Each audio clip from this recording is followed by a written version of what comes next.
It's nice to reconnect with a little Linkin Park now and then. Where are we? Hello! A Saturday has come, and that means it's time for another stream. We're gonna be hanging out. We're gonna be starting a new game. We're gonna be playing the Outer Wilds. I feel like every time there's a new game that's the hot shit on not Twitter, well, Twitter too, but Twitch, I'm like, I'm gonna play something else. But good job, everyone, making it to the end of the week, making it to the weekend. I'm very proud of you, and I appreciate you being here. Hello, stand in. Welcome on in. It's good to see you. We're gonna be just doing our thing. Let me get something else playing. Where is it? There we go. Hey, Attack. Good to see you. Good to see you. So we are gonna be playing Outer Wilds today, but because normally, you know, we'll do a little bit of gaming. We'll do a couple hours of gaming, and then we'll take our break, and then we do the art stuff. I want to do a little bit of art because I said we were going to do art originally. It's just going to be a doodle comic, so I feel like this isn't going to take super long to do. So I wanted to do that first, and then, you know, we could sort of let the second half, which is typically longer, be Outer Wilds. So we're flipping it around this time. We good to see you guys.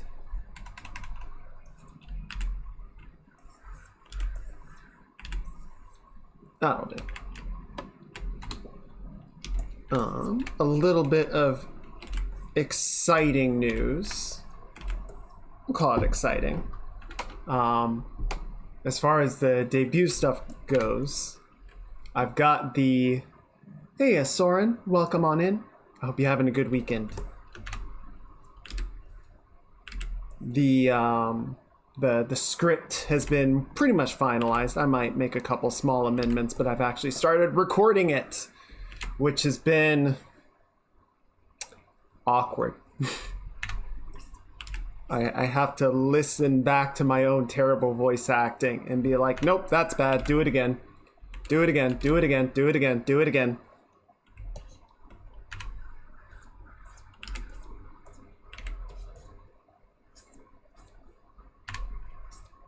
So it kind of got to a point where I was just like, this take is decent. I'm going to roll ahead, and then I'll come back and do them again. I'll do the ones that are like too dang cringe or too awkward. I'll clean them up as I need to and do retakes once I have the whole of it together and can kind of figure out which ones aren't lining up.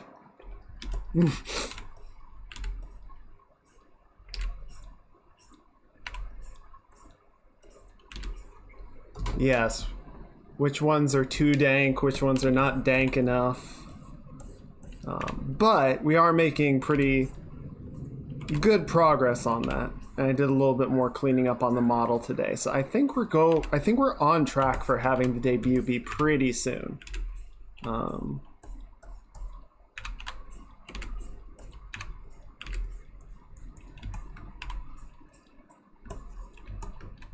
So I think we can look forward to that sooner rather than later, which is exciting because I'm looking forward to rolling out the new model and getting to use that with you guys.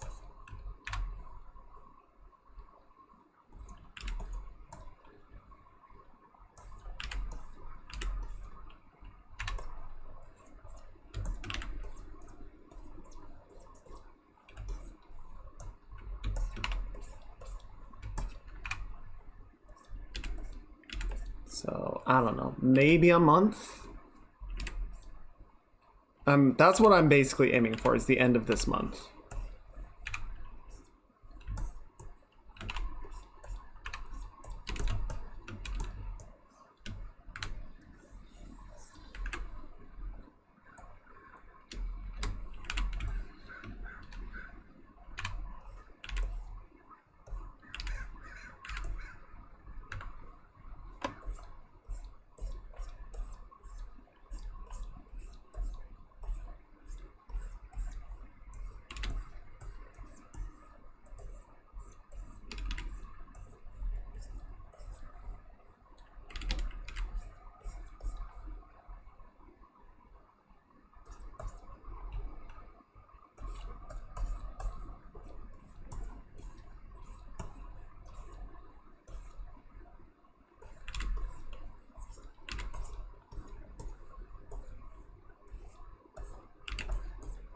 one thing that I find is really, I think, good, like generally good character design, but also helps me like make recreatable characters is to sort of say what is like the basic shape of the character, right? So like this torso for a chibi is a little too anatomical. It's fine, but it's a little too like lost in the weeds. But especially stuff like hair designs, hairstyles, elements of the face. Like if you can sort of break elements of it down into simple shapes, that becomes easier to recreate, right? And you can sort of use that as a starting point and then go in and add as much or as little detail as the instance calls for.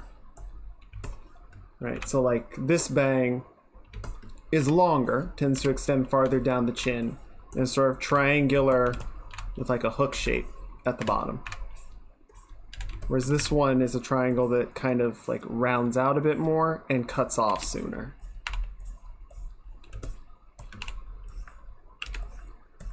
It also kind of rounds, it kind of like bounces back and almost sort of boomerangs on the inside of it like that. There's like a second layer.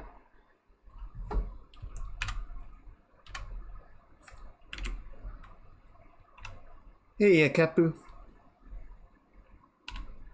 Good to see ya. I hope you are having a good weekend. So nice to see everybody coming on by.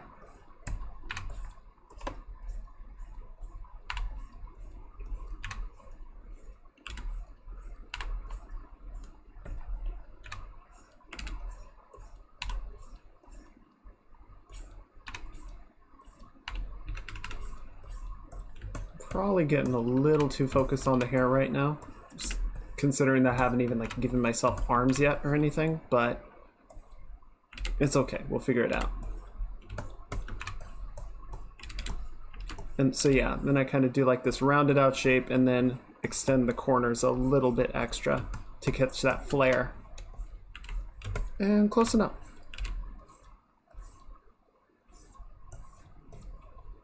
And that gives me enough to play with going forward.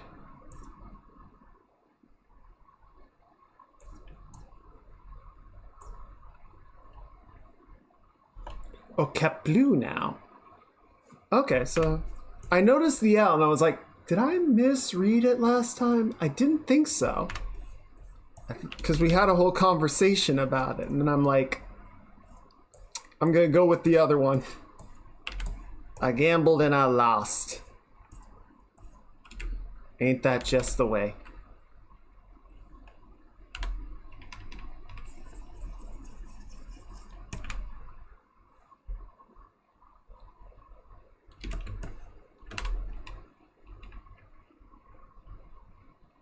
Yeah, that's fair.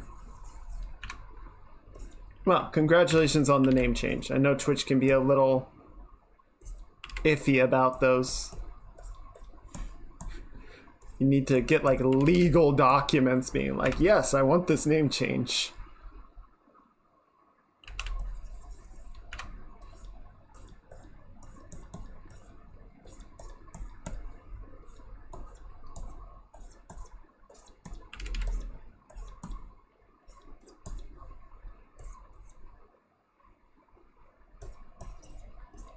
Yeah, let's just do arms behind the back. That's fine.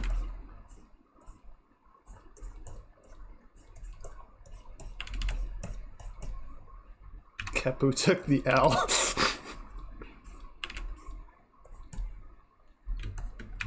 Kepu took the L so that the brand could take the W. Can I get some 07s in the chat for Kepu?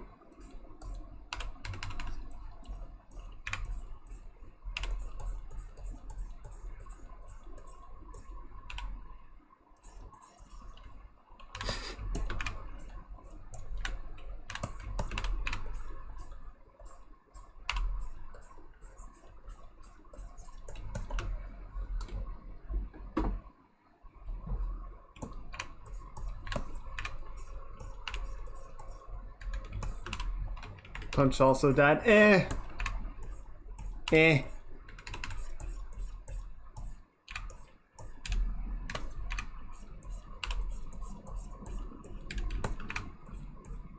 That's not very concerned because we got plush instead, and plush is friend shaped. So I see that as an absolute win.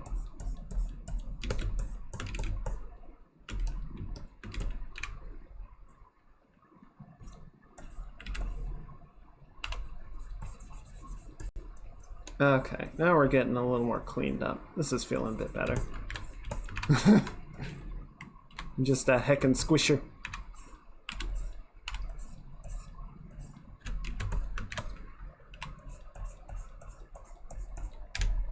Hey, Jack. Welcome on in. I hope you are having a good weekend. I hope the week was kind to you.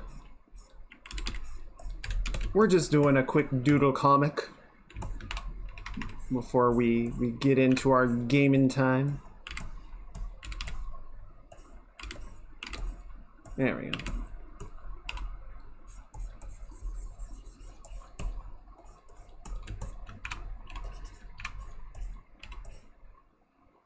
Yeah, I don't know. I tried finding, because we had our this plush squish is back. It's like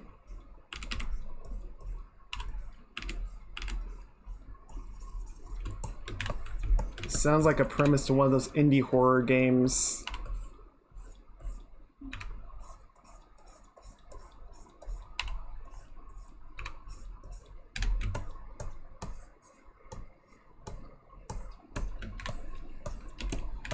I was trying to find something to work on as like an art project for today, because the last drawing we were doing, I honestly thought was at least going to be the subject for today, if not, you know, carry over into next week, and instead we knocked it out in 2 streams, and I'm like, what the hell?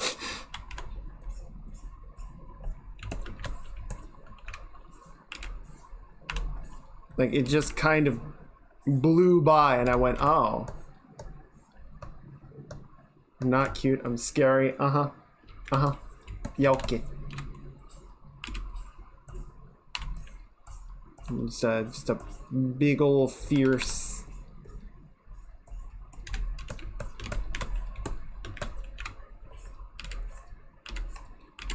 So yeah, I was trying to think up something to work on this time, and the only thing I could draw was a blank. So I figured since we've got, yeah, apparently, I don't know, this new team is hitting different, I guess.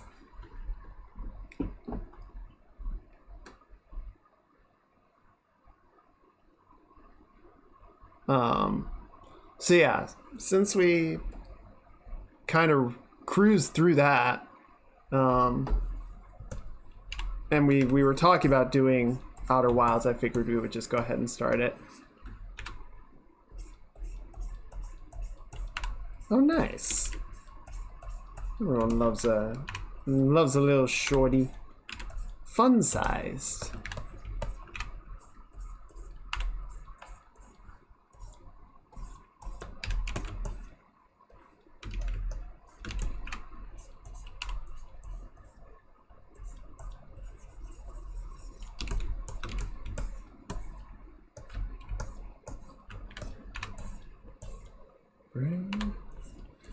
Yes, Tech, it's tea.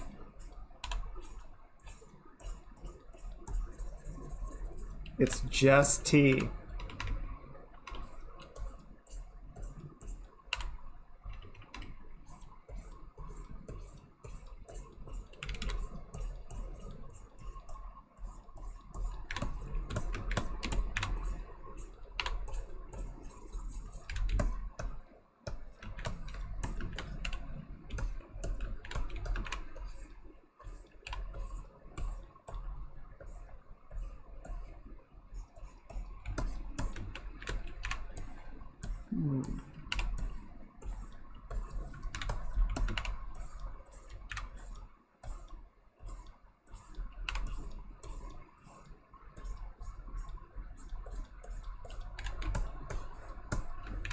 I should have grabbed something before I started working on this, but it's okay. It'll only take me a second to find it after, when it comes time for its use.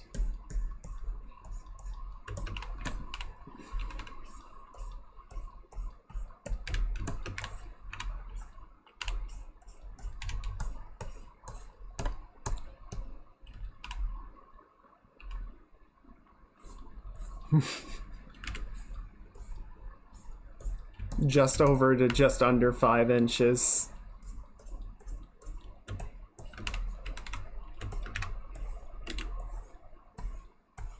Yeah, probably not quite the same like mental impact as, you know, 5'11" versus 6 feet, but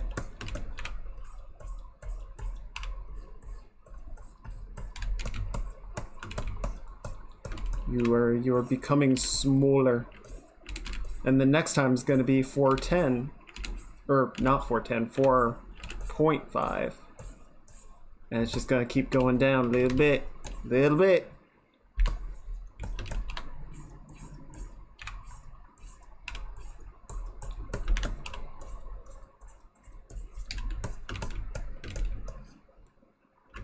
Oh, this is backwards.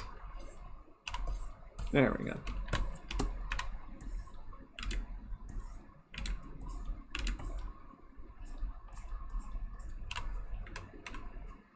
Not the worst way to go.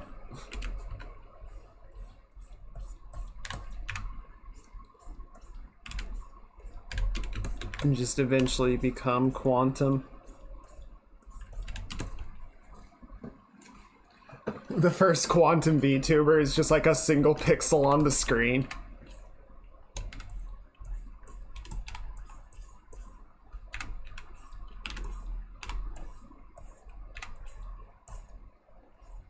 There we go.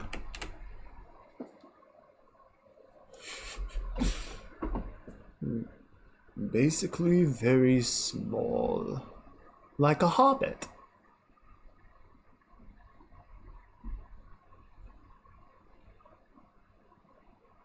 Oh, cute animation of Bae in her real size as a rat.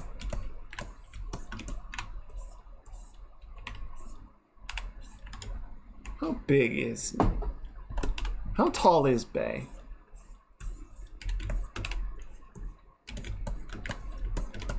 I think she's one of the shortest characters.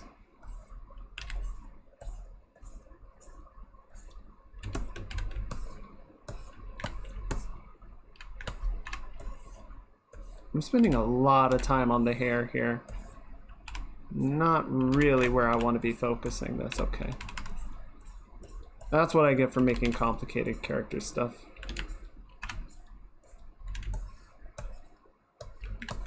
Yes. Very, very small, very threatening. In that good Isunboshi way.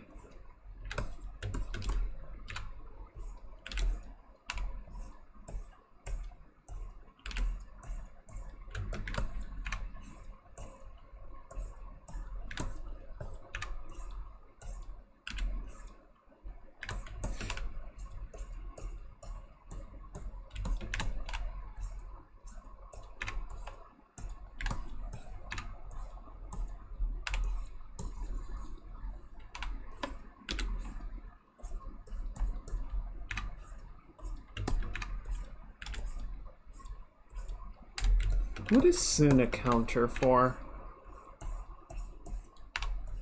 Because it gets translated as like 1-inch warrior, but I'm pretty sure that they didn't have inches at the time. It might have been a unit of measurement. It might have been a grain of rice. Literally just took an L like the letter. I thought that was the joke you were making. I was like, hey, that's clever.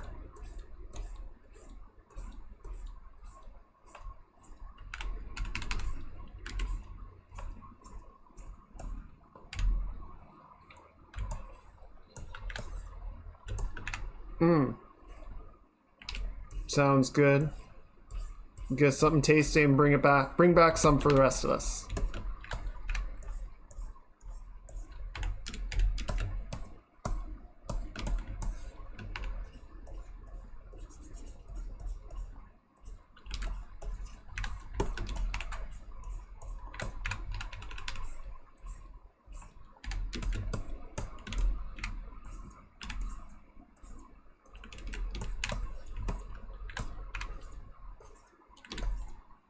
Oh, so one thing that I did want to do, I kind of need to figure out a way that I can do this more efficiently, is releasing the emotes as stickers. Or maybe we can get them turned into some kind of charm. Need to figure out a way to do that that doesn't involve me ordering the stickers and then sending them out to people, because that's a lot just to deal with. So maybe some kind of storefront. We'll see about that.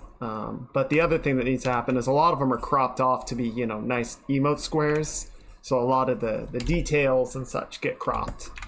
So I'm going to need to go in and clean a lot of them up to be more complete. But that is something that I think would be cool to do. So please look forward to it. You fail to realize I'm hecking stupid.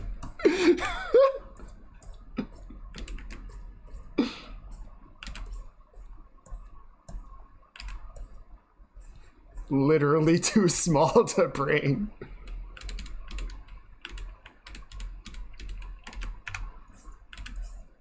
It's okay, Keplu. We're all out here just doing our best. I am literally a single brain cell, so I feel it.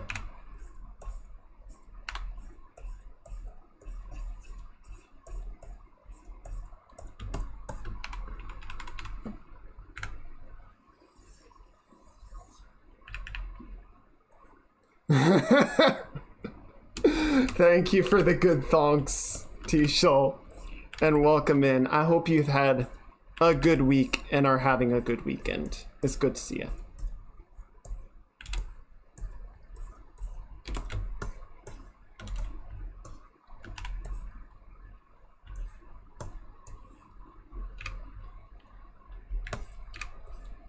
Yes, the menacing squish. Very important distinction.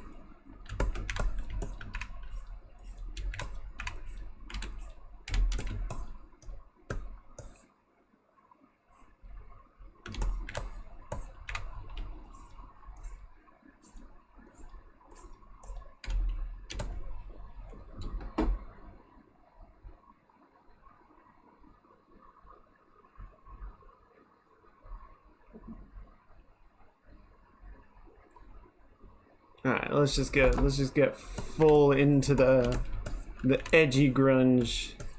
Things are going alright. Yeah, things are going okay. I hit a little bit, like I was saying before, of just like a blocker. I'm like, I don't know what to work on today. So we're gonna do this comic. We might do a little bit of sketching for the debut video. And then we're gonna play Outer Wilds. Because I'm just like, shit, man, I don't know. Yeah, unfortunately, a lot of the stuff that I want to do at this point for the debut, I want to keep a surprise, which means not working on it on stream. Like, I'm glad I got to work on a lot of, like, the space images with you guys, but the rest of it's, like, it's hush-hush, you know?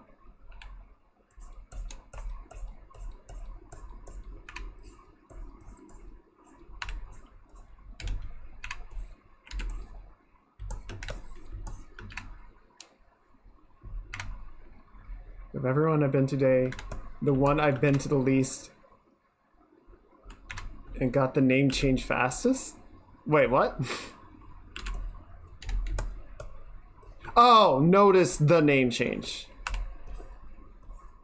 Got it. Well, I like to think I pay attention.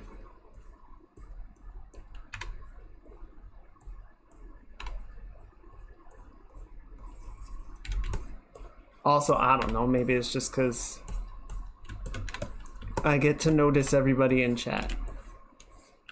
I don't know how people, you know, when they get up to like hundreds or thousands of viewers in chat is just racing by, how they pick up anything anyone says. It's a talent.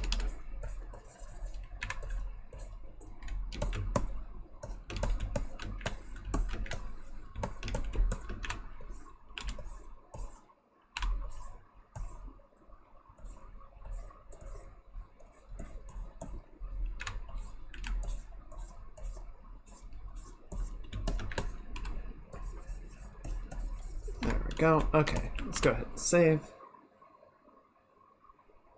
Also possible. Can actually get excited about merch now that I no longer live in a no-no country. Academy merch.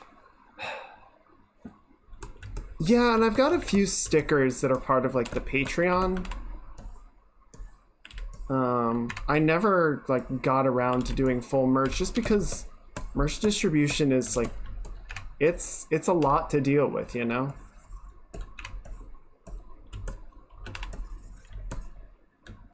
And the Academy has never been like, it's a long running project, but it's not a big project, you know?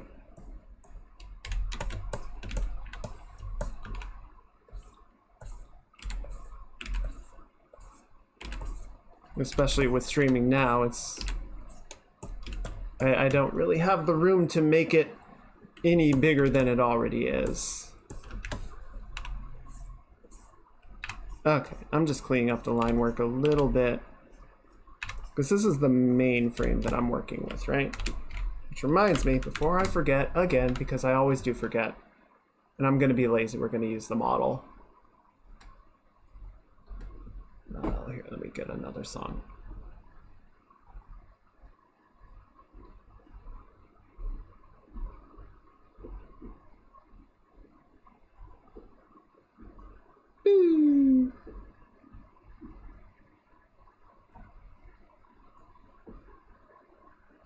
Starts with... That looks about right. Yeah, that'll do.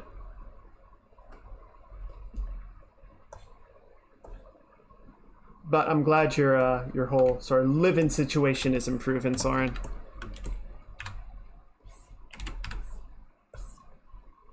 Always good to hear.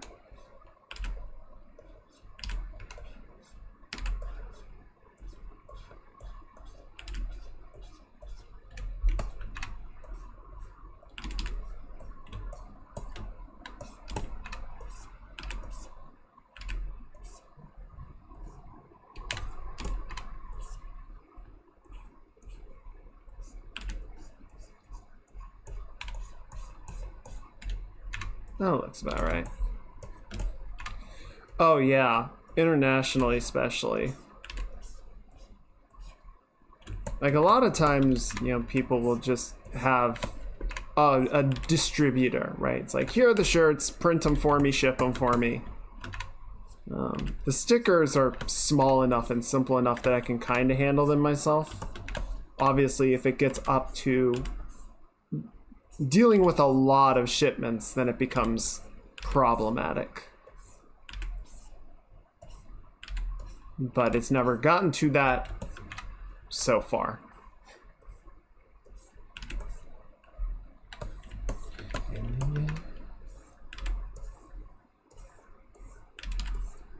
I'm actually going to draw through on this one and we'll mask it off.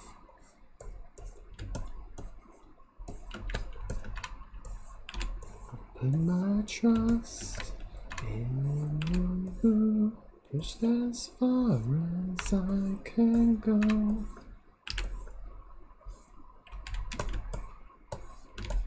And yeah, unfortunately, I think I mentioned this last stream, but I was looking a little bit at like doing a hoodie design, and even like a basic hoodie is like $30 through, I think, Streamlabs, I think it was. So I might shop around a little bit and see if I can find a better option, see what platforms other people use.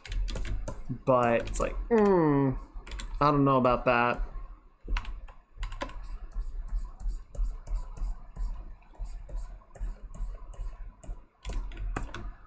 Because like t-shirts are cool, but come on, hoodies. Hoodies are where it's really at.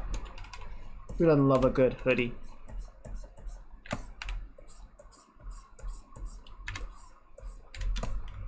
Okay, that looks about right. Certainly good enough.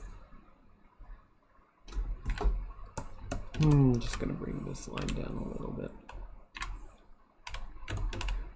Hey, welcome back. What you get? And did you bring enough for us? Give me 1 second.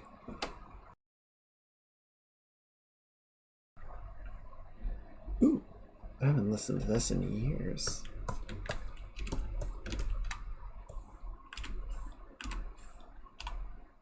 Ooh, leftover pizza. Good choice. Good choice.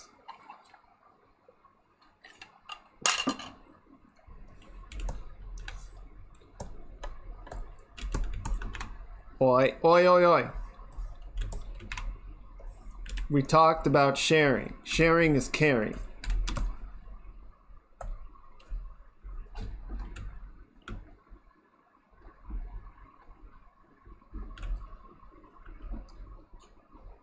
The sacrifice of parting you. There we go. To watch it all run wine. This is some NTR shit.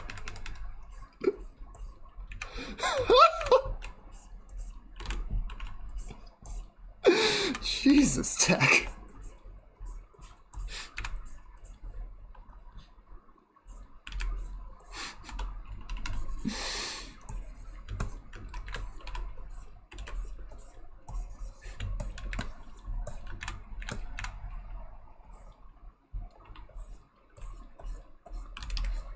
Excuse me, sir. I've fallen on some hard times and would really appreciate if you could just NTR a couple dollars with me.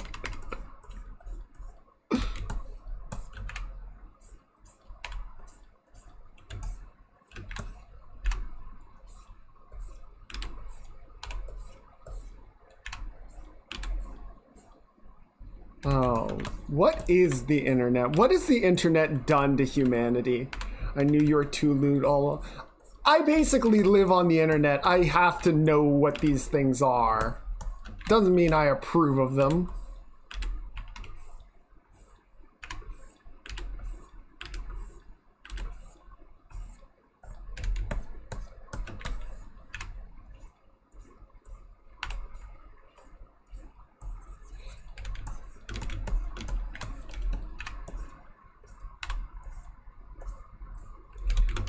It's never knowing.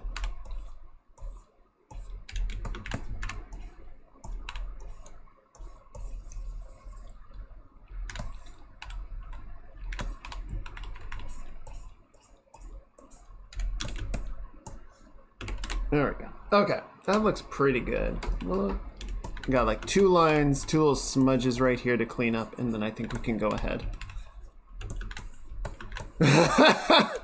Oh no.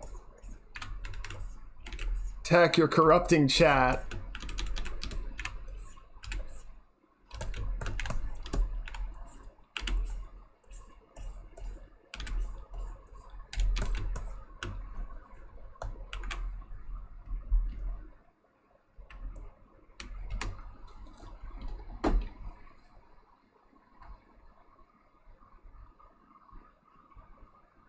Already listened to that one. There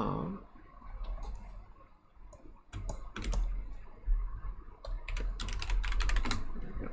Okay, so this just gonna mask out around the arm here.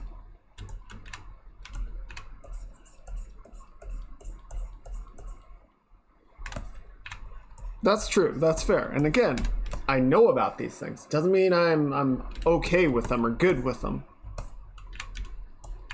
It's hard not to know.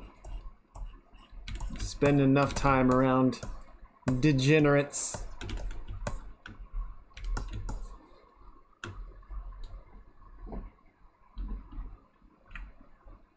I don't feel I've dozed. Am I dreaming? Is there no one like us? Got me feeling. Yep, abandoned ship.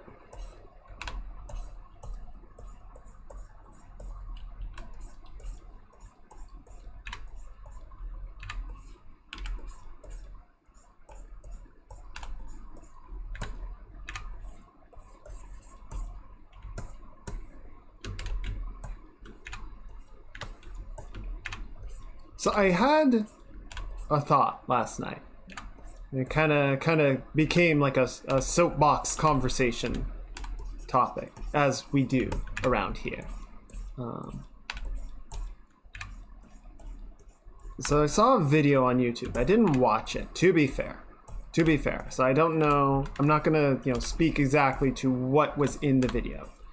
But the title and thumbnail was basically, what did you think I said?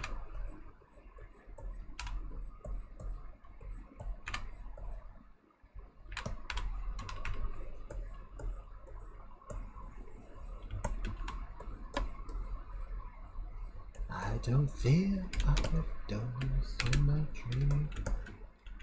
No, share with the class.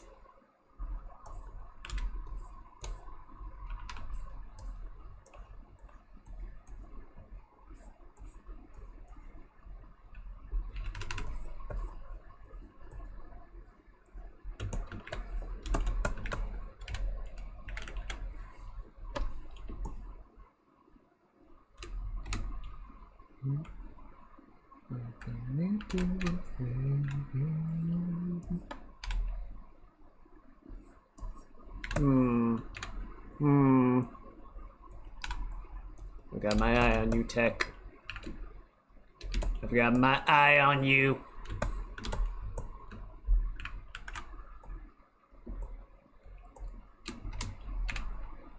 Please proceed with the story. Okay, fine.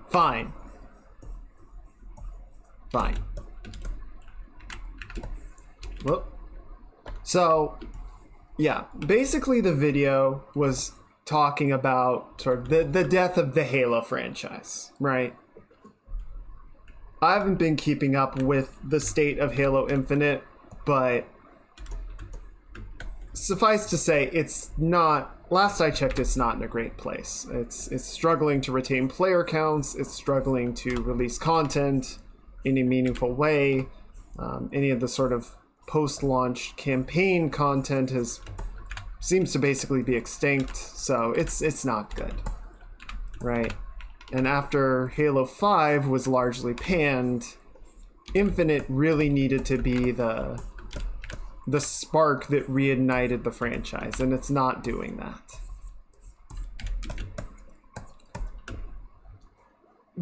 So yeah, I had a couple of thoughts on Infinite, but I didn't really want to focus on Infinite because Infinite to me is a symptom.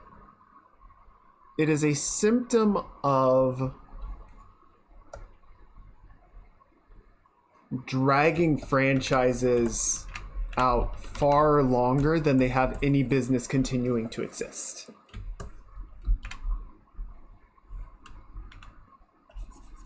Oh, we should listen to that one after we do this.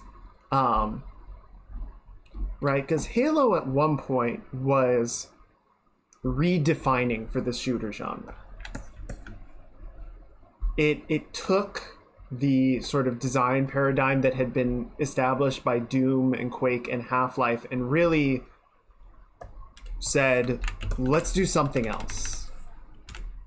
Let's introduce new challenges. Let's introduce weapon limitations and turn it from sort of like a shooter splatterfest into like these more sort of curated puzzle solving encounters. And that led first person shooters for many years and continues to. Like the limitation of 2 or 3 weapons in your inventory was established by Halo, to my knowledge. I'm almost positive that was like the first shooter to really sort of make that a staple of the design. But Halo now is in this really awkward place of like, if we change Halo, then fans aren't going to like that. They're going to say it's not Halo, we want Halo. And if we keep it the same, then players are going to say this is washed up and old and boring and we want something new. Right? Like, the nature of the franchise, of the name, of the characters is an albatross around the project's neck. And it's drowning them. I think Halo is a really obvious example of this happening. But it's not the only franchise that is being kept alive out of fear of doing something new and dangerous. Right? And I think we see this a lot with not just games, but with most entertainment. Right? Like most of the major films that come out now are continuations of a franchise like Marvel or Star Wars or DC or Mission Impossible, Transformers, resurrections of other franchises that might have been quiet for a little while. Or their adaptations of books or comics or games. And don't get me wrong, we get some good stuff like the Dune movies and Foundation. Nimona was adapted from a graphic novel, and that was great. So I'm not saying adaptations are bad, as long as they're executed well. Yeah, a franchise is safe money because there's an inherent fan base and there's metrics on how well it went before, so they can feel more confidence. Like, if we throw a bunch of money at that, that's probably going to get some good returns. It's like, maybe. War never changes. That's what people want, a new game that reminds them of the old game. Not only remember, but make them feel the same way years ago. Yeah, but it doesn't take into account that they're different people, and the things that they expect from the game are going to be different.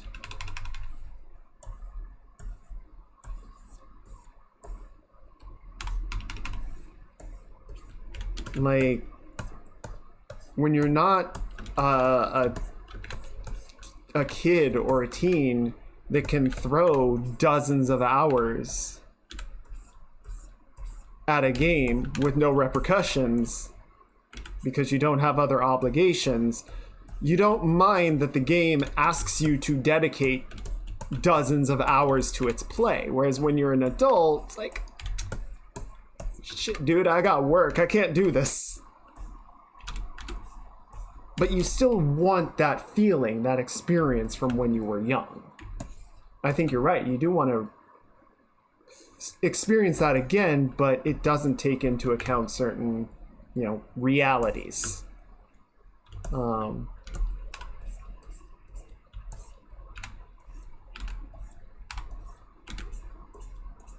I think what concerns me sort of about this aversion to new, right, is I think about many of the classics, the Die Hard franchises that are sort of staples of cultural landscape nowadays, like Star Wars and Terminator and Alien, especially many of like the mid 80s action movies that came out of literally nowhere, right? They were just wild ideas that someone came up with and got enough of a budget to make them, and they turned out to be sensations. And if everyone is just riding on the coattails of those projects rather than trying to find the next one, then you're not going to get new things. People want something familiar, like if you have a limited hours to play, it is hard to invest it in something new. That is definitely true, and I am guilty of that I will likely either play a game that I'm already have played and am comfortable with, or something that has a measure of familiarity and reliability to it. That is true. I'm still tempted to buy the newest remake of Myst, I'm pretty sure that one is solid and steady. I want to double check it, but if it is, we're going to play that on stream because Myst is a fucking banger. I believe they're also working on a remake of Riven, which is fucking stupid hard. But we will struggle through that one.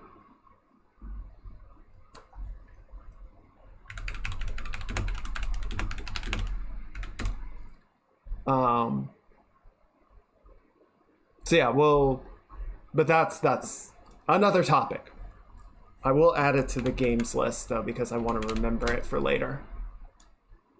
Did I actually write any of these down? I don't think I did.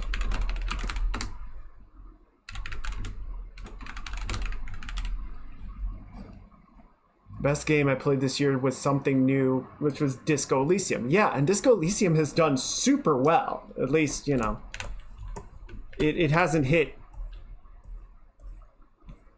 tens of millions of dollars in profit or anything, which is what a lot of, you know, the big companies are really looking for, but it's been extremely successful.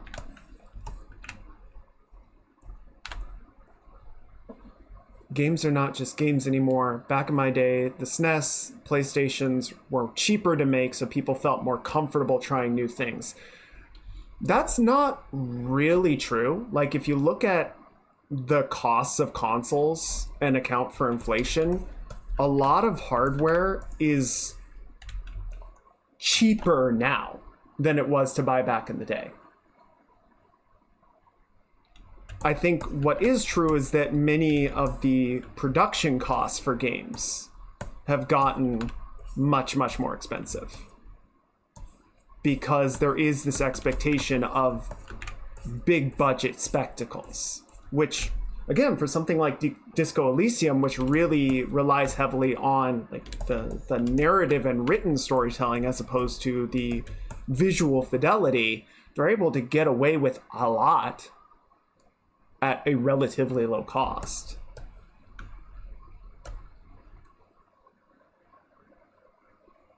So, yeah, I worry about, we sort of seem to already be in the cycle of,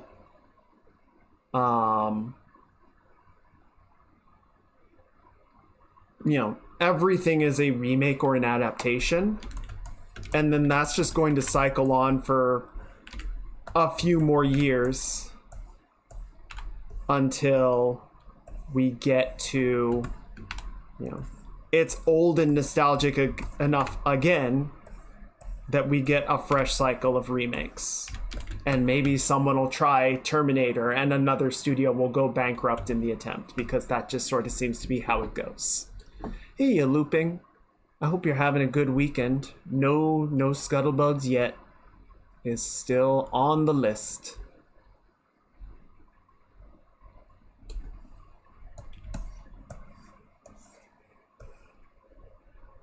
Okay, that looks like a good enough drawing. I'm just gonna color these the right way. There we go.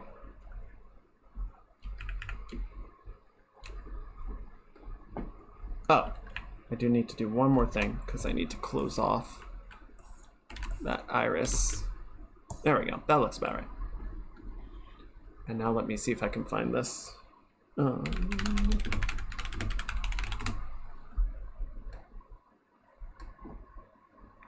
So yeah, I know it sounds a little like, oh, back in my day, boomer speak, but I do sort of genuinely worry about like what is expected to happen when nobody's making new things, right? And we are getting some really wonderful like, new projects out of particularly the indie scene. A lot of wonderful titles and ideas. And maybe it's better that a lot of them kind of, you know, don't translate into franchises, right? They have one or two outings and then they you know, they bow out and make room for the next thing. Because then you don't have them running into the Halo thing of, well, we've been running this for 20 years and we don't know what to do with it anymore, but people still expect us to make it.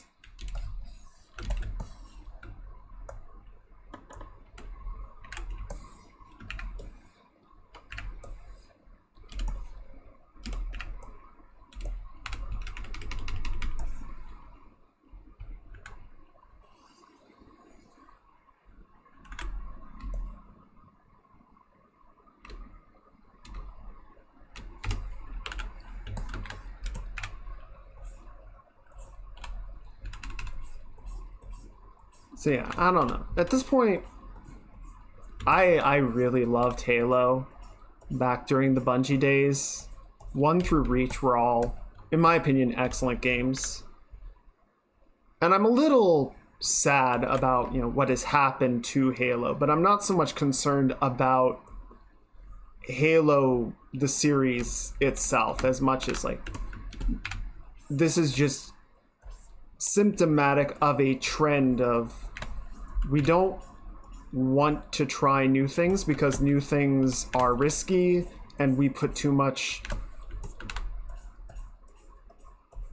many resources into any of these projects that we can't afford them to not work, you know? It's like, well, if that's the case, I think you need a new approach because this is not sustainable, I feel like.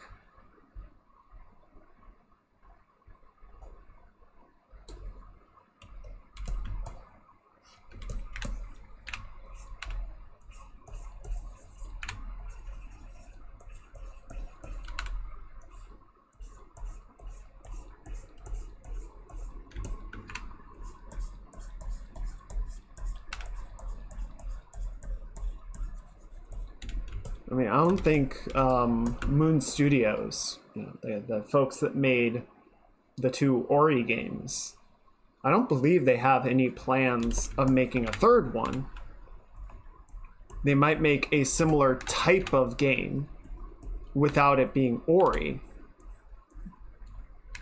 But I'm sure Microsoft is kind of looking at it like, no, we bought you with the understanding of, or we publish you with the understanding of getting more Ori games. It's like, yeah, but there's nothing else to do with Ori. New things are a risk, but we prefer to take the risk of fucking the entire franchise. Well, because they're not gonna fuck it up, right? We've got AAA talent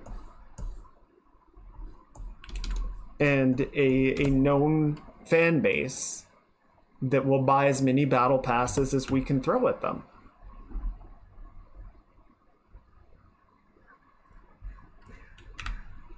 There's no way that this could go badly.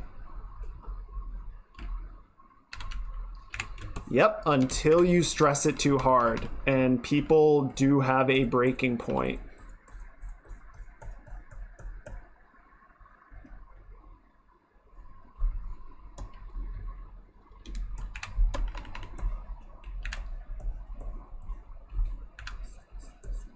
And Halo has run into that. Battlefield has run into that.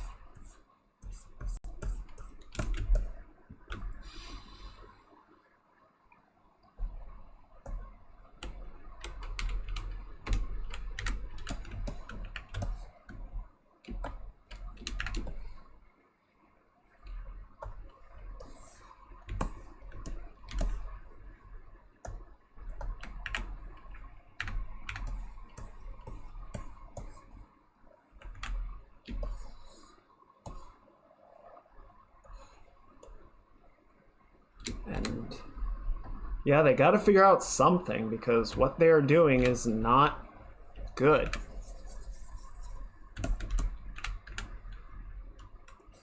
You know, you can predict the collapse of the AAA industry all you want. There's been sort of that writing on the wall for years. I don't think it's like about to happen or anything, but it does, I think, sort of speak to a general disappointment of where AAA priorities lie.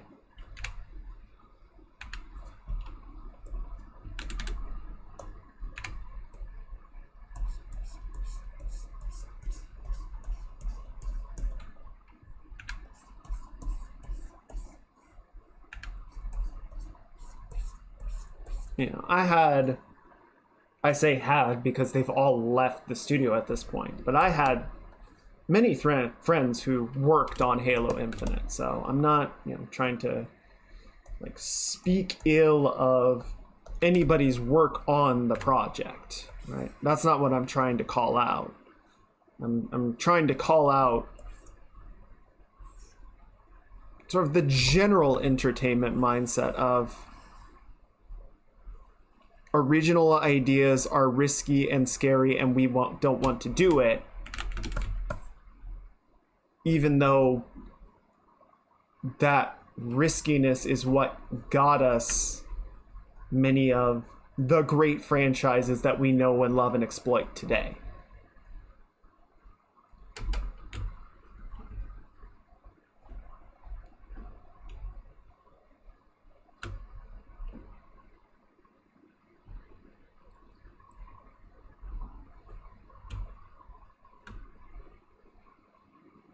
How do I want to do this?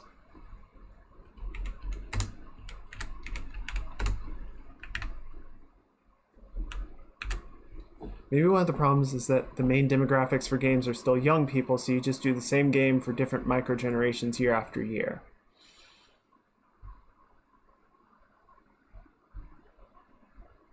I think that does get some leeway. It does seem to allow some of these to survive longer than you might expect. But it also doesn't seem to be... What in the world? Oh. Fine. Do that way. That's fine.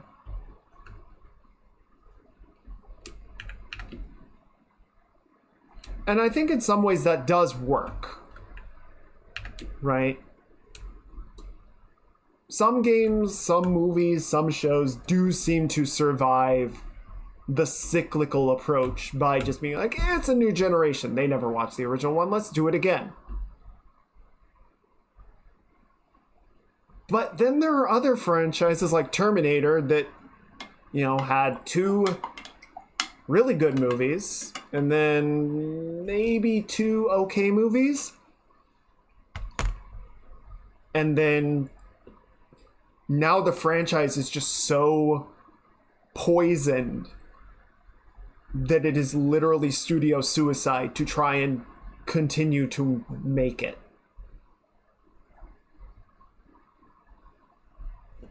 It's like, what the hell did you guys do?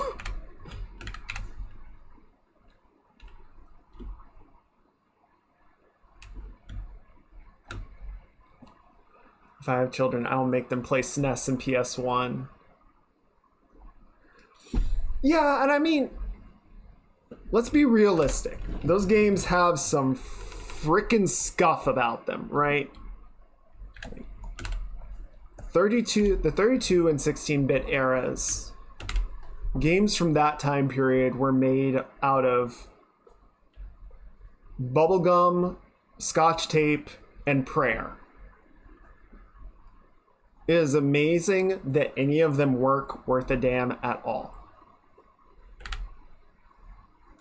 So let's not pretend that they are some kind of perfect miracles. But I do think there is a lot of sort of, let's say, earnestness to them. That as projects sort of scale and become, you know, many millions of dollars, becomes harder to sort of retain that spirit. I think that's fair.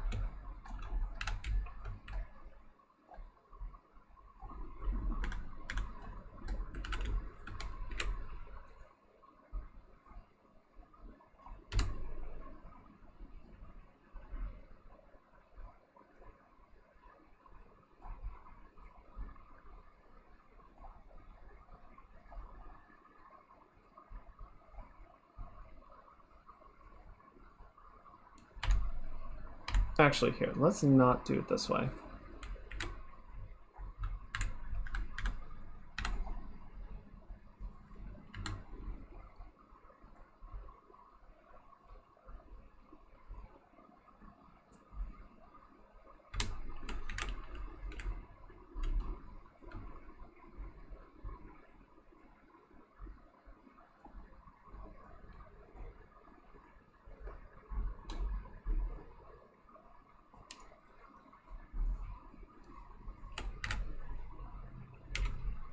Tried to play Fallout 2 and I just couldn't with Spoil. Yeah, and like we recently played System Shock and they made some adaptations to make the game more palatable to a modern audience.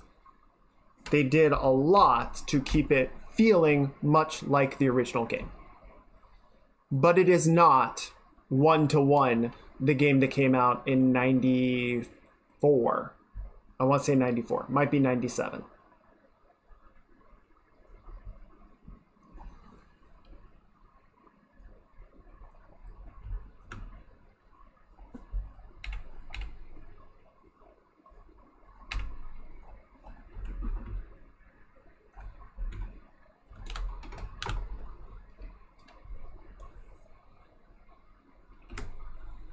Newer games are better in most things just because people and teams learn with time. It's true. Like, the industry has learned many, many lessons by nature of its existence and having just more and more games that do and don't work and understanding like what players do and don't like.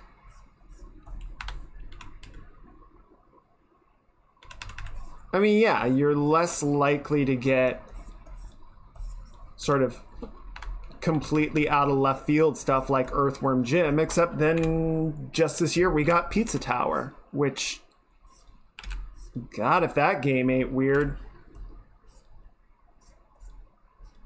So, you know, you do still get these sort of left field projects where people say, you know, buck the trends. I'm gonna do what I want to do because I want to do it.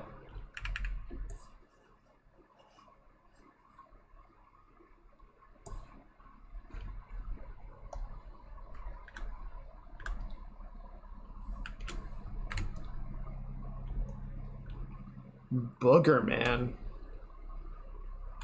I do not know this Booger Man.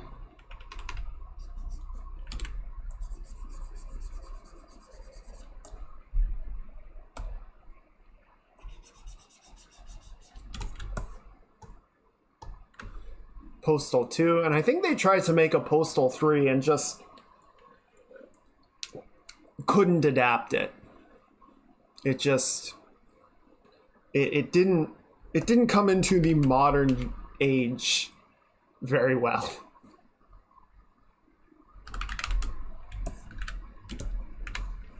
Kind of crashed and exploded.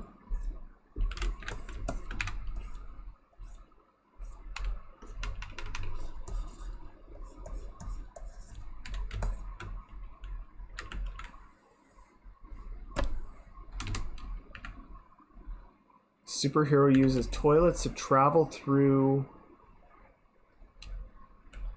the phase. All right. Certainly interesting.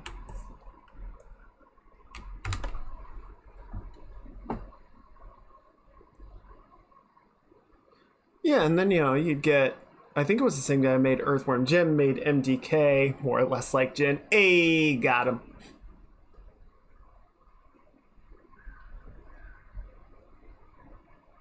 So yeah, like, I think modern games have their advantages. I think they have their disadvantages. Having access to better tools and more experience and more money allows, you know, people to make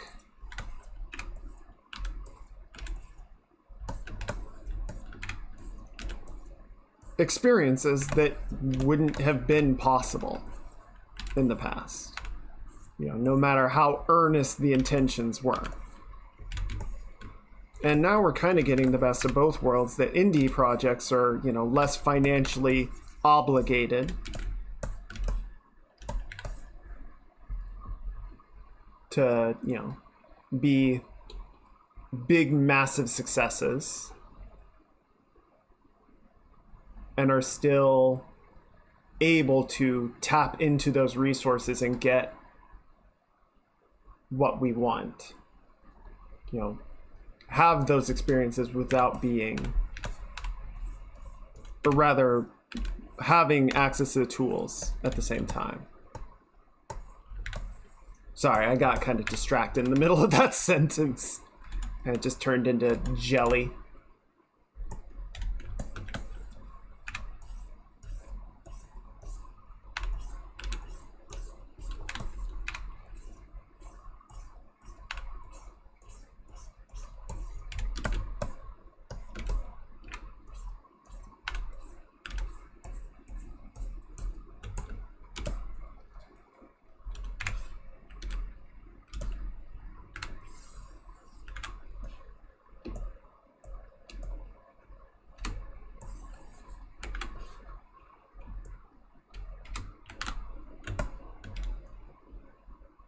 Supposedly, Clip has like a nice word bubble system for this.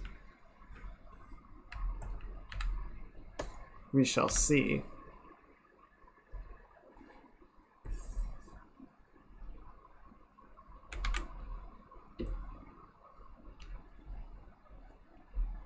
Okay, hang on. Let me try that one more time. Balloon tail? Oh, okay, so I guess we drag out the balloon and then we add a tail to it.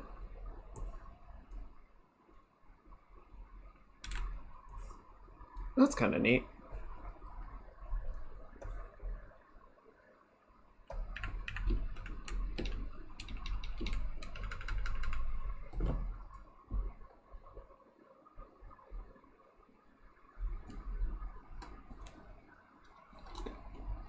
Old Fallout have some body horror that I don't see in games today. Yeah, and I think that part of that and part of... Honestly, I think some games like Postal are like why we have the ESRB. Postal, Mortal Kombat, you know, games that sort of said, how much can we get away with? And then regulatory bodies were established to say, this is how much. There are some really gory games out today. Maybe it is also because of the age and perspective. Yeah, and I think some of that might just be because it's like, okay, well now we can say like, you can do this, but you're not going to be able to like sell it generally, which is more okay because now we have online platforms that you can sell through rather than everything getting put on a Walmart shelf.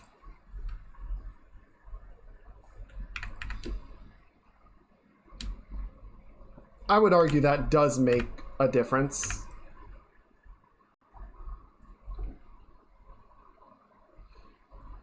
Yeah, it's not body horror,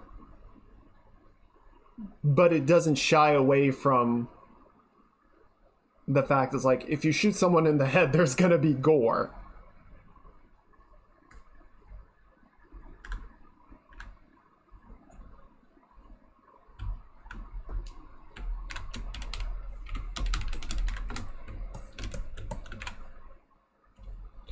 I never played any of the Stalker games. I know about them, but never played them myself.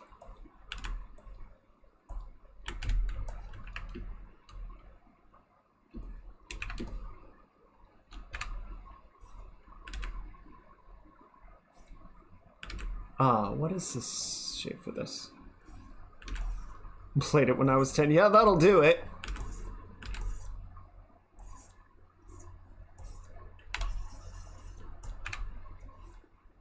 You know, like...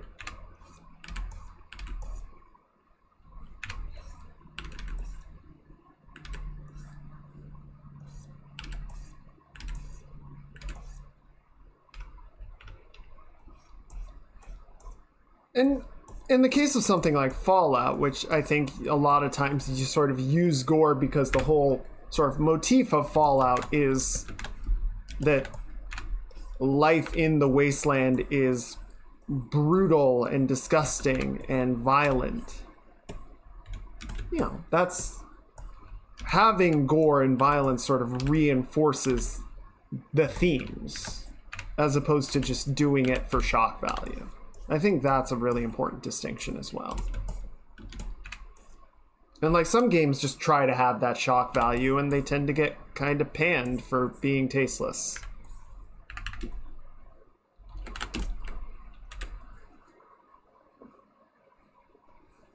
I have the image burnt into my mind of the guy fused with the computer from Fallout. Ew. I mean, there was some pretty gross stuff in System Shock. Because, yeah, Shodan don't give much of a shit about organics. Organics are just meat for her to experiment with.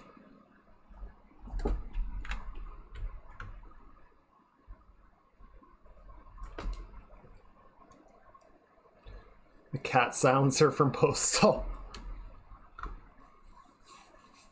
What, do you like use a cat as a silencer?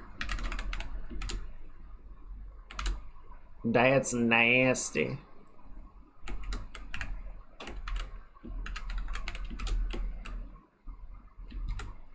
Why would you do that to a little kitty cat?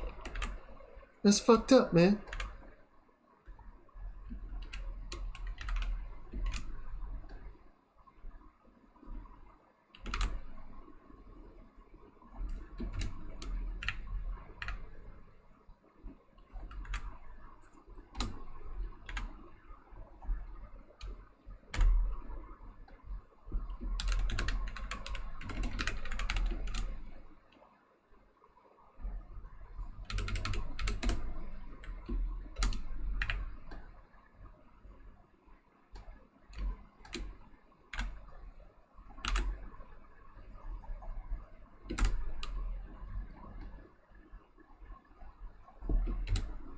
Wait, hang on. There we go.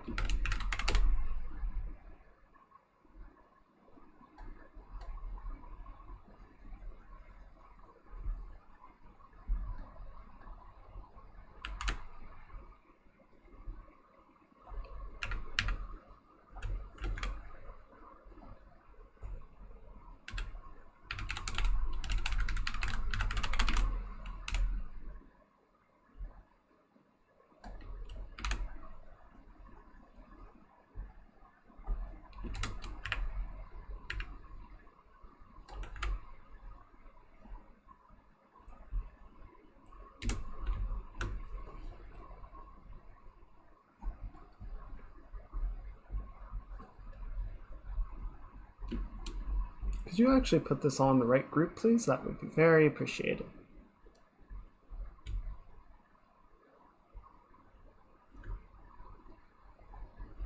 Okay, and then one more thing. Because I think we did a similar thing on the eyes last time.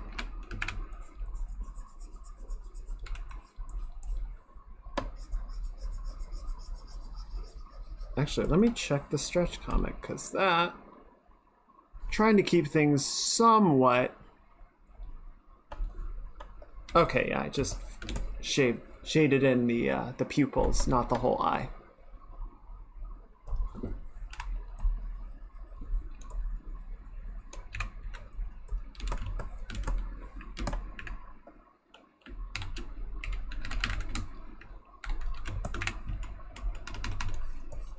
Rules of nature!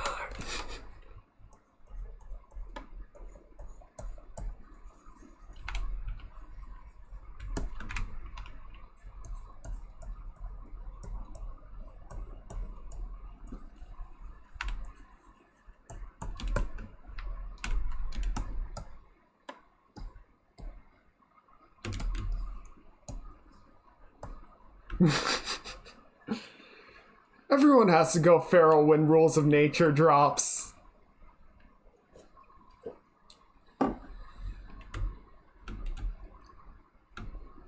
Okay, I think that works. I'm just gonna arrange the panels a little bit. There we go.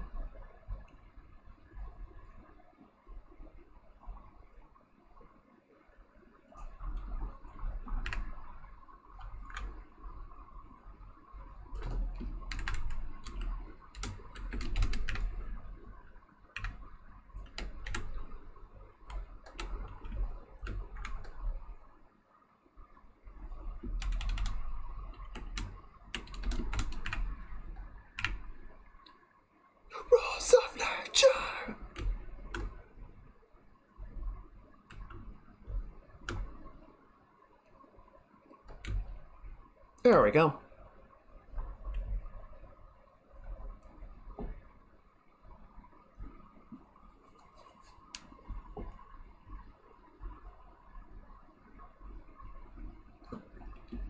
It's funny because I got no Rias.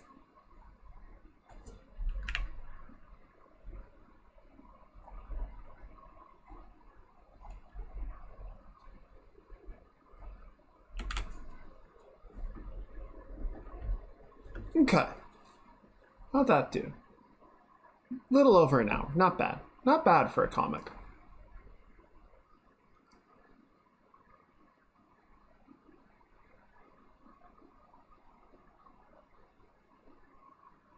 Okay. So let's do, what am I thinking? I want to do one more, just a little work on something before we switch over to doing Outer Wilds. So this is part of the debut video. And it's hand studies, because of course it's hand studies.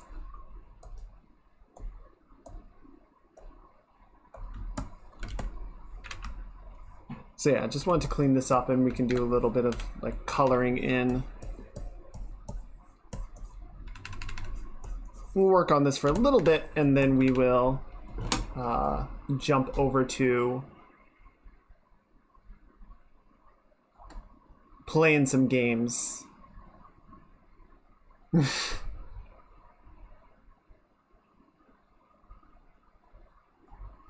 Please do not test it, Tech. I'm not emotionally ready for that. No, Tech, stop it. On the theme of franchises, I think Vinyl and Tavi ship is some type of franchise. I would call that more of a trope than a franchise. Hands and feet are some of the hardest things to draw, other than everything else.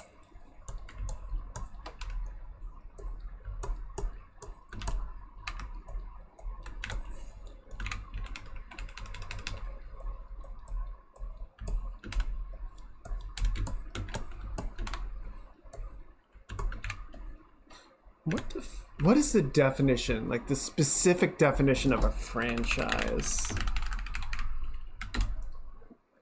I was about to say, yeah, whatever it was, I don't think I'm prepared to handle it. Authorization granted by a government or company to an individual or group, enabling them to carry out specified commercial activities. Huh, interesting. Yeah, like that definition doesn't fit like an entertainment IP franchise.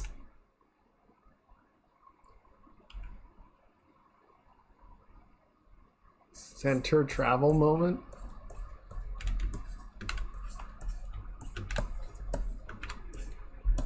Yeah, so like McDonald's is a franchise and you can, like most McDonald's restaurants are franchised from the corporation itself, so they're not actually running them all directly.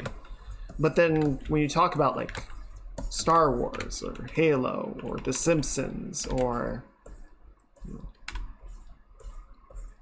the Pirates of the Caribbean as entertainment franchises, it's not the same thing.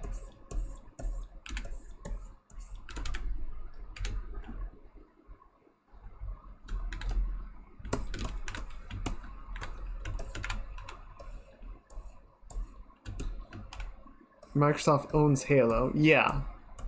They have particular studios to make the game. True. So, actually, that is true. So, Microsoft owns the IP rights to Halo and then can license those to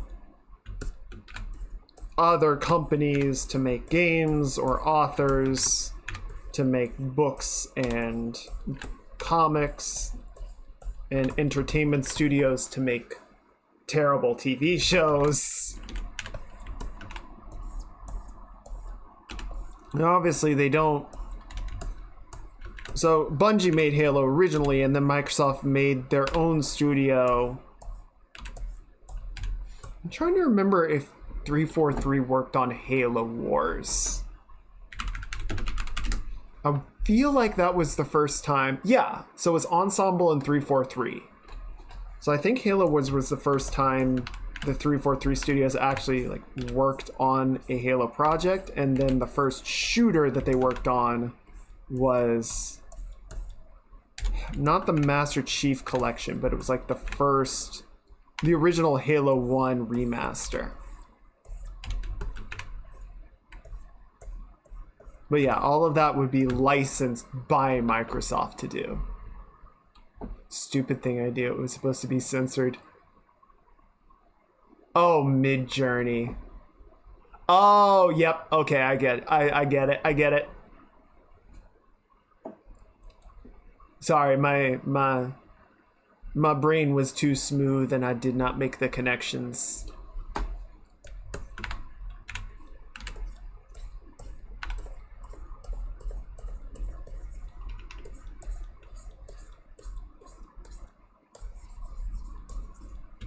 Yeah, so I guess that does kind of check out. That if you have an intellectual property that is owned by an individual, a company, a corporation, and they, then license it out to other people or use it sort of internally to create products, that's an IP franchise.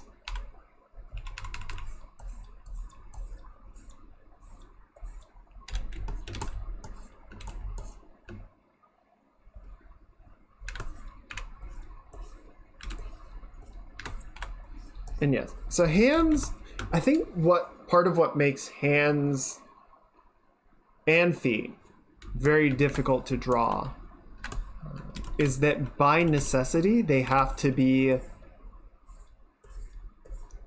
very fluid in their appearance, right?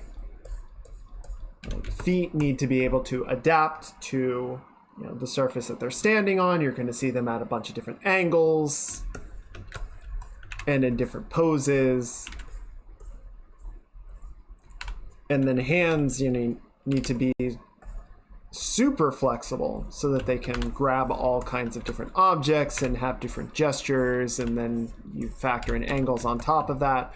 So like with a head, you can do head studies and say like, all right, front view, 3/4 view, side view, back view, chin up, chin down. And aside from, the particulars of the character or the individual and the expression that they're doing, like, it's reasonably consistent. But then hands are constantly changing, and they're going to have different proportions and different poses, and they do all kinds of weird things, and it just becomes insane to try and capture 100% of the essence of a hand. Hands are especially bad, but feet are also bad.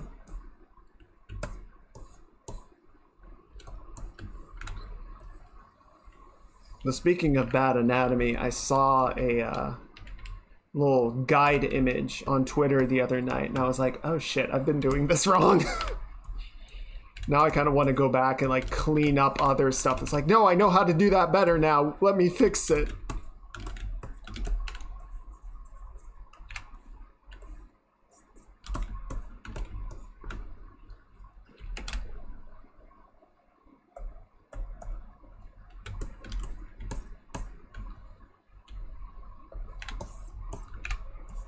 No one's gonna take me alive.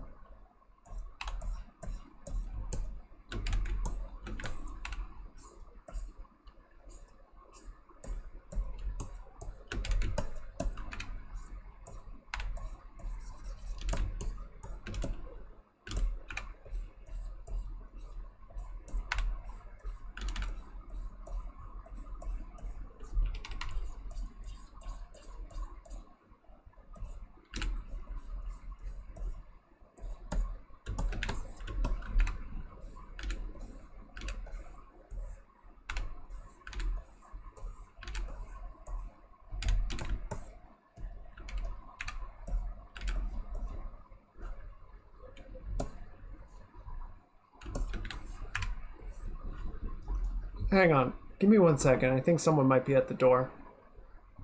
I'll be right back, guys.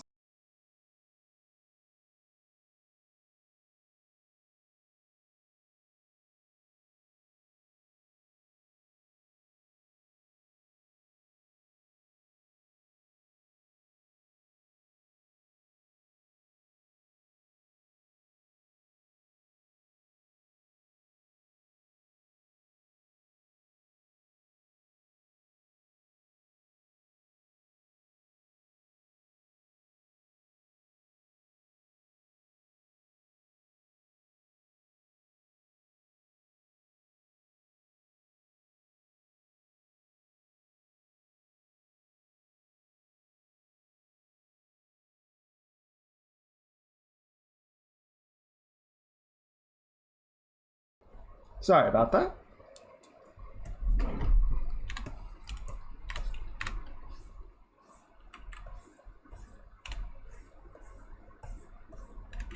Yeah, anytime someone comes to knock on our door, it's like, is that us?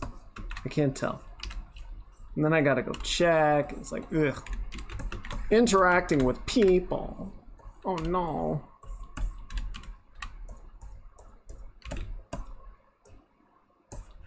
I'm gonna nudge this down a little bit. There we go.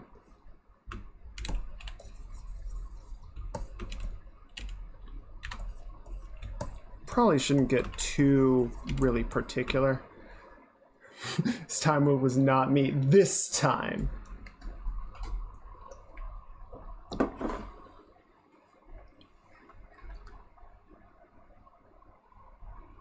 Well, we're just gonna have to see about next time, aren't we?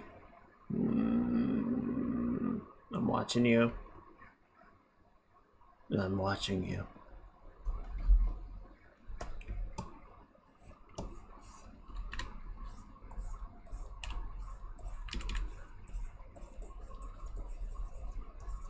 Okay.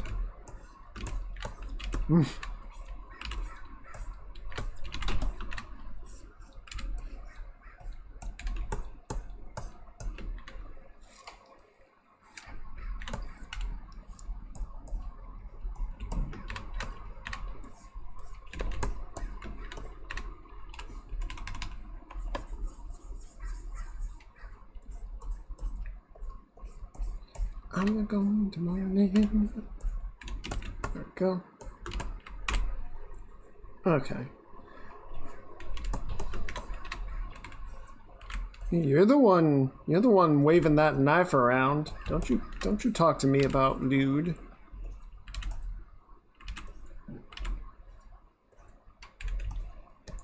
Knocking on doors is too old-fashioned.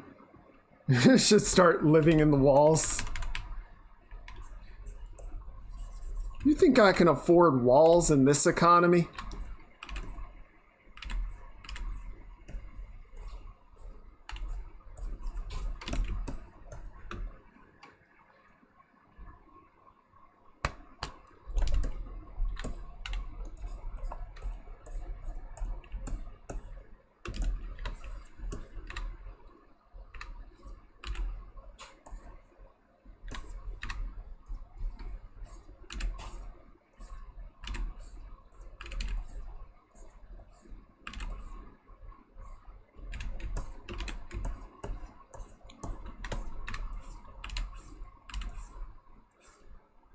I have a very bougie cardboard box. Thank you very much.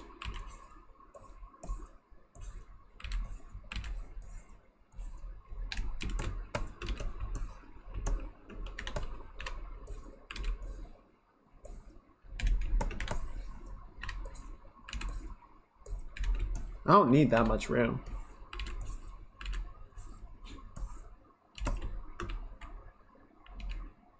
I'm gonna walk this back. I don't want to get too focused on the striping in this sketch level.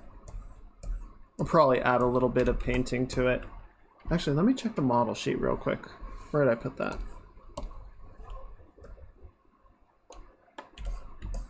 Okay, yeah. This is quite a lot, actually. Okay, I guess we can do some.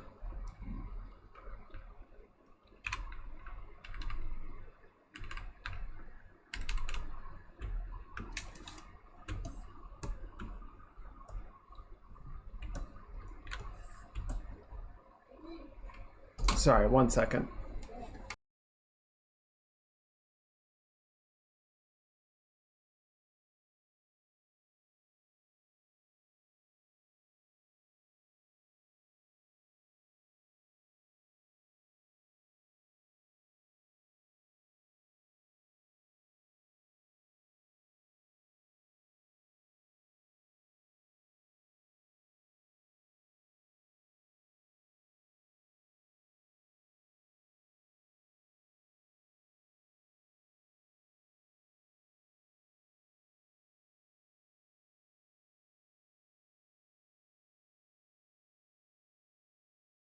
Okay, we're back. I never watched the movie Parasite. Is that a recent one? It sounds vaguely familiar, but I don't remember it. And yeah, I'm not much of a horror movie person. Oh yeah, okay, yes, I remember. Like that did really well. I was like, oh, interesting. Probably never gonna see it, but interesting all the same.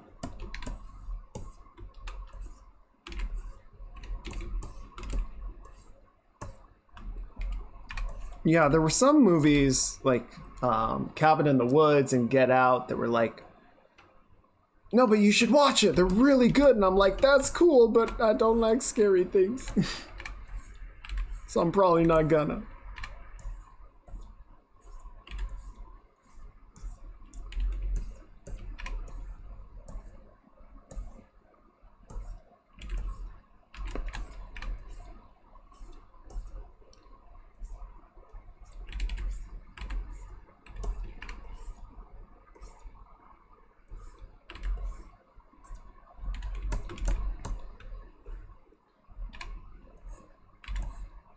Okay.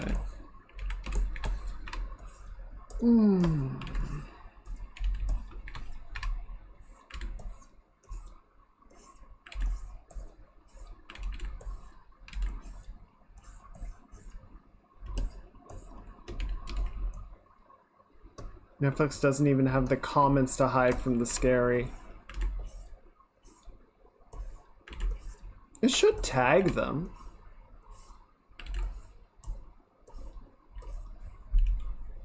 Right?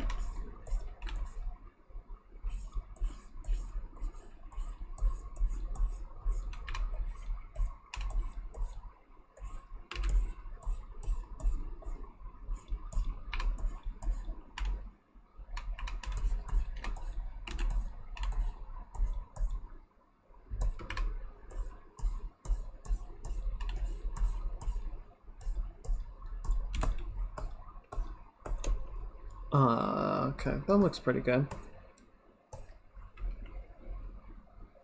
Good, okay, and then 2. I'm gonna come back to 2. Let's clean up 3 first. Like when you watch something scary on YouTube, you just scroll down and shit hits the fan. Oh, yeah, okay. And just close out, or just throw it off the screen.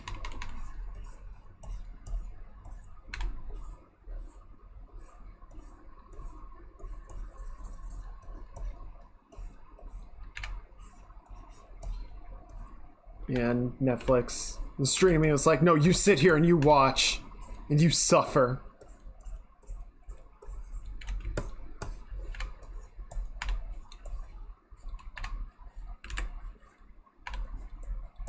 Also, in case it was not clear, I don't know what we'll do in October for spooky season. It's not going to be a horror marathon, because I like living, and I don't want to do it.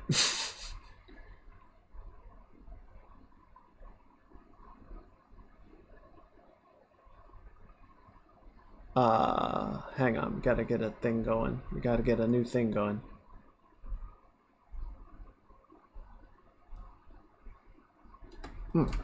This'll do.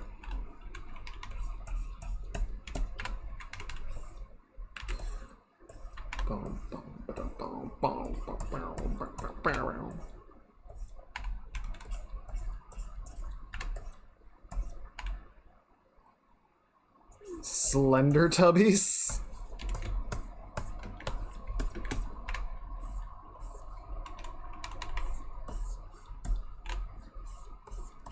What would Slender Tubbies even be? I mean, that's kind of like completely antithetical.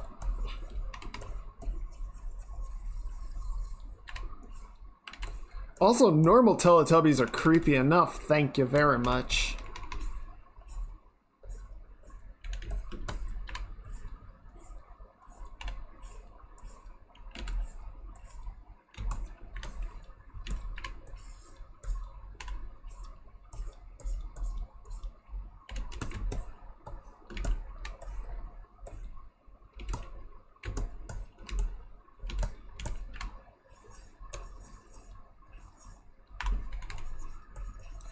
Someday love will find you.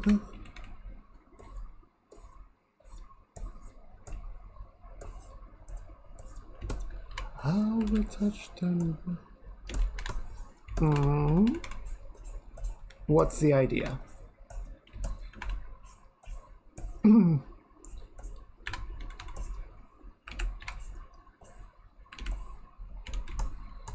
think, God, is it really almost been a year? Last year, for one of the streams, one or two, we did the Pugkin sculpt. That was fun. That was a fun little break, because I'd wanted to get some 3D work in.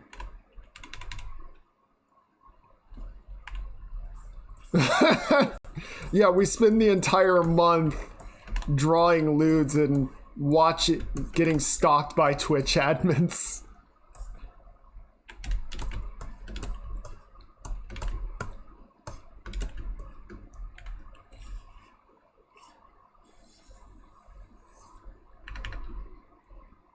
Finally, the Twitch admin comes in like, "What the hell are you doing, you motherfuckers?" and then ban everyone.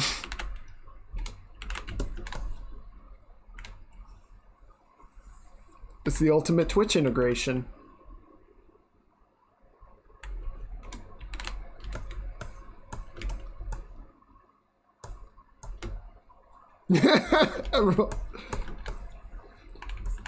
Guys, we're spotted! Cheese it!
That looks pretty good.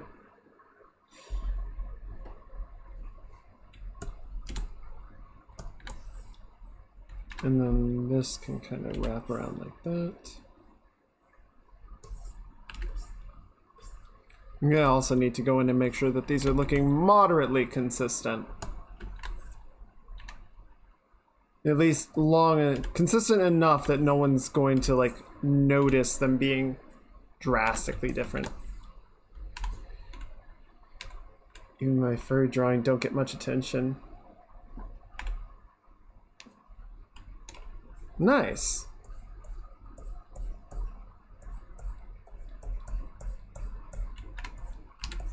Yeah, there are benefits to being too small for anyone to give a shit about.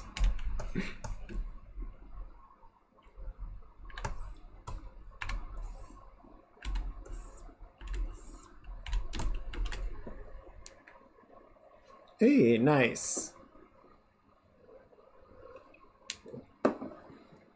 You got the motivation, you got the spark. So yeah, I'm gonna want to make sure that the line, the striping between these two feels pretty consistent. So I'll probably just have them all sort of lined up next to each other at some point. But we're just gonna, I don't want to get too like in the weeds with it right now, you know?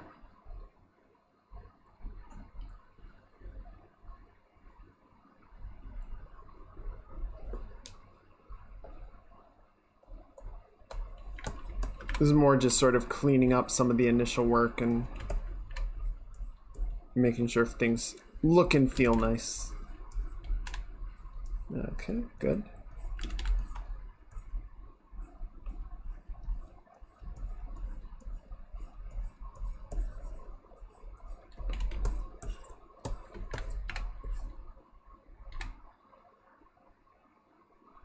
There's a dude who likes furry things. You're going to have to be more specific. There's a lot of those.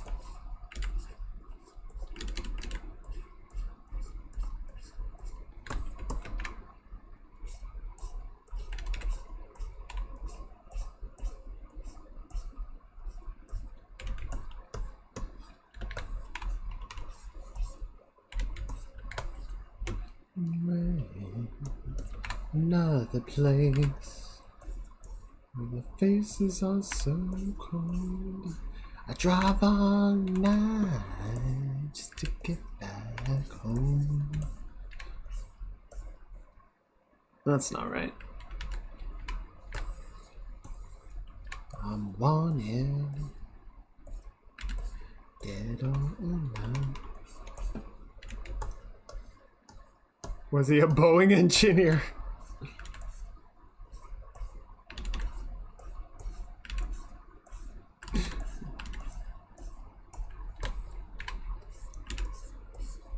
What is the overlap between the Venn overlap between Boeing engineers and furries?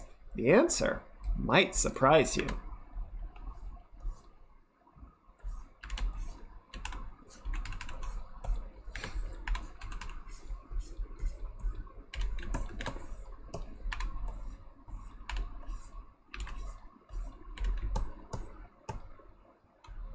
All you do is think. On a steel horse I ride, wanted, dead or alive, dead or alive.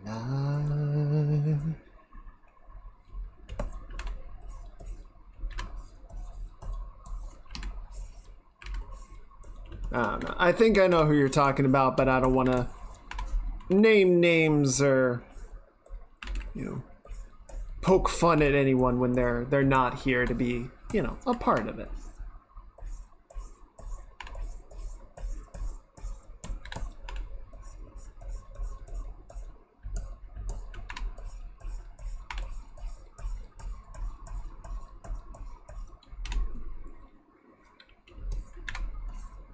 I'm a cowboy, on a steel horse I ride. I'm wanted, dead or alive, and I'll walk these streets, loaded 6-string on my back. I play for keeps, 'cause I might not make it back. Still I'm standing tall. I've seen a million faces and I rocked them all. 'Cause I'm a cowboy, on a steel horse I ride. I'm wanted, dead or alive. I got the night on my side. Wanted, dead or alive, dead or alive.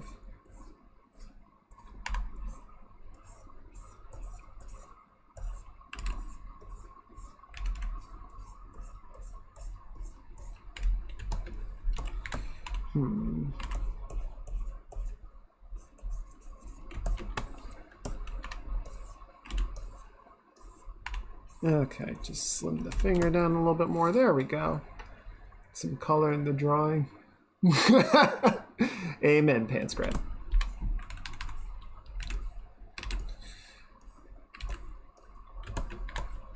Yeah, I personally find like adding local colors and whatnot to be kind of like, it's fine. It's just kind of it's a very mechanical part of the drawing process now for me. I definitely feel I get the understanding. It's like it's there, you do it.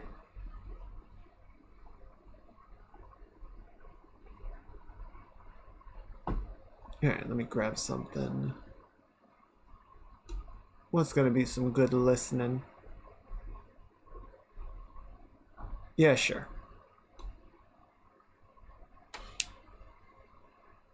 Meteor came out after Hybrid Theory, right?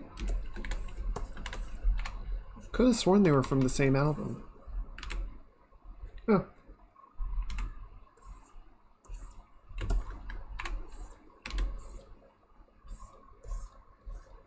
Tell me, been what you want me to be. Feeling so faithless, lost under the surface. Don't know what you... Okay, that feels nice. That looks pretty good.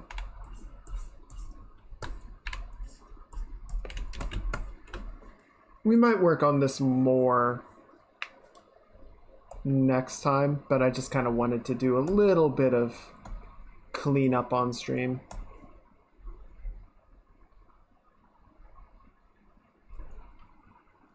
Okay.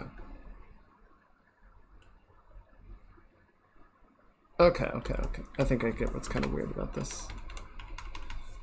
So we're gonna sort of bring this out and then round it like that.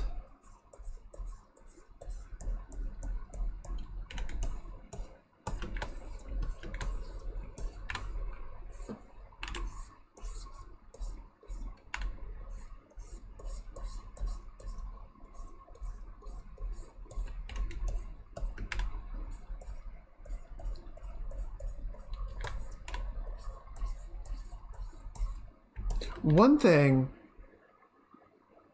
kind of going back, rewinding a bit, going to back to the franchise topic. Also, it's weird that rewind is like not a thing that we do anymore, but it's still in, like, people still like use the term and know it, even though it's like not a relevant thing anymore. Anyway, I remember watching a video a while back. It was talking about Empire Strikes Back.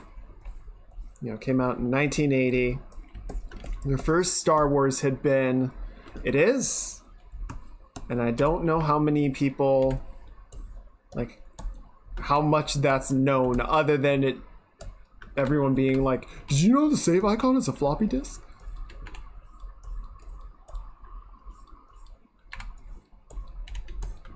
Like, it's being kept alive even though it's not relevant anymore. Anyway, so Star Wars New Hope comes out in 1977. Massively unexpected success. It's the movie you gotta go see, right? It's the blockbuster event. 3 years later, we get the sequel.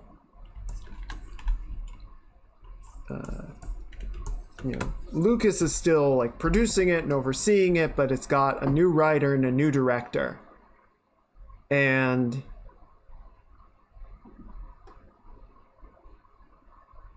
there was still this sort of, like, at the time, sequels didn't work, right? You had sequels and most of the time they were duds. And so people are like, all right, I guess we're going to do another one. Let's see how this goes. And it is generally considered to be the best Star Wars movie, right? The best one to come out.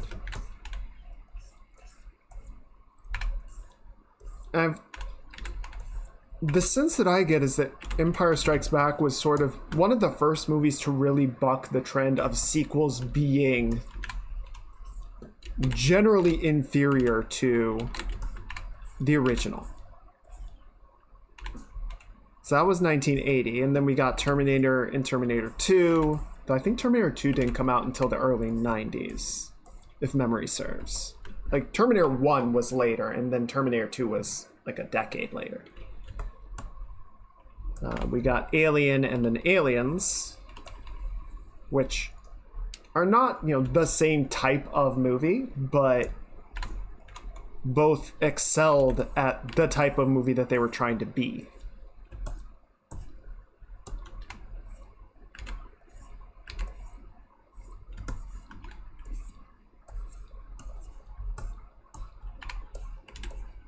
But I feel like that kind of means that, at one point, Hollywood had to have sort of looked at movies that they were making as like, all right, we're going to get, a good movie out of this IP, out of this project.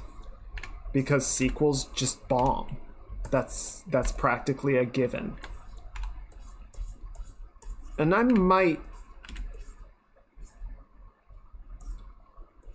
might be misunderstanding that. That's very possible. That happens a lot, in fact.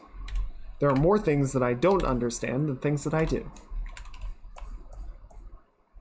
But just trying to think of, how many well-known movie franchises are there before the 1970s?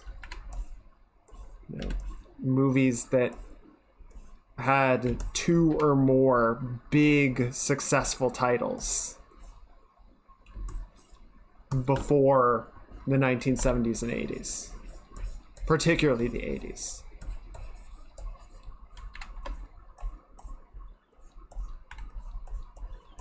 When did Wrath of Khan come out?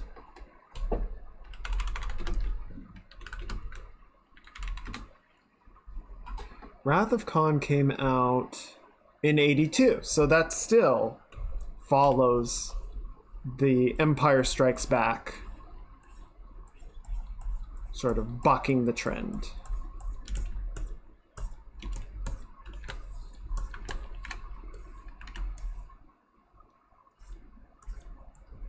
So yeah, I don't know, like, it's interesting to me that at one point, Entertainment Corp must have looked at it as like, we got to come up with new ideas because we're not going to be able to just milk this one forever. And now it's like, we have to milk it until it completely implodes like a dying star. Because we're scared. And we don't want to spend $200 million on something that doesn't have some sort of built-in chance of success. Which is fair. That's a lot of money to throw at any project, but maybe diversify your portfolio so that you're not riding on everything, hinging on a single success. Maybe. But then that leads to, I know, like, it's an onion, right? It just keeps going.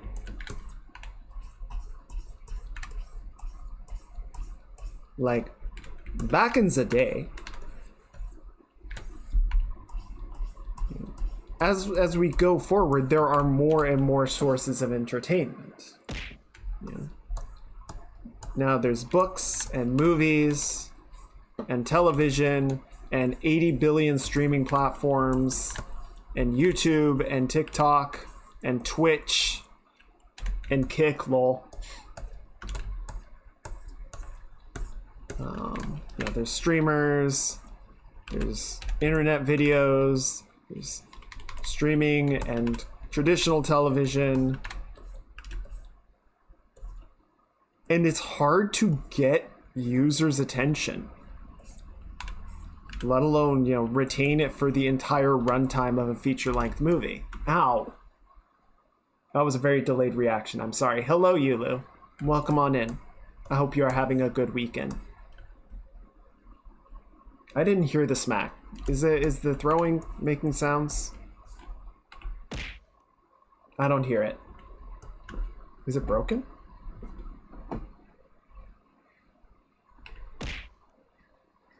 Okay, I think it's working.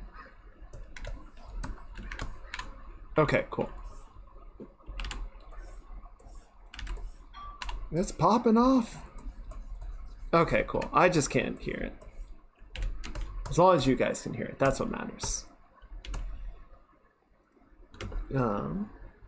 So yeah, I can kind of understand from a studio's perspective. Like, it's hard enough to get people to pay attention and, you know, pay or subscribe to see a single movie, let alone, you know, diversify the portfolio and get good returns on 5 or 6, right? Because then you kind of get into that weird place of like your own studio eating each other's lunches. Like if I don't know, let's just pretend WB, right? Warner Bros. Releases 3 movies within like a month of each other. They're gonna cut into each other's revenue.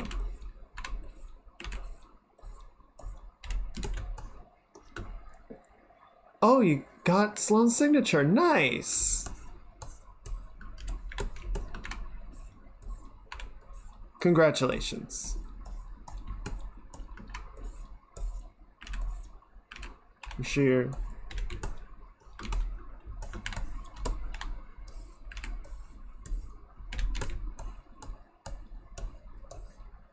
So yeah, I don't know.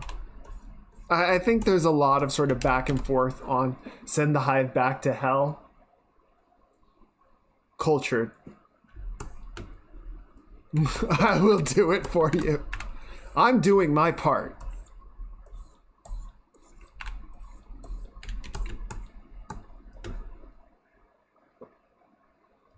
Okay, cool. So yeah, that's just a little bit of cleanup that I wanted to do. So many hands. Wait, where did it go? Oh, I turned the line off. There we go. Hands, hands, hands, hands. Okay, cool.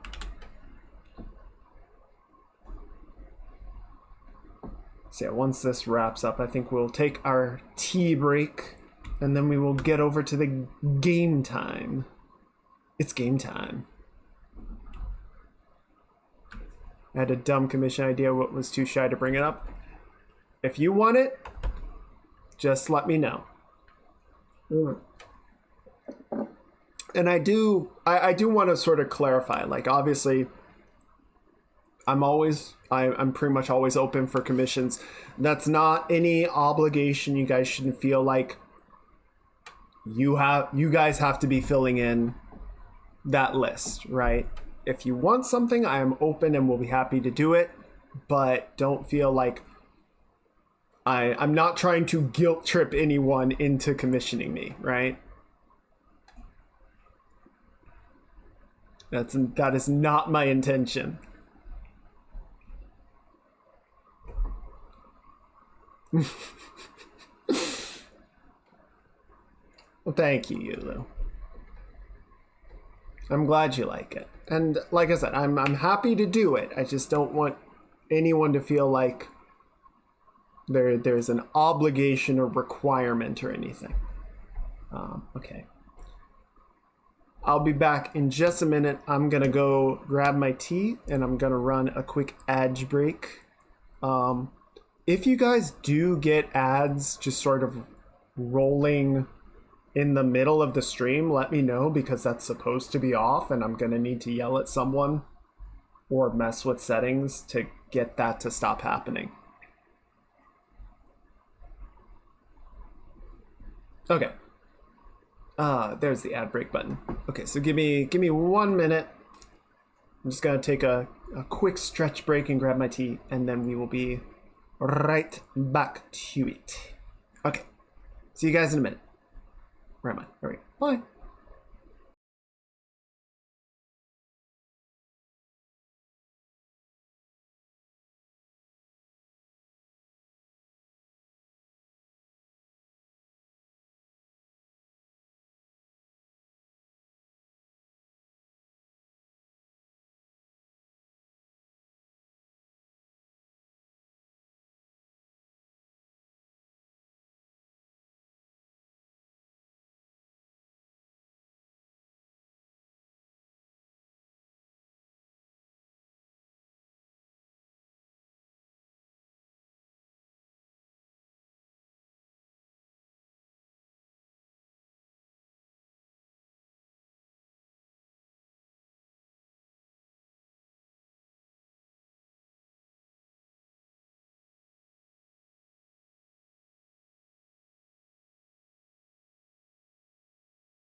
No more. Okay, there we go.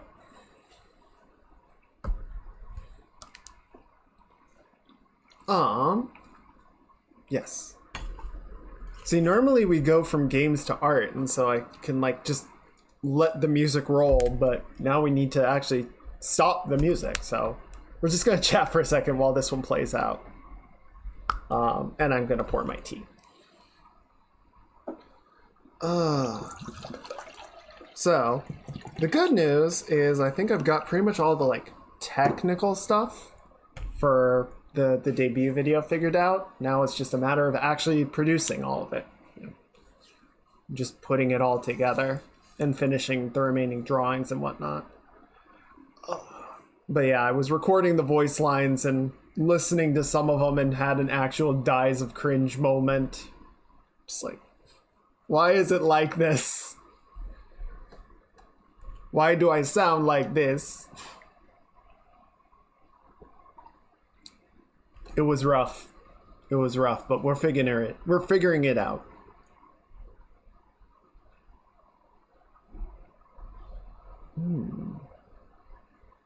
Huh. I'm realizing that I am missing a window on OBS. Okay, anyway.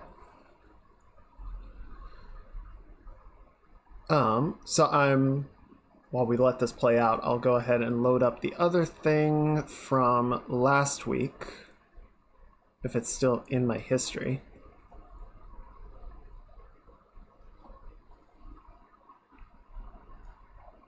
Shoot, where did it go? There it is.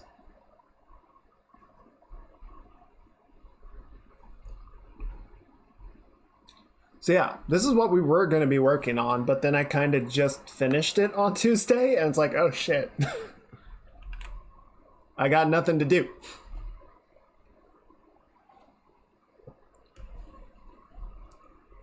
So yeah, pretty happy with how that came out, and I'm glad we can do these little sort of like goofy comics and they don't take too long to do. I feel like that's just sort of a benefit of doing so much drawing that it's getting faster and faster. Okay, so let me switch over to, we're going to switch the topic to the Outer Wilds, not the Outer Worlds, the other one. It's different. There we go. Boom. And we got to boot the game up.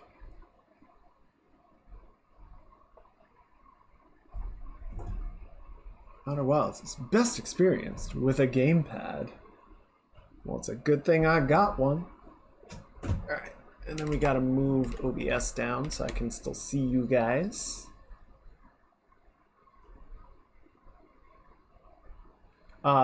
What'd you miss? So we were just doing a little bit of hand drawing to finish out the art section. We had that comic that was up before.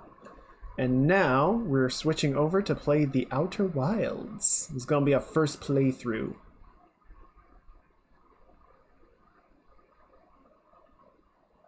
Oh, no. I'm sorry. We're playing Outer Wilds. I know. They're like exactly the same. Is this it? This should be it. There you are. Yeah, and I've managed to avoid... Oh. Does this work? OBS. OBS, come on, mate. You can do it. I believe in you. Okay, and are we getting sound? Alright. No worries, Soren. I appreciate you coming by. I hope you get to play the game soon. I'm not seeing any audio getting picked up. Hang on. Come on, game. Capture specific window. Title must match.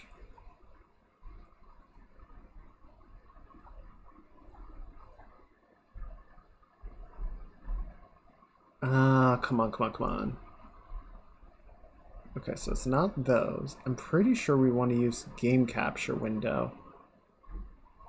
You guys aren't hearing the music, are you?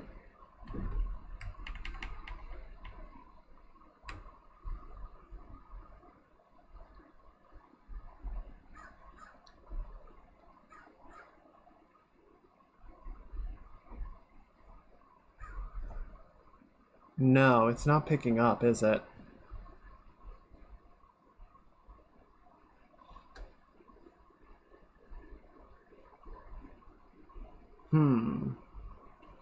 Wait. Oh, where are you? Window tile must match. Yep, that looks good. Okay, so you guys can see it, but we can't hear it. Why not?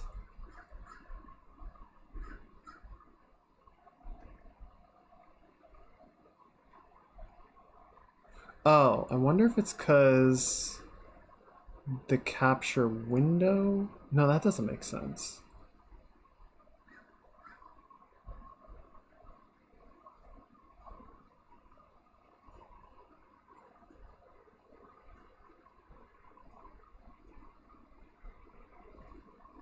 And then that's not working. Huh.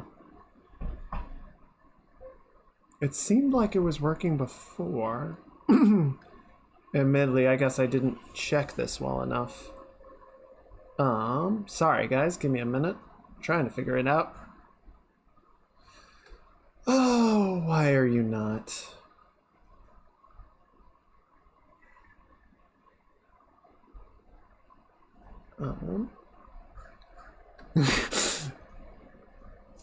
Yes, got my back, thank you. When I plug in my controller, it yoinks the audio sometimes.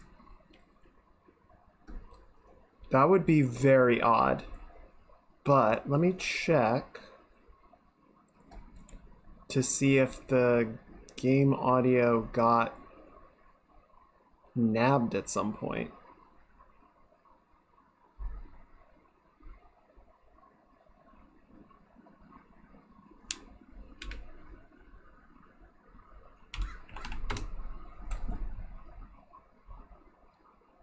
Or if it's like looking to the wrong thing. Oh! Are you serious? Oh my god, you're so stupid. Okay, I found it. The game audio channel is looking for the specific game. And since I didn't point it to Outer Wilds, it's not picking it up. Okay, we found it. There we go. Okay, so we just need to do outerwilds.exe, add that. And now it's way too dank.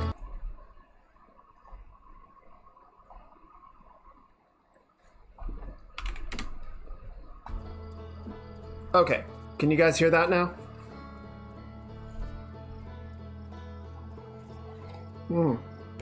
That's dang good tea. How's the volume? Are we good? Too loud? Not loud enough? A little bit loud? Groovin'?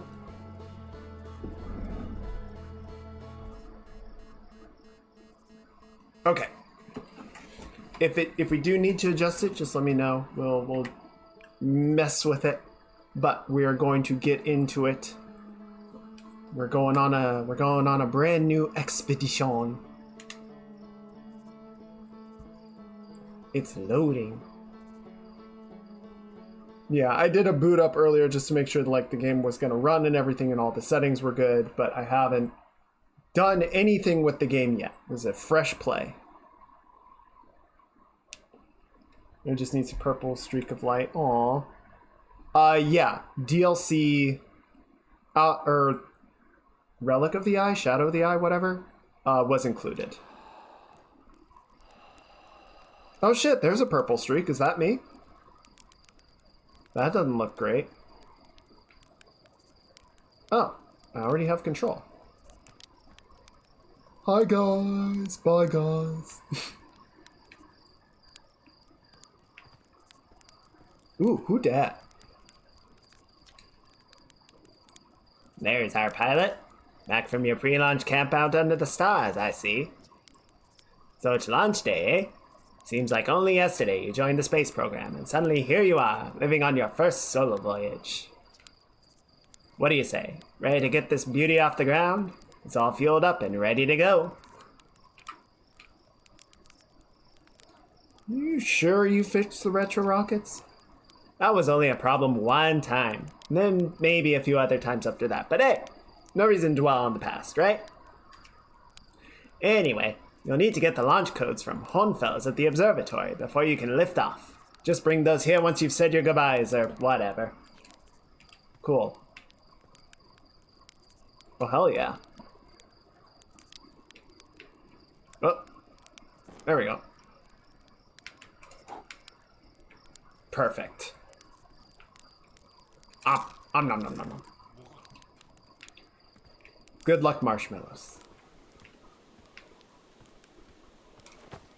Okay. Oh, interesting.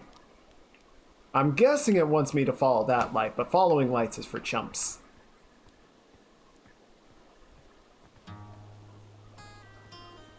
Ooh, what's this? Before the game's like, stop. Hey, Micah. Hey, it's you. Stuart said you're blasting off in your ship today. I'm really excited to see the launch.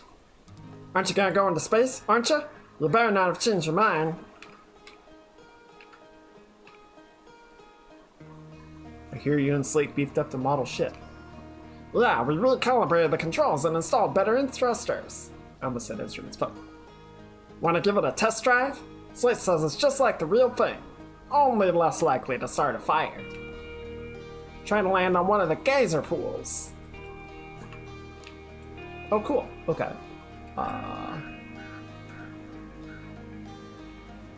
Okay, so we can... Whoa, whoa, shit. I'm just gonna... Okay, so I gotta up first and then do that. Got it.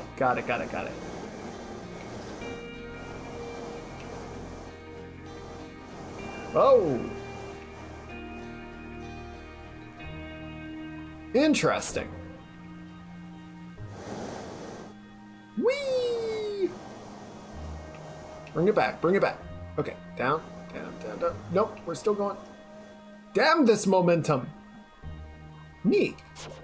All right, cool. That's actually a nice little tutorial. What a landing! I guess that's why Slate lets you fly the real thing, huh? Yeah, it's a little puddle jumper. Hey, Fetch, welcome on in. Good to see you. Welcome, Sonic. I hope you guys are having lovely weekends. Whoa, shit. I don't know what happened there. Don't worry about it. And it's gone! Space physics are indeed weird. What's up, Sonic? What's your question? I'm flying this baby into the sun! Oh, it's really just going.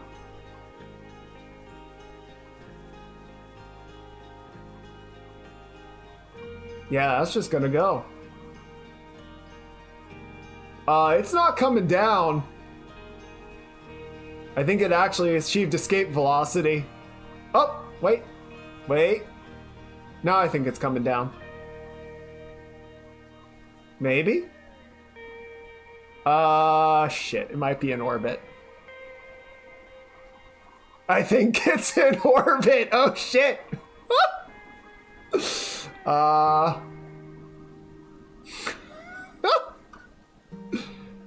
I'm just gonna go. There, see, it's fine.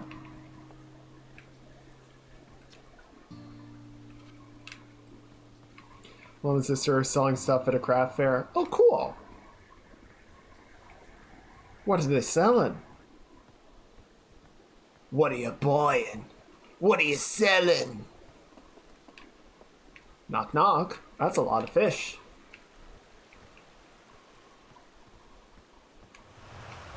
Are you the fishmonger?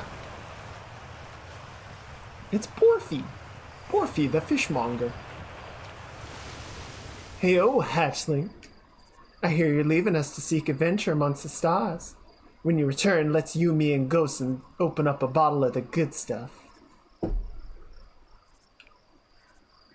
good stuff is less deliciously sap wine and more daunting digestive challenge. Another metaphor ruined in the name of scientific accuracy. Nevertheless, I do hope you enjoy your travels. Good luck.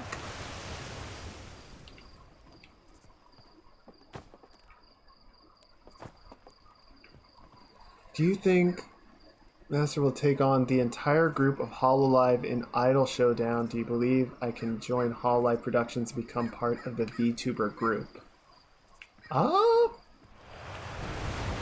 Yes.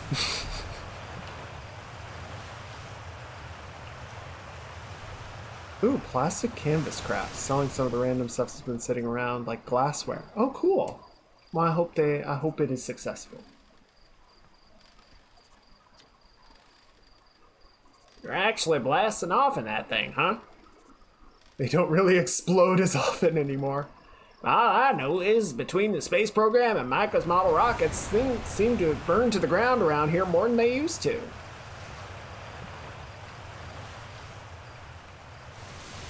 What is this?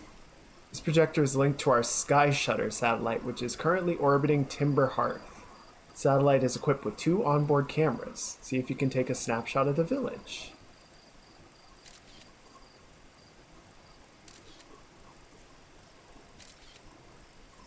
Well, that looks promising. Oh, but it's gone. Oh, hi. That looks right. I mean, I can't control it worth a damn, but it's working. This pilot seat used by pioneering astronaut Feldspar is all that remains of our inaugural flight into space. Alright, well, space is rough, you know? Although it's been argued such a distinction requires a breathtakingly liberal definition of flight, that day will nevertheless always be remembered as a landmark achievement in Hearthian history.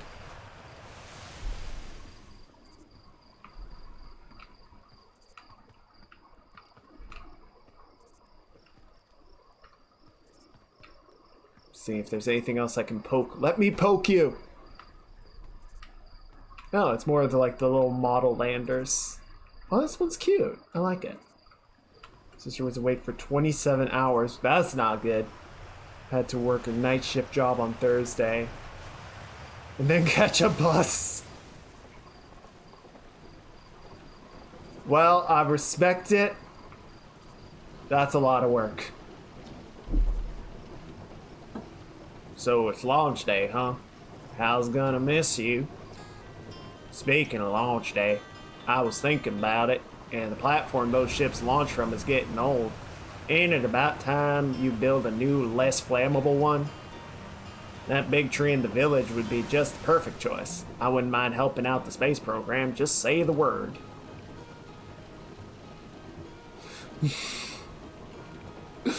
I'm not sure. You didn't realize that? Don't worry, it's held up all the launches so far. It'll definitely be fine for yours. Probably.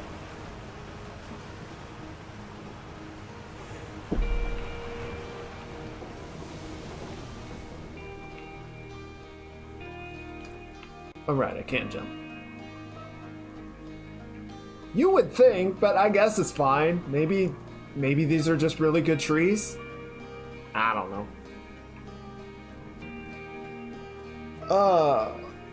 Sonic, are you, like, auditioning for Hololive? I'm not sure what you mean. Hello there, little space cadet. I see you're leaving the crater today. If you meet any of the other travelers up there, remind them to take proper care of their instruments, won't you? Oh, sure. I made all their instruments, you know. Let's see. Well, there's Shert's drums, Rybeck's banjo, and Gabbro's flute. And Feldspar's harmonica, of course, though Feldspar's been missing for a long time. Sometimes it feels like just yesterday they were playing their harmonica around the campfire. Anyway, you hear music in space, that'll be one of the space program's other travelers. If you feel like company, you can always pull out your signal scope and track them down.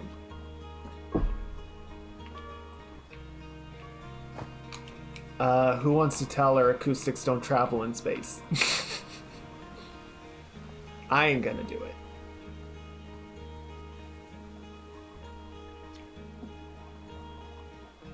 Hello, astronaut.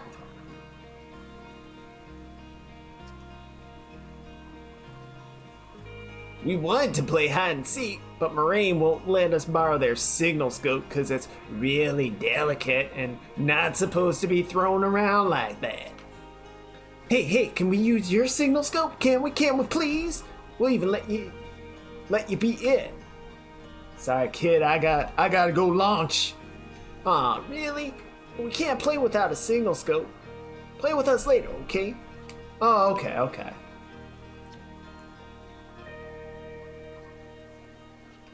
She don't talk much, I guess. That's fine. You don't always got something to say, you know? Hey, Spinel. Fish and rhyme. Singing helps me pass the time. You're leaving the crater. Guess we'll all be a little busier without you around to lend a hand. That big water planet, Giants Deep, that's where I'd go. One time, after the rest of the village had left to sleep and it was just the two of us sitting around the campfire, Gabbro told me about their first trip to Giants Deep. They landed their ship easily enough in the waves, but couldn't see too far down. On account of how murky the water was, I guess. Too dark. Gabbro wants to see what lay beneath the surface, so they decided to travel deeper. They traveled down, and down, and down, and down, and down, and down, and down. But suddenly, Gabbro couldn't go any further. I underestimated how boring this would be. I will. I was just pausing dramatically. And down, and down, and down, and down. As though exercising a will of its own, the water was refusing to let Gabbro go any deeper. It held Gabbro back. And that almost as if it were trying to protect them from something. And then, in the terrible darkness, Gabbro saw it. The tentacle of some hideous beast. Was there sap wine involved in this story?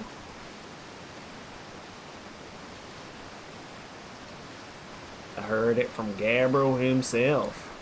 Themself. Gabbro can be a little fanciful, sure, but they aren't a liar. I mean, probably anyway. I guess if you want to know if the story's entirely true, you can go see Giants Deep for yourself. Imagine if the Landercraft fell out of the sky and just hit them during the next pause. And down, and down, and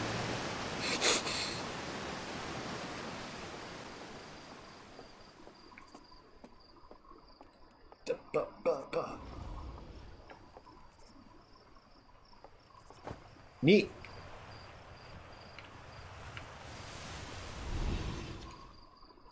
Hi, astronaut. You know the patch of ghost matter inside this fence? Ghostin said it used to be bigger when they were a hatchling, 'cause ghost matter evaporates. Just takes a super long time to go away. I hope there's still ghost matter in the village when I'm a grown-up. Ghost matter's awesome! And damn, boom!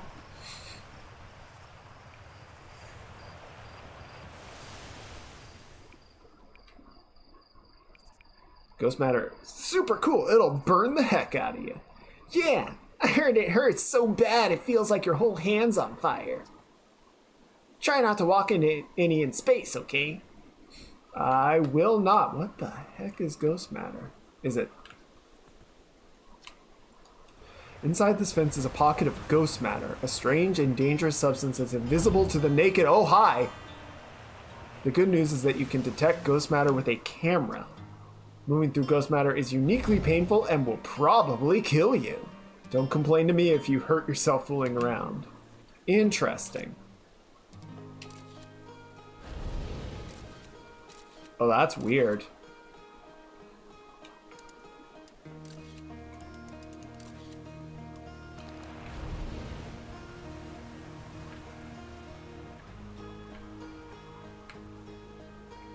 Ooh, 0G cave.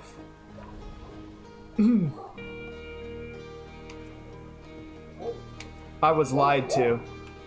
There's still G's here. What the hell? Oh, it's Gosen. Hey, thought I might see you before the big launch. Nerves getting the better of you? Like you weren't nervous before. Hey, don't worry about it. Your nerves are between you, me, and the vast endlessness of space. But really, you'll do fine. I'd worry more about that ship if I were you. Hopefully that lunatic slate at least fixed the retro rockets. So, listen. There's a satellite. Yeah, I might have put that up there. Sorry. Which is definitely not just a piece of broken mining equipment set up down in the 0G cave in need of repairs. If you're looking for a little last-minute practice, head down the lift and into the cave. Or don't, so long as you're confident you can make ship repairs in space. Yeah, let's go practice. Cool. Get into it, and try not to concuss yourself right before your first launch. Welcome to the 0G cave, man. We have the whole alphabet down here in caves. All of them, but no G's. Damn it, Tishel. Damn it, you got me.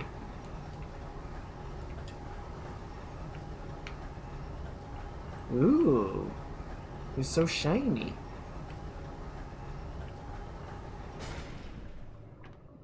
Whoa, okay.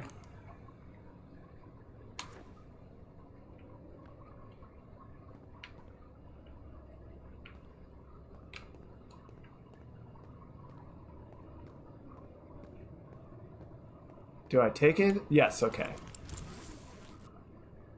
Ooh, fancy.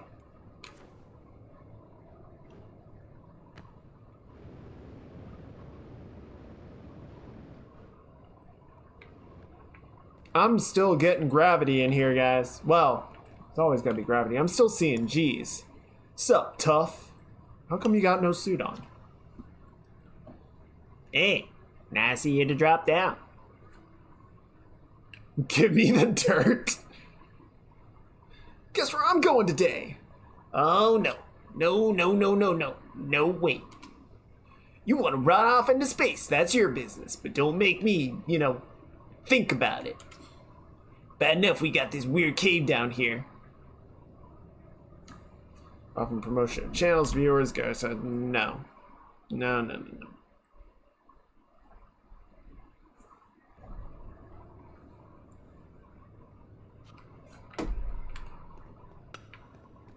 I haven't gotten one of those bot messages in a while.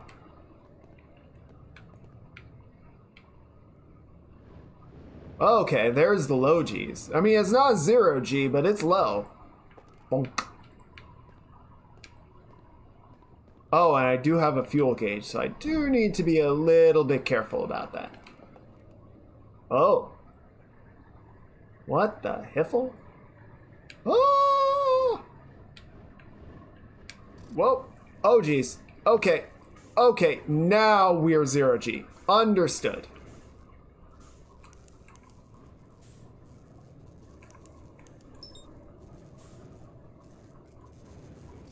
Oh, that's kind of cool. So you can match velocity.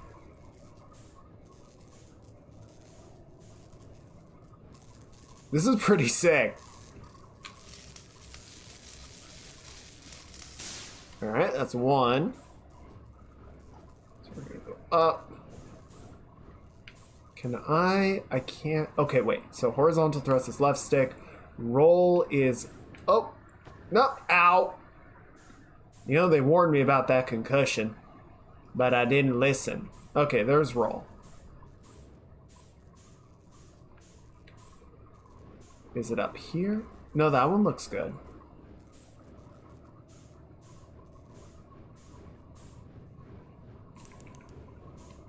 Where's the damage? Oh, I got it. Just gonna bring it in nice and easy. We good. We're good. We're good. And we're good. Alright. Just gonna move it up. Just need to find the last damage point. Ow! I bonked myself. Where is it? Oh, I see some red. I hear something. There it is. Okay, steady on. Bring it up. And we're in.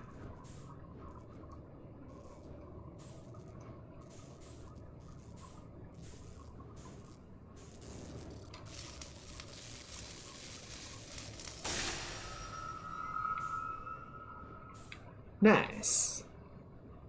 Alright, let's roll it on up.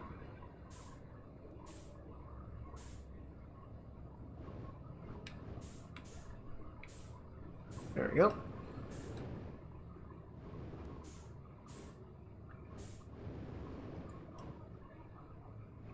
Oh, I wonder... Uh-oh. Okay, so now we've got orientation again. Gravity is still effectively 0.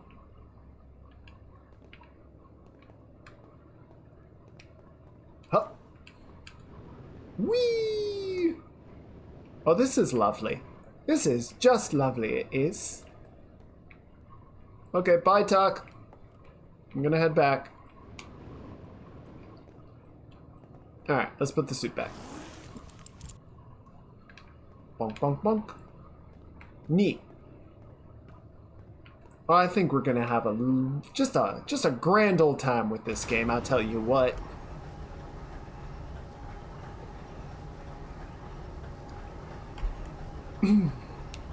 Can you take the suit off? Oh. I don't know. Let's find out. Let's be devious. I mean, I'm guessing we get our own suit when we, blast off, but let's find out.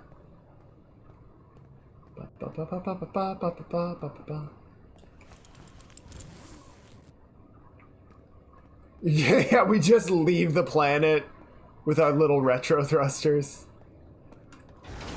Oh, nope. Nope.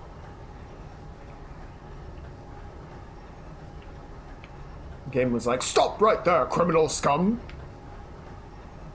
Think you can take our zero-G suits on my watch? Hey, Ghostin. Nicely done. Of course, it'll be a little more stressful when you're hurtling through space, but just remember your train and try not to hit anything big. No suit for you! Now I can see you're itching to get off this rock, so we'll get the launch codes from the observatory and get out of here already. Best of luck out there. And hey, try to avoid getting yourself killed now that I put so much time into training you, got it? Yeah. I'm gonna go get swallowed by a black hole. Because why the hiffle not?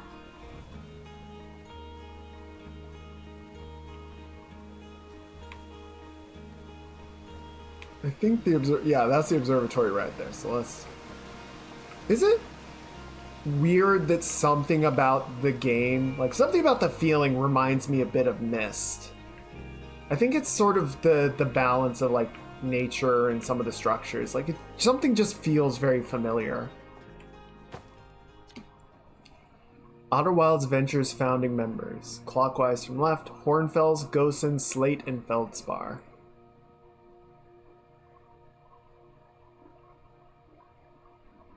They're saying Feldspar's been missing for a long time. Interesting. Big thanks to these additional founding members of our Outer Wilds Ventures, without whom we would never have gotten off the ground.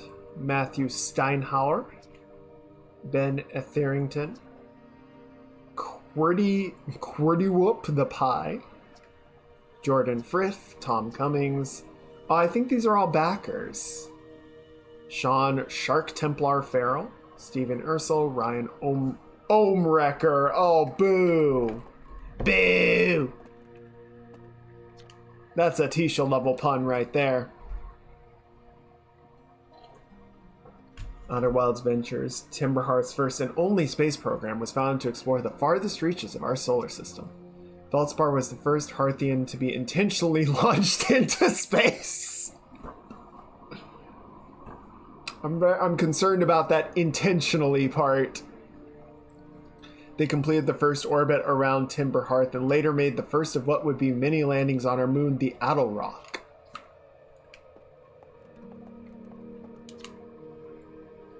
This remarkably intact statue was carved by the Nomai, an ancient species who dwelled in our solar system thousands of years ago. The statue provides us with our most detailed look yet at the Nomai, who appear to have been covered with a layer of fur. Note the decorative jewelry that has been carved as part of the antlers. Although their artifacts and structures have been found in almost every planet in the system, we still have no idea where the species came from or what happened to them. Maybe they got bored and left. Hey, Hal. Well, hey, it's my favorite astronaut. Launch day at last, huh, buddy? It's the translator. Yes, it's the translator tool's inaugural flight, too. I'm so excited, it's making me nauseous. Just think, you'll be able to translate any Nomai text you want, anywhere you are. The two of us put a lot of hours into inventing that tool, so don't break it, okay? Oh, geez, do not break it. Ignore me, okay? I'm just nervous. I'm not even the one going into space. How are you feeling? I'm hyped, buddy. Well, good. We've all been waiting for this day since we were hatchlings. I can't wait to see all your training pay off. So what's the dirt? You here to see the new Nomai statue? Oh. Okay, I think dirt is like gossip. I thought we were asking Tuck to literally give us the dirt he was mining.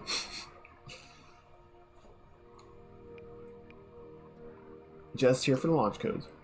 Yeah, I get that you're dying to head out into space, but seriously, you've got to see the statue before you go. It's an amazing find. Makes me wish we could see what a real live Nomai looks like, but I guess this is the closest we'll ever get. Check it out. Looks like they had fur. Weird. I think he's calling you guys out. This is the first fully intact statue ever found, you know. And for how old it is, it's in great shape. Ah, geez, I got a little carried away there. Go on, you have a ship to launch. Take care of yourself out there, you hear? I'm just gonna go ahead and preemptively say I'm going to forget every voice that I'm doing for these guys, so I kind of hope we never see them again.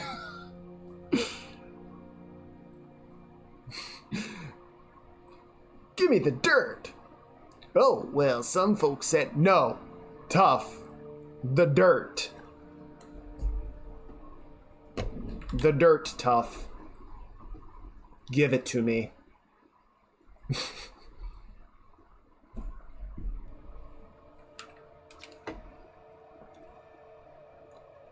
The radio tower here on Timberhearth was built to receive transmissions from our deep space satellite, and to this day still houses the first ever photos taken of the entire system.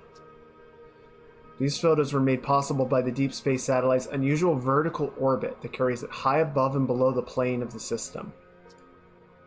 Thanks to recent upgrades, the deep space satellite is now responsible for generating real-time solar system mapping used by our newest astronauts. Ooh, neat! Ooh. What?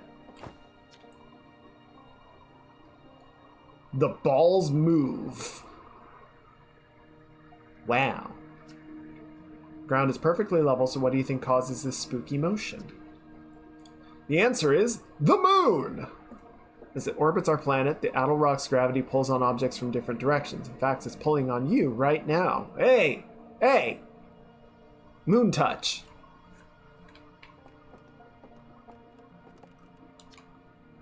Stars like our sun generate light and heat by fusing hydrogen into helium. Hey! I didn't know this was going to be an educational game. As it grows older, the star runs out of hydrogen and starts to contract. That's not... Well, I guess it is... Yes, that is true. As the core contracts, it gets hotter, which causes the outer layers to expand. Right, so it gets smaller, and then bigger, and then smaller.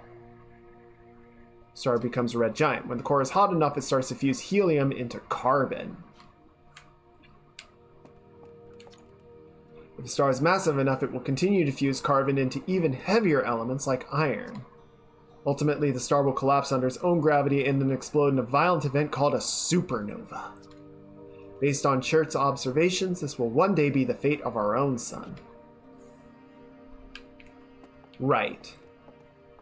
Yeah, and the contraction heats it up and causes the greater outward energy. What the hiff? It's just an anglerfish. I mean... What? Anglerfish specimen was found attached to the landing gear of one of our ships that flew close to dark bramble. It appears well suited to living in dark places with minimal atmosphere.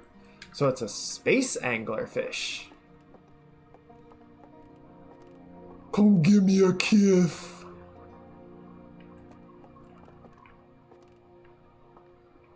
Ooh, we got some ruins. Maybe more? Nomai, rather. This crystal was taken from a Nomai ruin on Brittle Hollow. It seems to generate a local gravity distortion and was most likely used to traverse deep surfaces. Whoa! That's way more powerful than I thought. That's cool.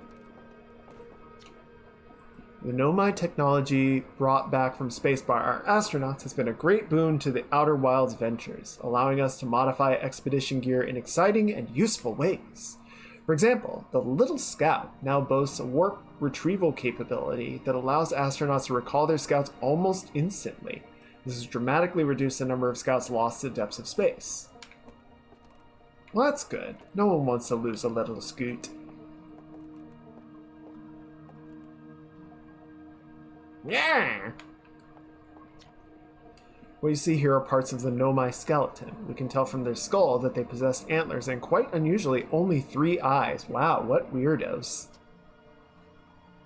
The Nomai body was most likely adapted for living exclusively on land. The differences in the Nomai's anatomy, such as their shockingly fragile bone structure, shows us that Hearthians couldn't have descended from Nomian ancestors. It's not clear where the Nomai originated from or why they disappeared. We hope to find more clues to this puzzle as we explore the system. So you can warp home, but you still need to travel out the long way. Right. Yeah, so I think they use it for pretty much exclusively for the scouting drones. There might be a recall function once we get out there. That would kind of make some sense. Aside from the dwellings and structures they built, the Nomai also made art. I see. So they are also individuals of culture. This decorated pottery was discovered on Brittle Hollow. Some ancient Nomai art depicts strange animals, foreign celestial objects, and other subjects that can't be found in our solar system, which makes us wonder whether the Nomai originated elsewhere in the universe or simply had vibrant imaginations. Were the Nomai born in our system, or were they born among the stars and planets? And if they were, how and why did they come here? These are just some of the questions we hope to answer through further xenoarchaeological expeditions. Radical. This piece of Nomai writing was essential to deciphering their unique language. As a language? Although the text is linear, Nomai text often branches off from a central point. Interestingly, each branch tends to be written by a different author. What? Wait, what? Oh. Oh! What? We're nearly ready. Felix and I have finished construction, and she says calibrating the device won't take long. Fortunately, the Adelrock's lack of atmosphere will make calibration simple. After all this time, I'm thrilled to finally see resume our search. Interesting. Huh. So what is that then? Okay, I think we checked everything out. Except for... Did you guys see that? What? Are you teleporting?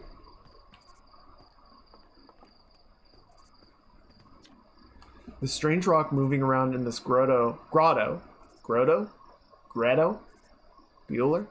appears to react to conscious observation. The level-headed among us realize there must be some sort of optical illusion at play, but Gabbro claims the rock exists in all possible states until it is observed, whatever that means. Whatever is actually happening, both sides of this debate agree that the effect is extremely creepy. Grotto.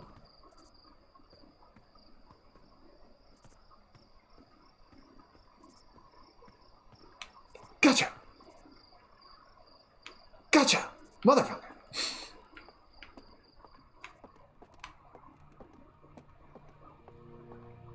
A grotto.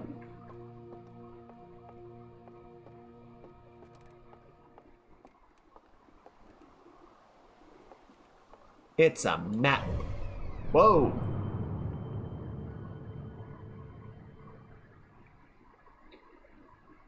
Man, I got all that from a couple of balls lodged in a stump.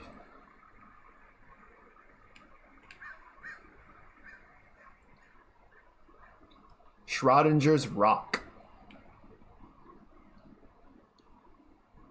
Okay, so we've got something orbiting very close to the star. It looks like some kind of space station. And we've got the Hourglass Twins. That's pretty. We're here on Timberhearth, and then we've got Brittle Hollow and Dark Bramble. And farther out, we've got Giant's Deep. So Dark Bramble is the farthest orbit. Giant's Deep also has some sort of station on the surface. Or in orbit, rather. Okay. Neat. And then we've got orbiting perpendicular there is our deep space satellite. Ooh, what is that? What is that? What is that? That's a secret. It's a secret to everyone. Alright. That's enough of that. Launch codes. Launch codes. I was promised launch codes. You got launch codes, Hornfells? There you are. I just finished pre-flight observations and local conditions are good. Yeah. Time to get our newest astronaut off the ground, yes. And you'll be our first astronaut ever equipped with a Nomai translator. I confess, I've been giddy all day just thinking about it. Yeah. We're better equipped than ever to unravel the mysteries of the Nomai. You and Hal should be very proud of your work, yes. Tell me, what's your plan once you're in space? I'm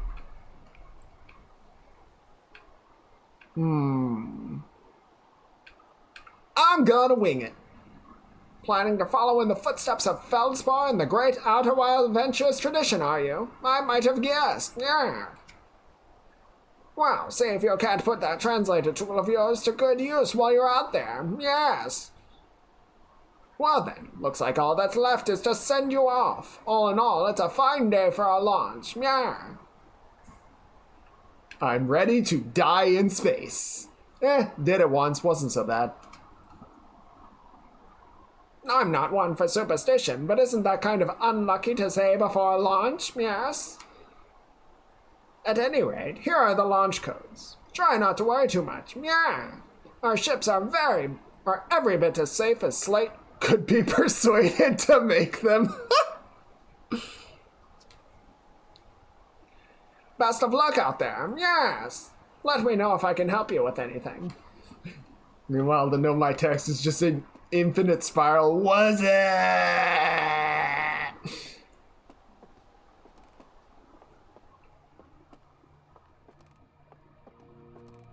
Okay. Oh, the launch codes are that.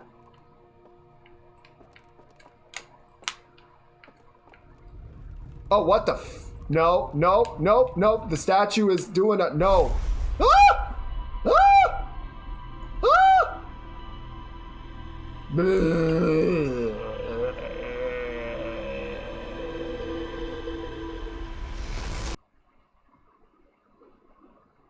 Where did I go just now?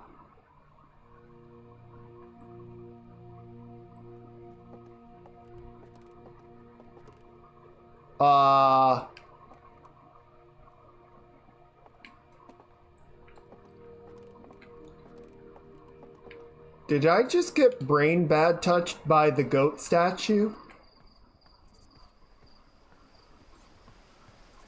Oh, hey.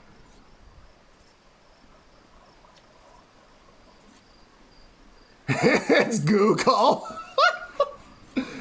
Google the goat statue. Hey, so did you get a good look at that Nomai statue? Oh, shit, okay.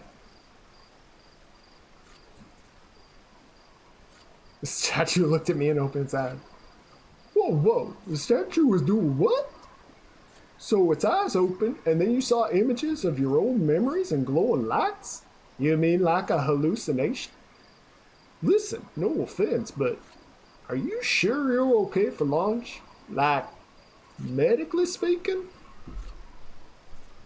No, that statue is definitely weird. I mean, if you're saying it happened, then I guess maybe it did. But why?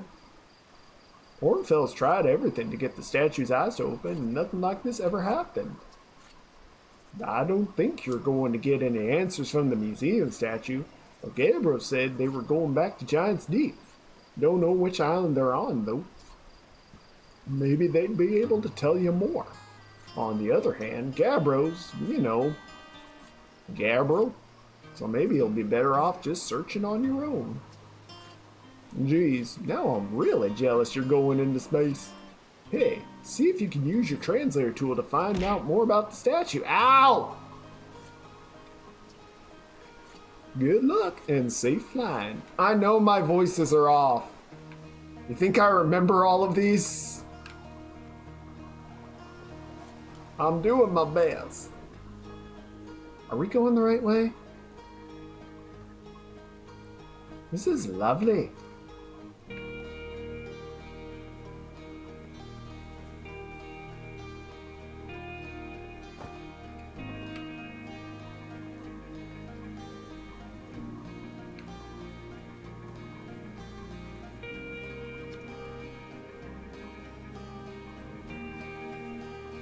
Hello, astronaut. Are you going into space today? Are you going into space and never coming back like Feldspar did? That's pretty disturbing, little bassist. But Hornfels says no one knows what happened to Feldspar. Hornfels says they got lost in space even though they were the best pilot ever. Did the sun just go out for a minute? You're not as good as Feldspar, so you should be really careful not to get lost. Thanks for the vote of confidence, you little shit.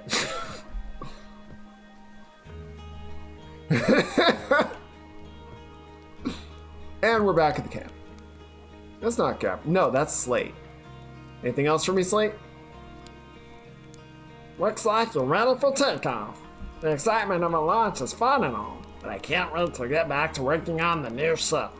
We're working on fixing the autopilot's avoidance system for this one. Sorry. One more marshmallow for the road. Let's do it. Yeah! Roast it, roast it. It's just like me. Oh, fuck.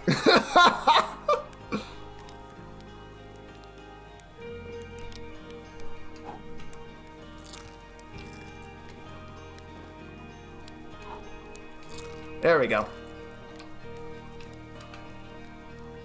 Is this the launch tower? This looks like a launch tower. Oh, yep, there we go. Launch codes.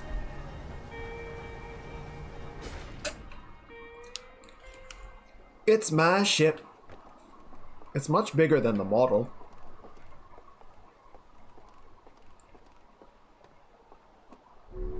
Whee! Oh, this is lovely, this is. Oh, it's got one of the crystals to simulate the gravity. That's a lovely little touch. I respect that. Captain's log. We have not left yet. The one and only Hearthian village, as well as the main source of explosions on this planet. No, my statue in the observatory opened its eyes and looked at me. I saw strange glowing lights and my own memories before my eyes. Hal says the statue has never opened its eyes before, despite Hornfell's best efforts. A cave at the very center of Timber Hearth, used by Outer Wilds Ventures to train new astronauts. Cool. Find in rumor mode. Oh, I've got my own conspiracy chart. My text in the observatory talks about calibrating some sort of device on the Addle Rock. Cool. And Gabbro supposedly went off to Giant's Deep, and we haven't seen him yet. Cool. Okay, so that's kind of neat. That gives me, like, optional objectives, right? Like, here are things that you can go do. So yeah, we've got Giant's Deep and then some other shit. Cool. I like it. Interesting. So it looks like Dark Bramble is like a planet that broke apart. Or got eaten from the inside? I don't know. I got my suit. I got a scoot. And I've got my pilot's chair. Buckle up! Yeah, let's go to the next turn. Oh, okay, so there's no third person. But we do have a landing camera to help with that. Alright. Are you ready, chat? We're going for it. The Interloper. That's neat.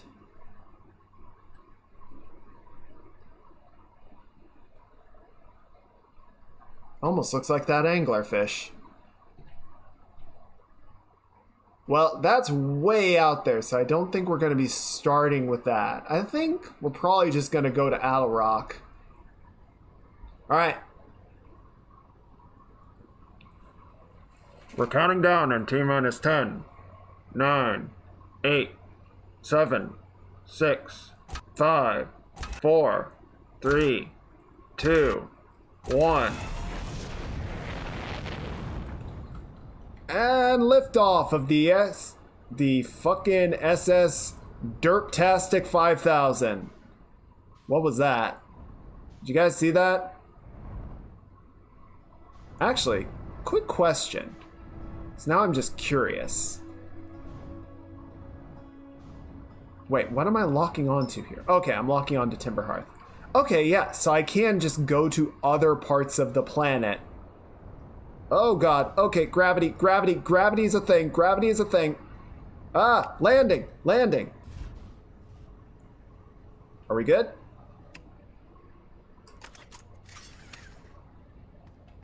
Okay, so I can just lift off and move to another part of the planet. Equip signal scope, scout launcher. Oh! I wonder if I can blow up.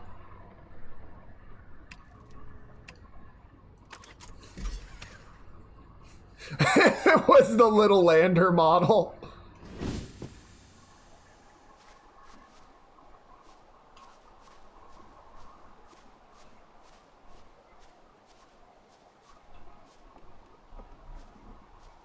Is there anything in here? Ooh, recording. And we're recording. It's been 2 days since the launch of the Deep Space Satellite, and I'm about to view the first batch of photos. Let the record show that on this historic day, Outer Wilds Ventures has... Ah! Oh shit! Oh, fuck, they're printing. Here they come. Stars above, will you look at that? There's Brittle Hollow, and look there! That's Hollow Lantern, and that's Giant Steep, and the Quantum Moon! I'm speechless! Completely speechless! Every single astral body in our magnificent solar system, looking stunning from every angle in each of these 3 images, and in color no less! Wow! Now this is art! I could stare at these photos forever! Doesn't Timberhearth look tiny from... Hold on, what's that? That can't be right. That's not even possible. Am I interpreting this photo correctly? What's even stranger is it doesn't show up on either of the other photos. Just this one. Well, there must have been an equipment malfunction, I suppose. Only sensible explanation for it. I'll radio Gabbro and ask them to go examine the satellite's lens for defects. Alright, so we got Comet. Where's us? Okay, so I think that one's us. And then that's... I don't remember what it said. That's Dark Bramble. That's the Journeyman. Wait.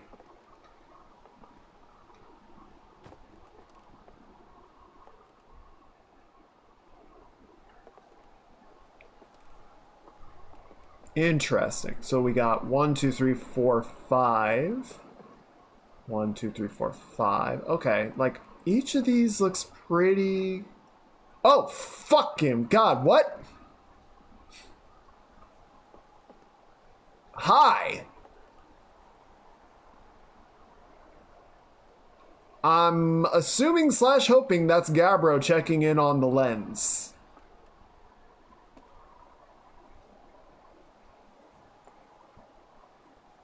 Wait, 1, 2, 3, 4, 5. So what is this one? Ooh. How mysterious. A potential 6th dark world?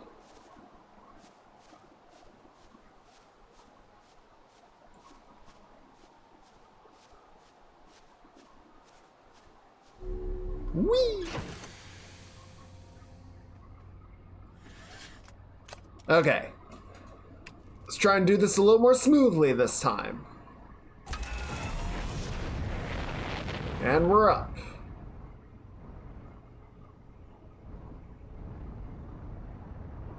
Okay, so that's the radio satellite, or the satellite tower. And there's the town, right? Or no, that's not the town.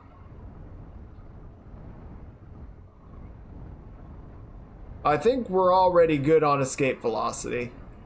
This ain't no Kerbal space program. Oh, what is that? Actually, I think we can match velocity. Okay, so there's the town.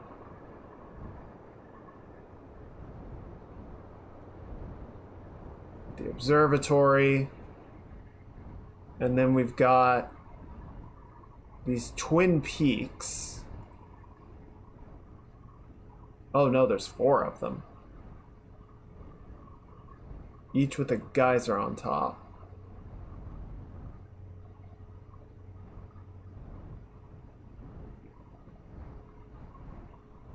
I feel like there's a ton to do just on this one planet. Never mind getting to the other ones.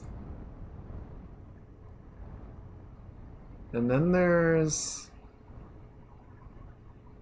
That's not the town, is it?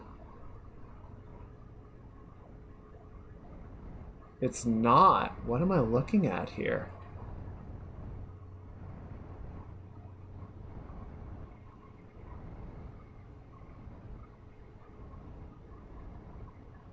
Alright, we're bringing it in.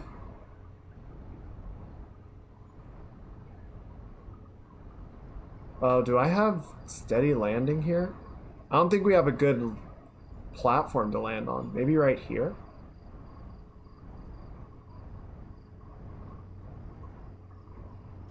Nope, that's a rock. Alright. And that's a tree. I got this. I got this. I think we're gonna have to land right outside.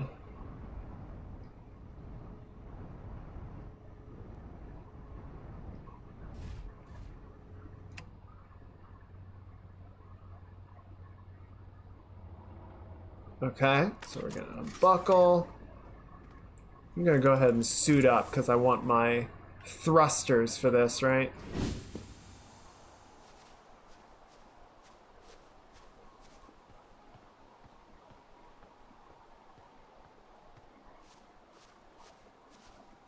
What the heck am I looking at here? Ow! Oh, there's someone here. Well, I guess it can't be that dangerous, right? Question mark?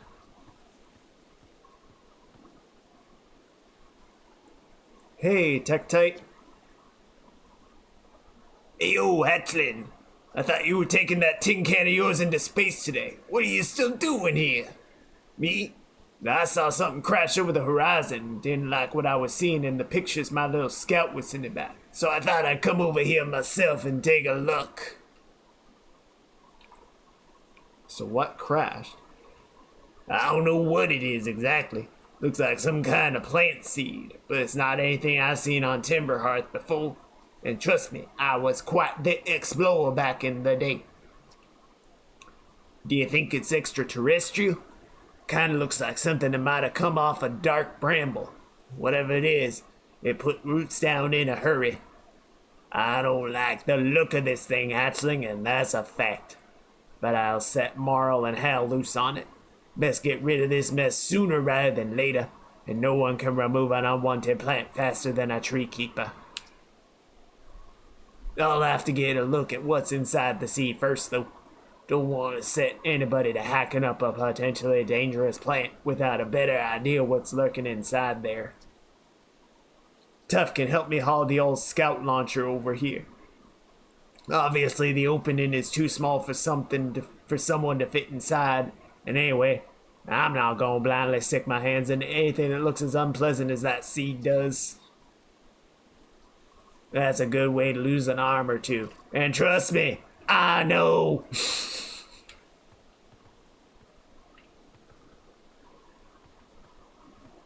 Okay. So I guess Dark Bramble might be spitting out or just kind of jettisoning parts. That seems not great. That's got me a little concerned. Also, this is a hell of a crater. And I know a thing or two about craters.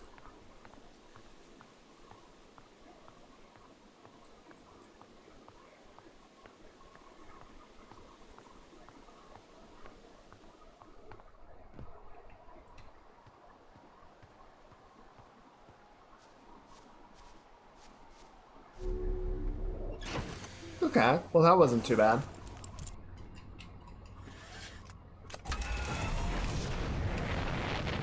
Whee! Okay, so what is signal scope? Okay, neat.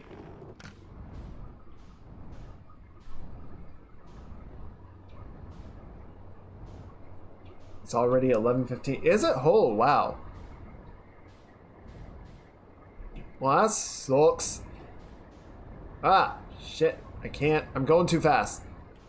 Can we lock on? Yes. Okay. Shit. Nope, nope, nope. Thrusters, thrusters. Can we match velocity now? Okay, cool.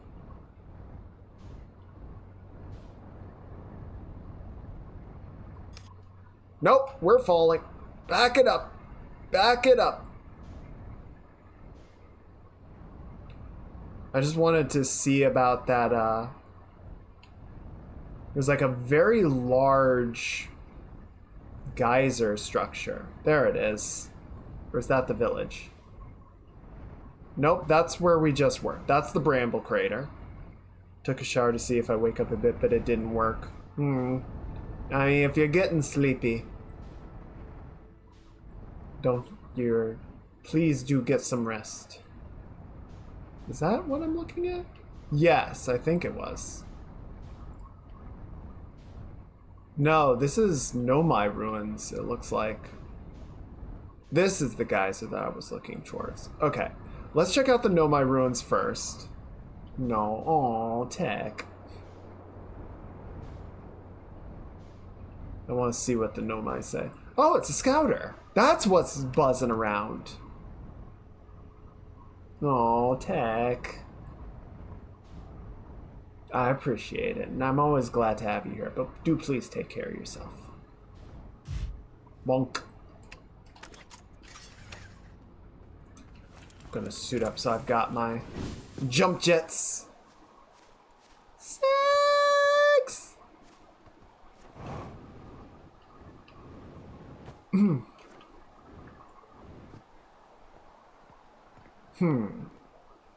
What am I looking at here? Okay. Signal scope?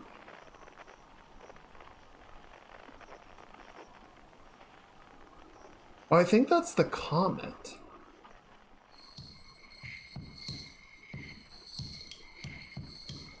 Bro, our sun is jamming out.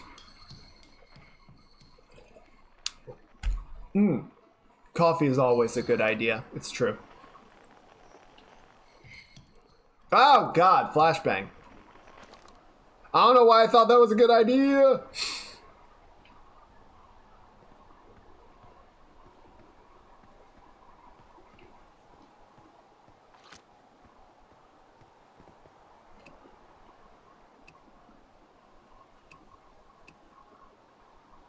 Okay, wait. So if I launch the scout... Whee! Okay, bye. I guess. Okay, cool. So I can just teleport the scout back.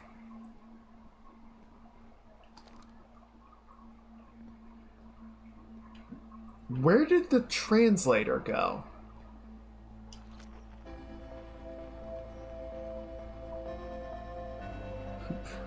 Remember, kids, don't look at the sun for too long. And Niche immediately equips binoculars and looks at the sun. Why you gotta call me out like this?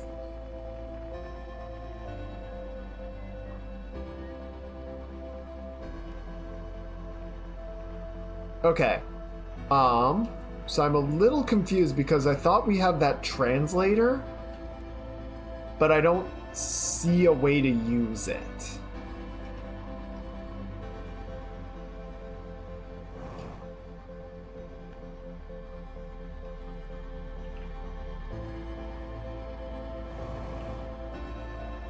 Whoa, bonk.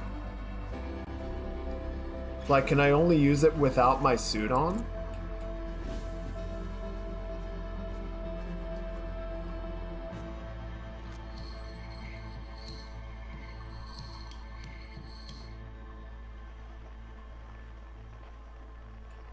I can't change the frequency on this thing.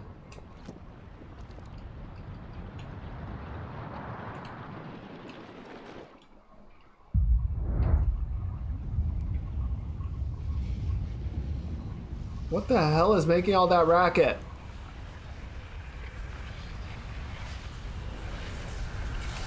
Oh!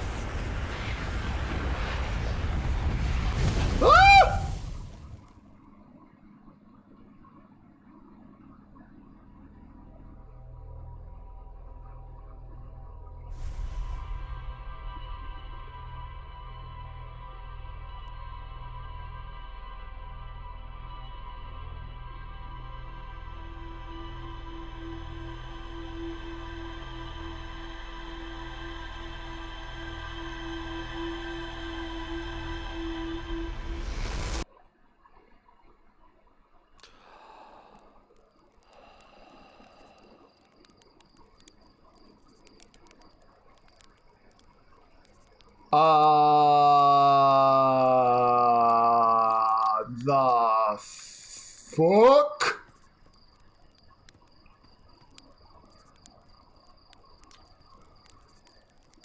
Oh, you ready to get this thing off the ground? Ship's all fueled and ready to go.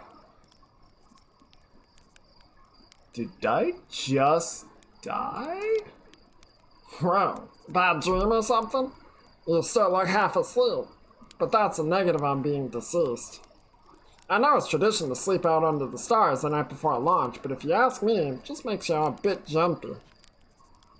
No, dude, like, what? Like, what? Like, what?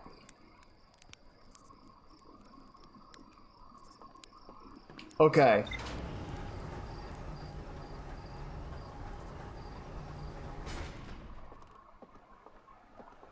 Okay, so... What?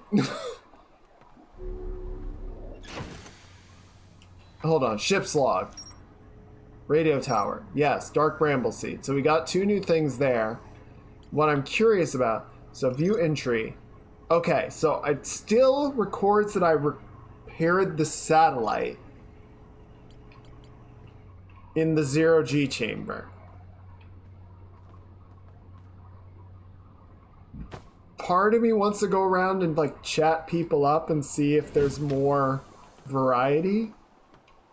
Like if I can sort of poke that. You know what? No, fuck it. We're going back to the observatory. I need to talk to the statue.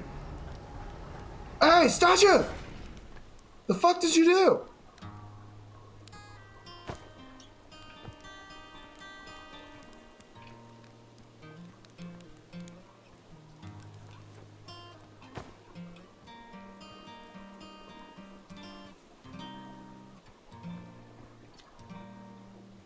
Ah, that's you! So it said you're bouncing off, decides to see the launch.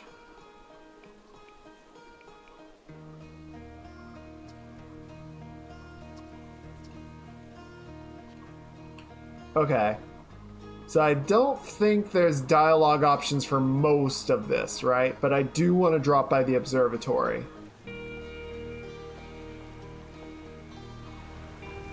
Because I need to have a conversation with a goat.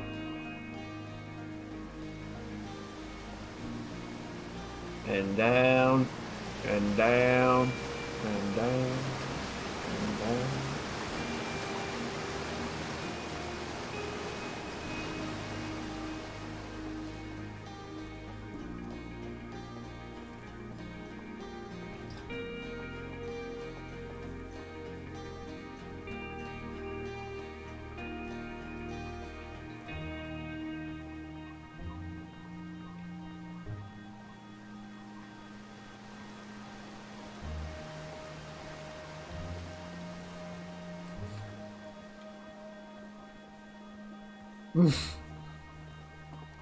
Oh, now there's 2 of you.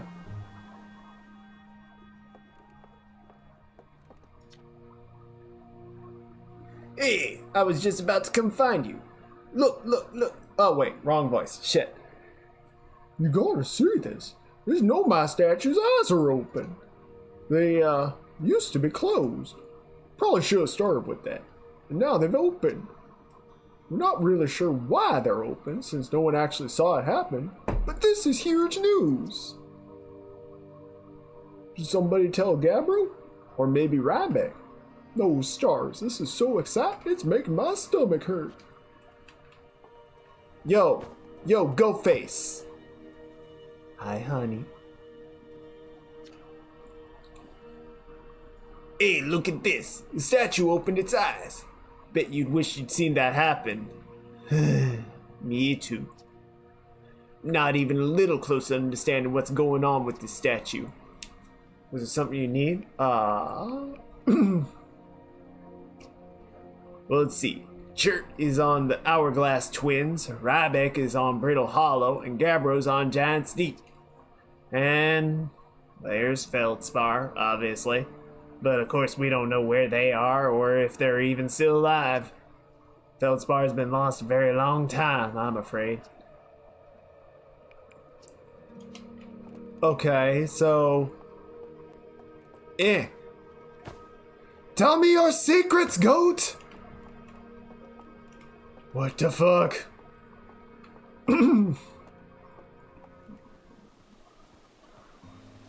Okay. So, I mean, I didn't expect any, like, answers right out the bat, though it is interesting that the goat is also already activated and not turned. Oh, this is all very weird. I wonder if it has anything to do with that superposition rock. Can I take this axe with me? I might need an axe. You never know.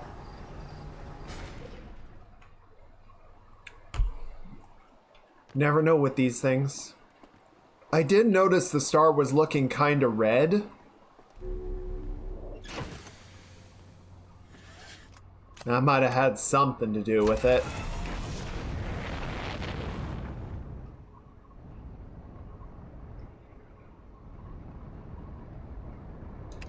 Yeah, so like... Whoa, what is that? Oh, okay, no. I think that's... Well, almost hit the ground. It's fine. Oh god. The moon is exploding again! Okay. I do want to check out these ruins. But now... No, wait. I need my suit first. Give me the suit. But now I'm really paranoid because I feel like I'm on a timer. I don't know what made things explode. But yes, like, see how the sun is like yellow right now? And we were looking at it earlier when I accidentally flashbanged everyone. It was like noticeably red. It's like the star is dying. Can I even... Alright, we'll try. Yeah.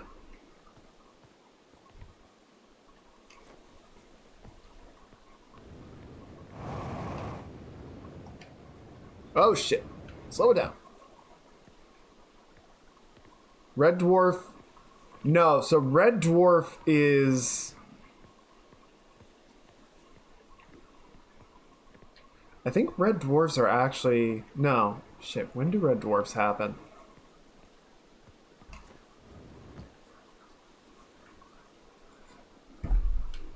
I think red dwarfs are just small stars.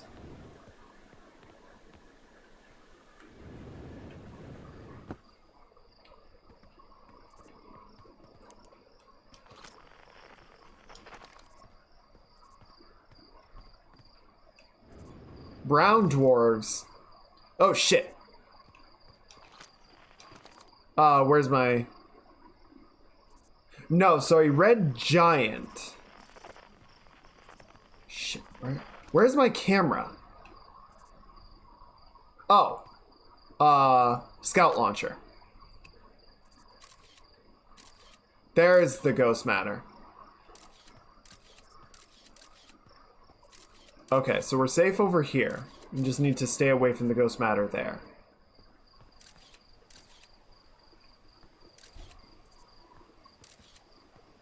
Right, yeah, so... Oh, there's more ghost matter down here. So the crystals are kind of an initial indicator, and then you need to sort of figure it out from there. Yeah, so a star will start to contract, and then the outer layers will grow, and that turns it into a red giant. You can even get up to a red supergiant. And then depending on how large the star is, it could like slough off a lot of its outer layers, form like a planetary nebula, and be left, and you're just left with a white dwarf, which is the condensed core of a dead star. Or if it's large enough, as the core loses its outward energy, its outward force, all of that expanded layering comes crashing back down and kicks off a supernova. Okay, I'm not seeing anything actually in this crater to do. Like, there's Nomai ruins, but I'm not seeing any, like, anything we can translate or read.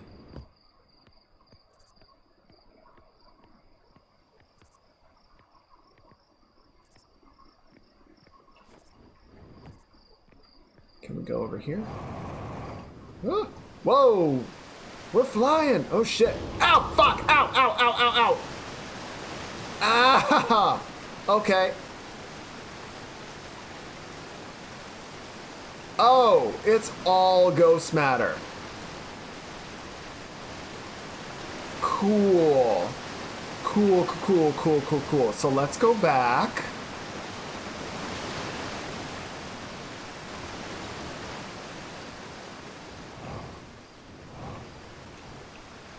Oh, there's something back here.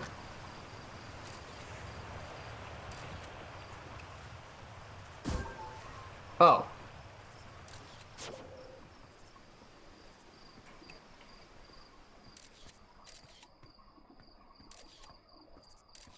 Ooh, a door.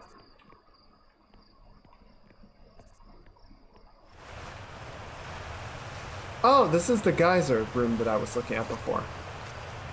Okay, there's the translator. Mining site 2B. Hello. Oh, okay. So it follows me. Interesting.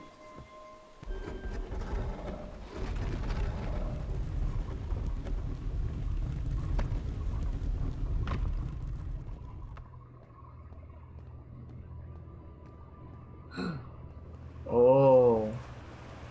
It's a Skellimans. It's a Nomai skeleton. Oh.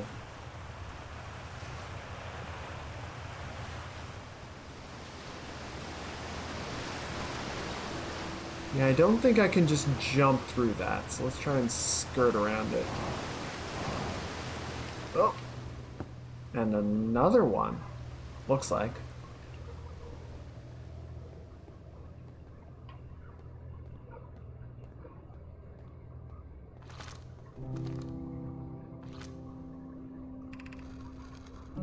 I'm still amazed by how much ore the Ash Twin project requires. Isn't this the ore for the remaining towers being built on Ash Twin? The completed towers I've seen are quite large. No, the material for those towers is all being taken from Ash Twin. The ore we're mining will be used to craft an immensely thick protective shell that will physically seal off the chamber inside Ash Twin's core.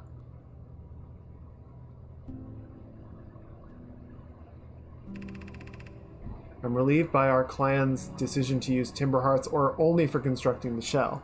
If eventually life on this planet were to evolve to the point of advanced metallurgy, I'm confident we won't have destroyed their ability to create.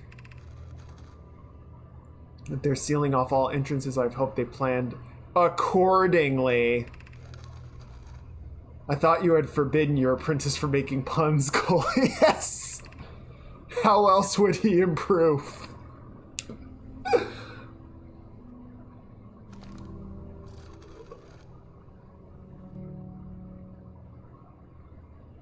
Okay.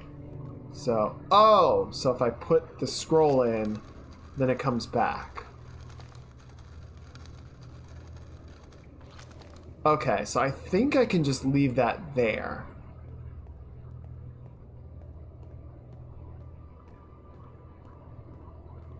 Ooh, what is that? Ash Twin Projection Stone. Is there anything in there? No. Okay. Ooh. Yes. Ooh, pretty. What? Ah! I'm spooked! What in the world is happening?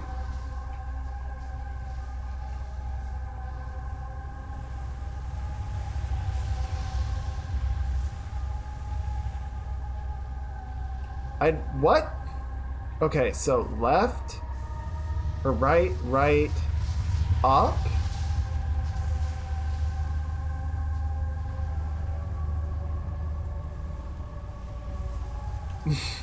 Drugs are bad, okay? What is happening here?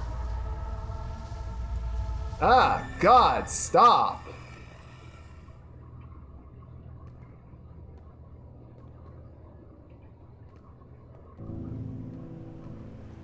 That was super not okay.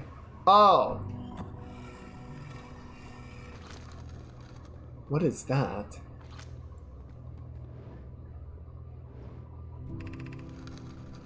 My gratitude for the latest shipment on it. Bueno. This ore should be the last we'll need for the Ash Twin project. Once we finish the shell that seals off the central chamber, we'll check to ensure there are no longer any physical entrances. Raimi and I will be checking the interior and then the exterior for cracks. Final safety check. This is exciting news. Can I offer an extra set of eyes for this final check, specifically mine? If my work here is complete, I'd be delighted to help. We'd be grateful if you would. The more eyes, the better, as the smallest flaw or opening in the shell that protects the Ash Twin project could lead to disaster.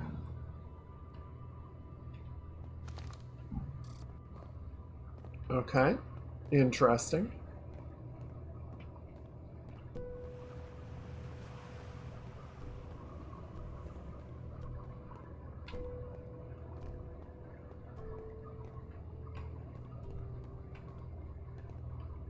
Oh, I guess those triangles are just torches. Interesting.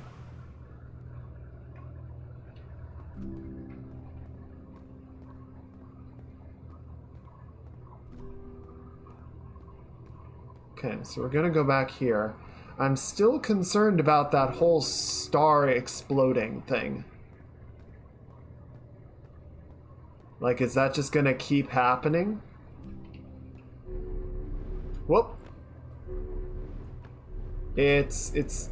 No, let me in. Let me in. I want it. Let me in! Oh, I guess this is as far up as it goes. Is there a down that we can do? It looks like it. Oh, you know what?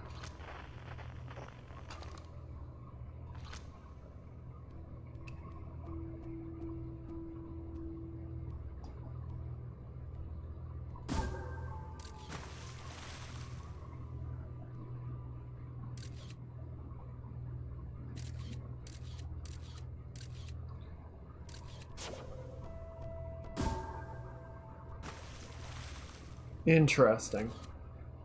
Alright, well at least we know where we're going. Whee!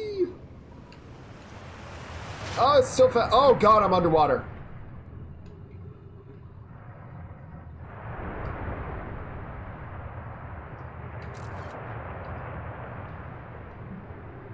Pretty. Huh. Okay, so this looks like some sort of boring tunnel.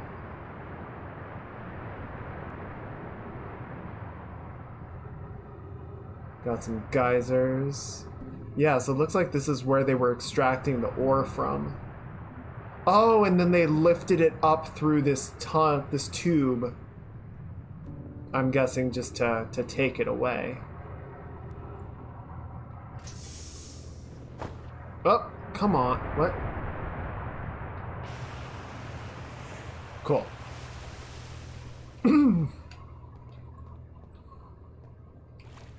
Interesting.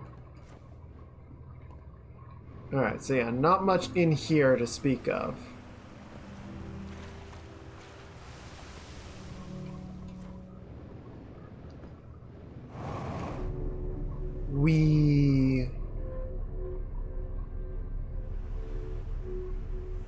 Oh god. It's actually kind of a lot to look at. Huh. Okay. So now So we know the Nomai were working on something called the Ash Twin Project. So they were using ore from other planets to construct some sort of protective shell in a series of towers. But what those are is not clear as of yet. And if I'm going just off of... Well, I guess we're not doing everything in the village, so we might have a little more time than I thought. Okay, and this is just the way down. That doesn't involve jumping into the water. So sorry, we're gonna ride the trippy teleporter again. I won't look up this time because...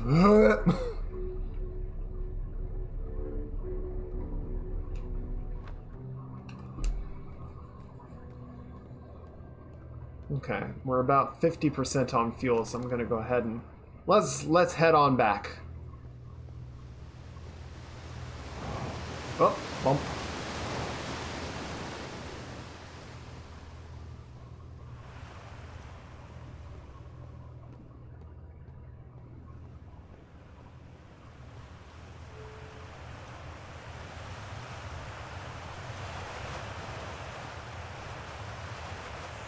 Oh shit.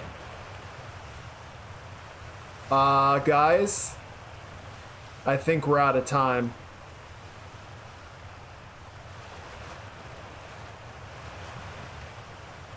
Get back to the ship, get back to the ship, get back to the ship, get back to the ship.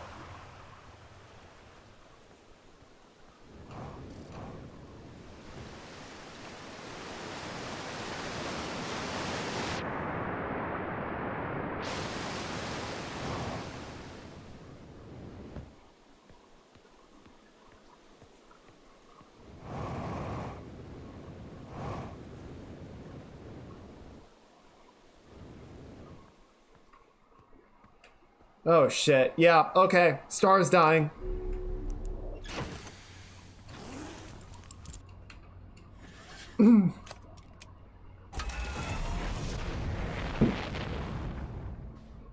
What is that? Okay, so I think that's the twin planets.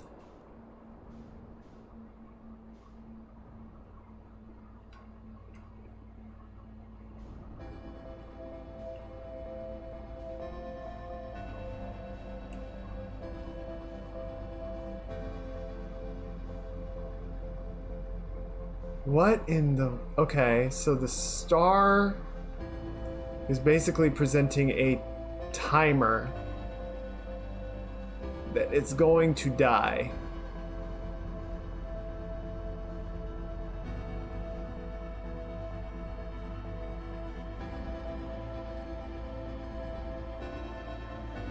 What is that?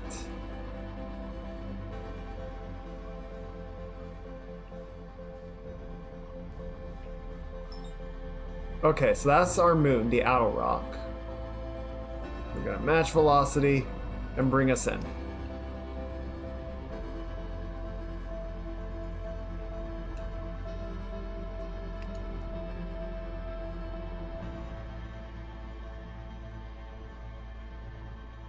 Up, slow down, slow down, slow down, slow down, slow down, slow down. A little more.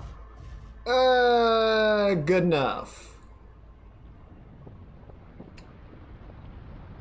Oh shit.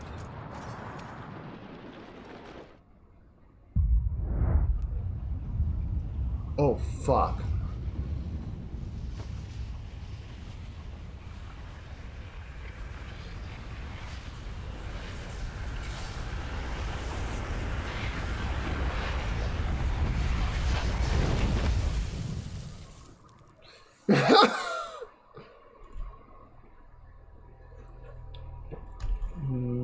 Okay.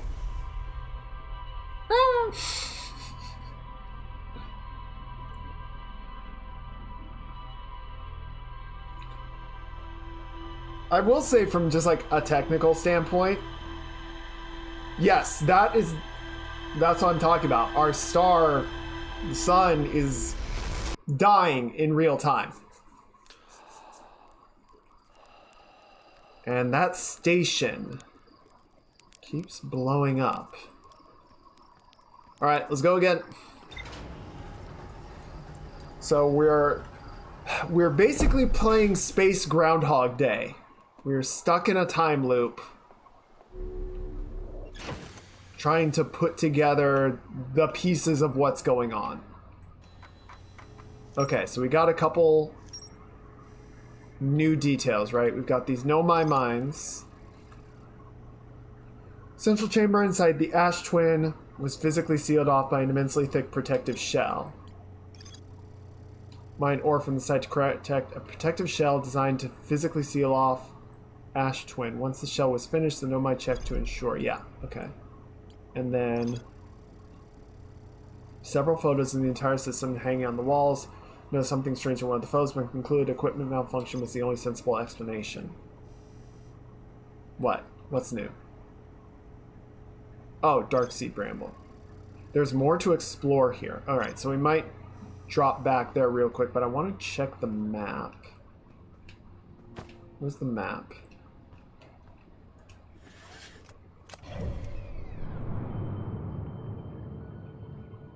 See, I'm guessing the Ash Twins is what they call the Hourglass Twin. Oh yeah, Ash Twin is one of the two of the Hourglass Twins.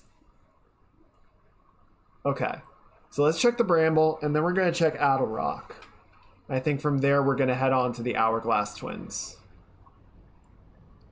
Okay, so map. No, zoom us in, zoom us in. Okay, I think that's the village, and then that's the Nomai ruins. I can't get a fix on... Oh no, it's right there. Okay, fine. We're just gonna have to find it ourselves. I don't think it's gonna let us like zoom or lock onto a specific part of the planet like that. Is that it? No, that's something else. Man, there's a ton to explore.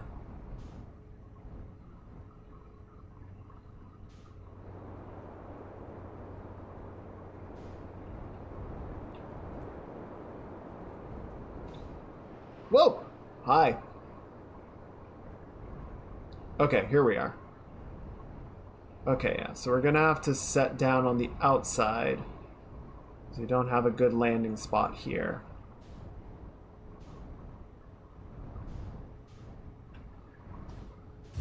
Bonk. Good enough. Pre-flight checklist. Triggered with a separate button anytime upward thrust. Okay, cool. Translator can be equipped with a button press or by looking at translatable text. Freezes time while reading translated text. Translator must remain stationary. Okay, cool. Oh, cool. Okay, so you can just like automatically turn stuff on. Or you can set it to run auto as opposed to doing it manually, if you prefer to have that level of control. That's neat.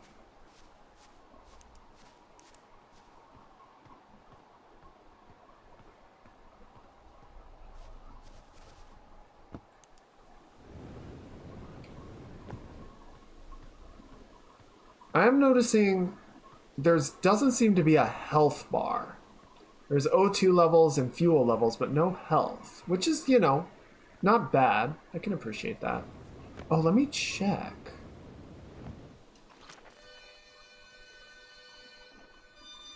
Oh, what the fuck?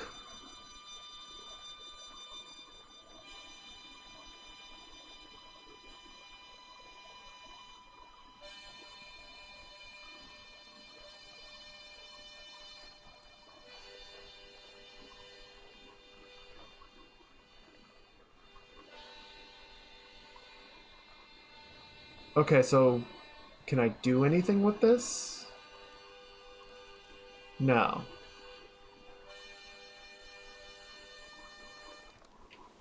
Do you hear that?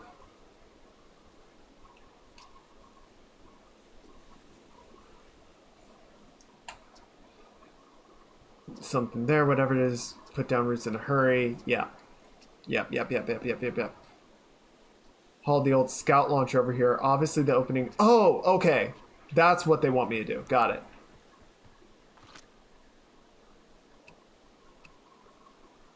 Launch.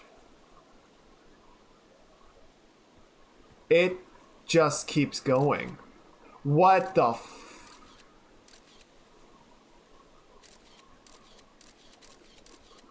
Why is there a oh my god, it's an anglerfish.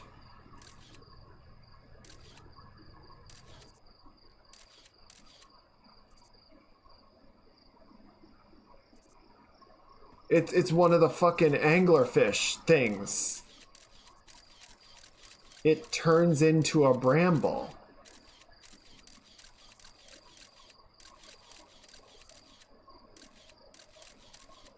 Oh, this is so creepy. Can I shoot it at a different angle?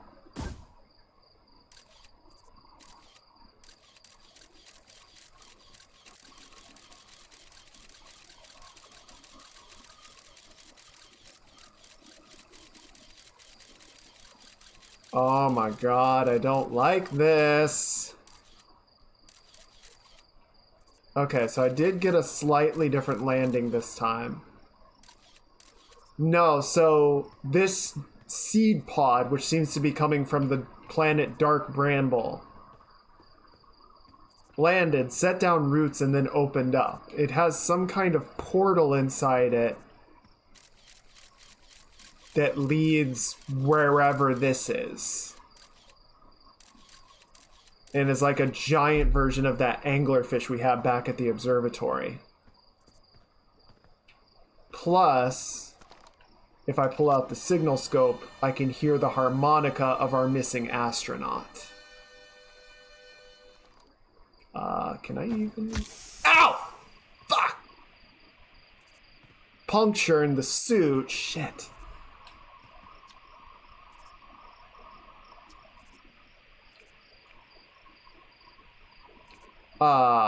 Okay. Signal scope is picking up a harmonica. Inside the seat? Huh. Don't know what to tell you there. The only harmonica player I know is Feldspar, and they disappeared ages ago. I'm kind of on board with the fire plan right now. Listen here, don't go telling Guinness about the harmonica music, okay? They'll never let me get rid of this darn seed if they suspect it has any musical talent. I don't think that's the concern, dude. You did you? You're telling me it's bigger on the inside than the outside? This is gonna be a chore to chop up, and no mistake. Can we even remove a seed that doesn't have the decency to stay the same size all the way through? Maybe I'd better grab an extra axe or three just in case. I don't think that's the concern, dude.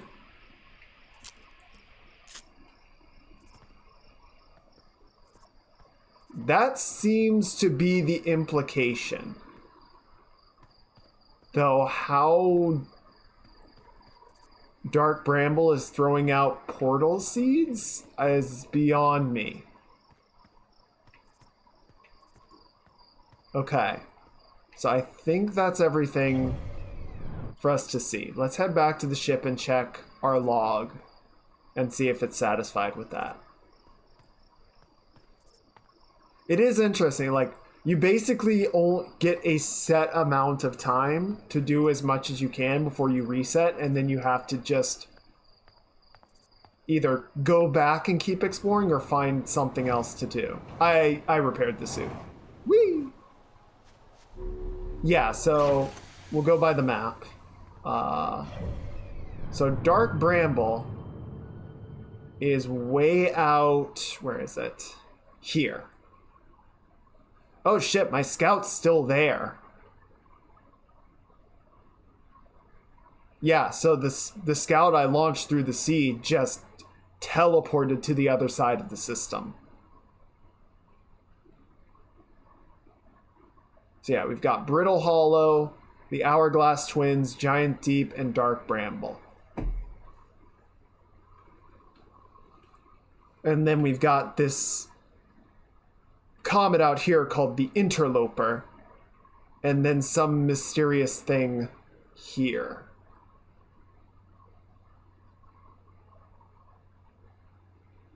Okay, so let's check our board, or our log. Okay, so it seems happy now. Yes, I can go anywhere in the system that I would like to. When I launch my scout into the sea that crashed on Timber Hearth, it ends up in a much bigger space filled with fog and thorny vines. Alright. So yeah, nothing right now. This game is pretty cool. I'm having a time with it. Okay. Let's head to Adderlock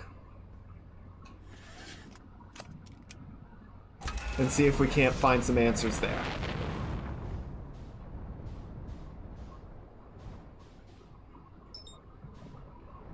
Adderlock, rather.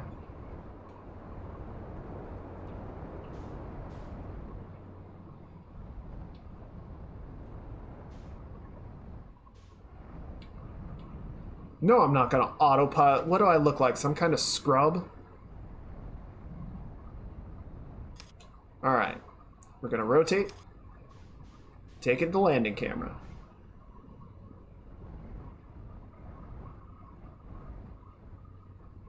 We're gonna bring it in.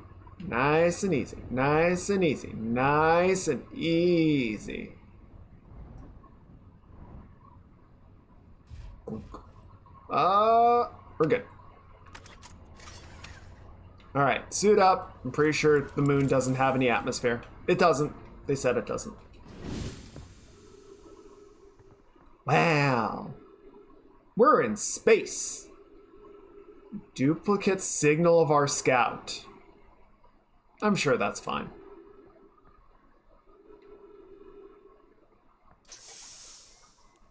Oxygen refilled. Yeah, there's trees on the moon, so now there's oxygen. That's how it works. That's a science.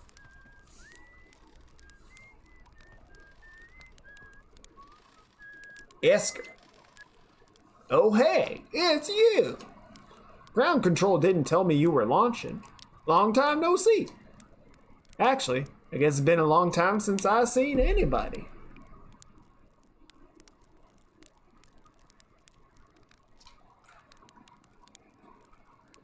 Was that you whistling? Probably. Or actually, definitely. The other travelers carry instruments, so they don't bother whistling. You can pick up their music with the signal scope, you know. Best spot for that is the North Pole. Great reception. North Pole is marked in red on your mini-map, but the Outer Rock is pretty small moon, really. Just go north, can't miss it. Don't go. I mean, anything else you want to ask? Yeah, what are you doing? Ha. 1 second.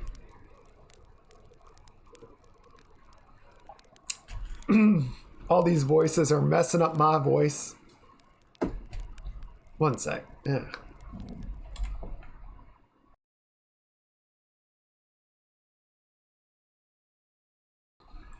Ha ha, very funny.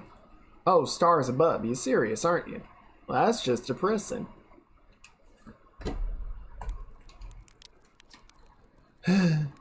Welcome to the Lunar Outpost, which apparently the space program doesn't bother to teach anyone anymore. When we first started Outer Wilds, travelers used to bring their ships here all the time for repairs. Our spacefaring technology has improved loads since then, but the older ships tend to, fall apart a lot. Like, more than they do now. Using the outpost cut down on the number of launches and landings taking place in the village, and also the number of fires. Nowadays, though, it's mostly just me up here, raising saplings from Timberhearth and keeping an eye on things.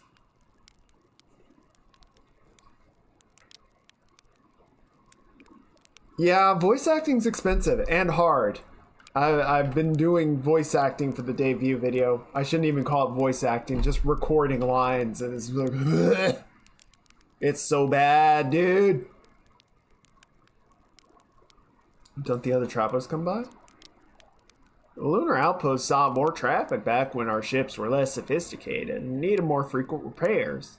Nowadays, it's mostly used just to keep a set of eyes on things. Sometimes Chirk comes by to say hi, but Gabbro is Gabbro, and you know how Ryback feels about unnecessary space flight.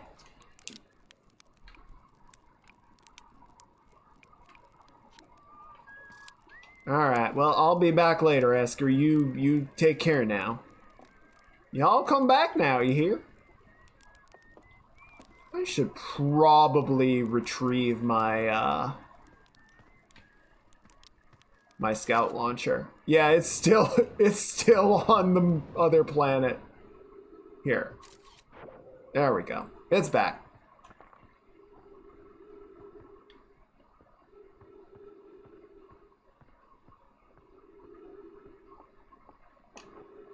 Whee! Whoa, careful. Esker's signal scope log. Day 48.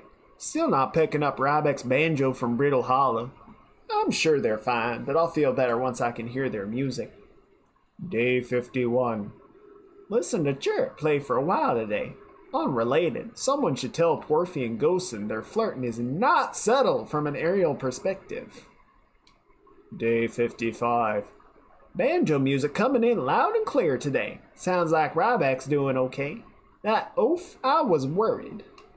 Day 63. Today I thought I heard something strange. I don't know. It was probably nothing. Day 70. No, it's back again today too. Something strange is coming from Timberhearth. Day 76. Okay, I know this is crazy, but the sound from Timberhearth sounds exactly like Feldspar's harmonica. The Feldspar disappeared in space ages ago. Can't be them. Day 88. It's still here. This is creepy. Maybe my signal scope is broken? I'd better talk to Nice.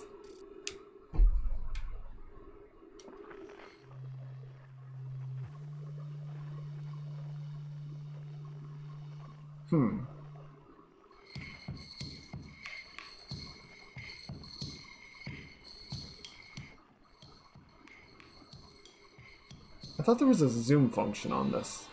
Oh, there we go. Yep, we're picking it up from...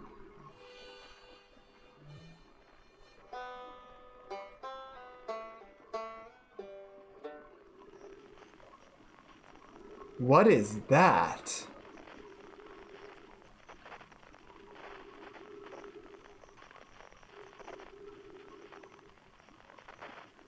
Why are things exploding?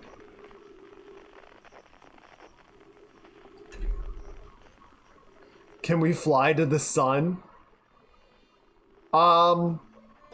Let's wait for another pass just so it's not like about to explode.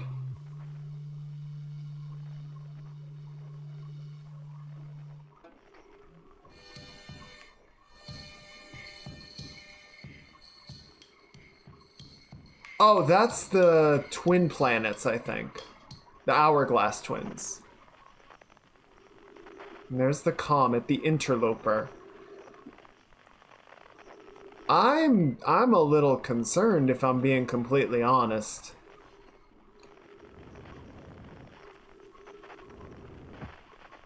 I feel like we're getting some... Comet looks like a big eye. Yeah?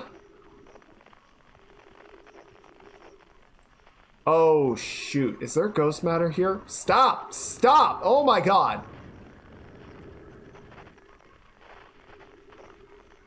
Damn you, gravity.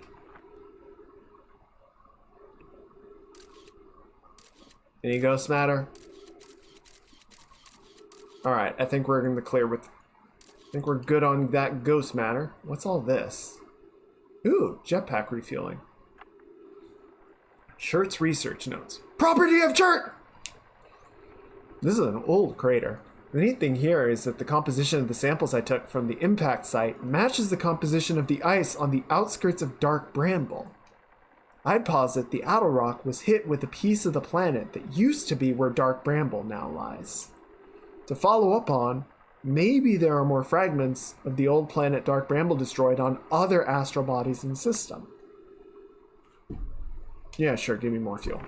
Why not? That is interesting. So whatever the crazy big bramble tentacle thing is now, I guess, like, crashed through Dark Bramble and broke it apart. And then retained some of the sections. Which is why it has that sort of outer shell look that it does now.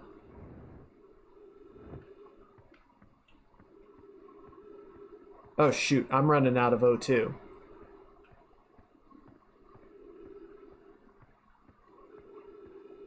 Not terribly, but noticeably. Ooh, ruins.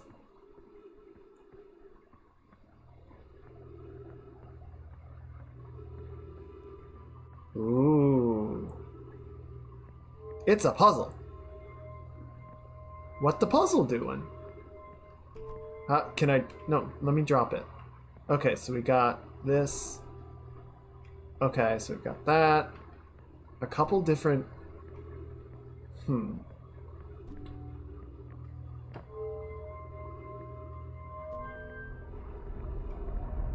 Oh, what?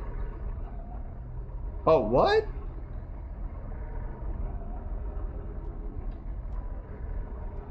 Okay, I'm gonna try and scope as much of this place out as I can before...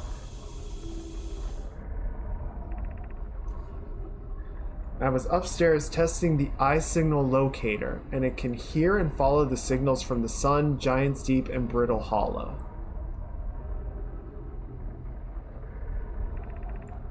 However, excuse me, something strange is happening when I ask the eye signal locator to follow the eye signal. The device's indicator rotates wildly and never points to just one direction.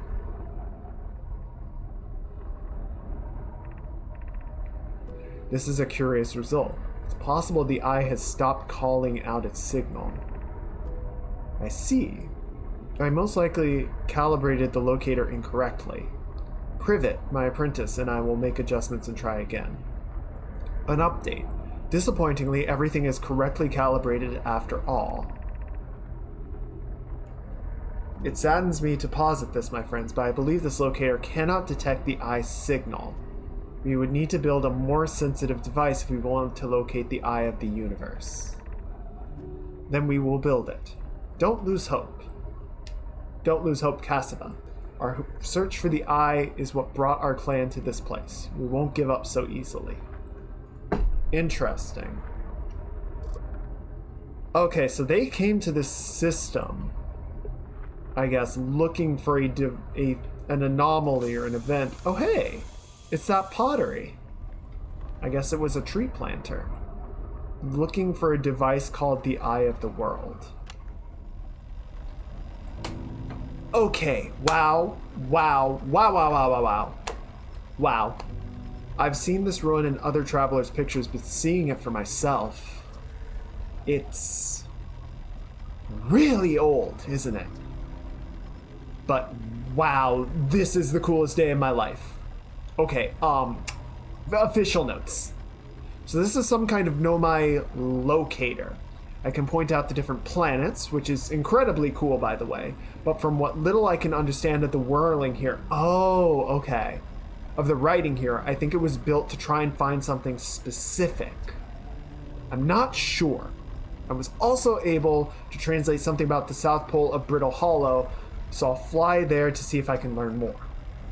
Yep, just gonna get back in the old ship and take off. Totally safe. Mostly safe. Oh, stars above. Ooh, a scroll. Oh, and then I can put the scroll in here, and it makes the wall go brrr. Where should this new, more sophisticated locator be built? It may need to be larger than this eye-signal locator is. Anona and those of us originally stranded on Ember Twin built a quantum moon locator there, but the heat of the sun made its construction challenging. I wouldn't recommend building on that planet. The southern glacier on Brittle Hollow has ample available space. I could construct a new building to house its proposed locator. Yes, let's build there. I imagine our young friend Connoy would enjoy that immensely. He's always held a great interest in the eye, especially for a child born so long after the crash. I'll begin construction on Brittle Hollow South Pole immediately then. Interesting. Okay, so that's why the thing is spinning so wildly.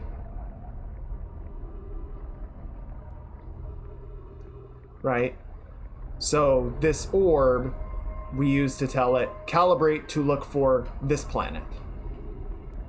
And it's gonna spin around and hook us in directly to the sun. I tell it to look at Giant's Deep.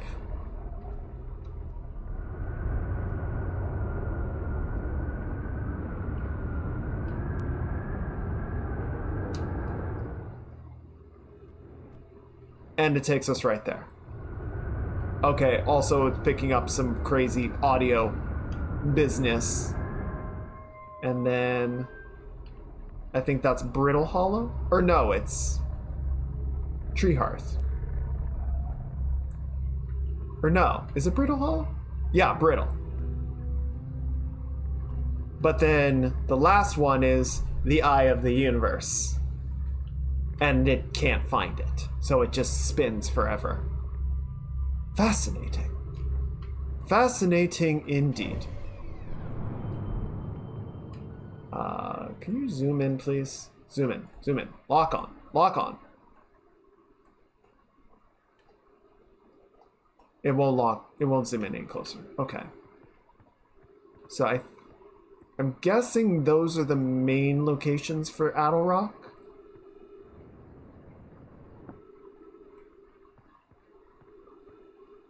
And then we can head back to the North Pole. The moon's not very big, so you know. I don't think there's a lot more secrets here to find. Shit, we're almost out of time. Unless... What is that? It looks like some kind of lander. But it also looks way more metallic than our own ships. Interesting. I'm just doing sort of a quick lap around the equator. See if there's anything else that I might have missed.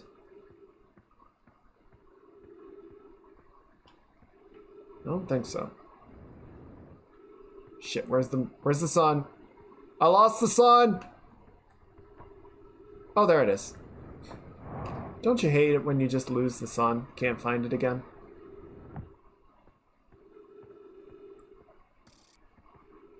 Unidentified signal.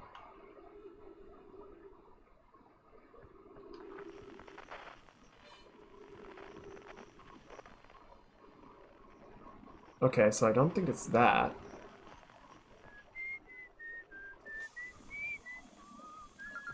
Oh.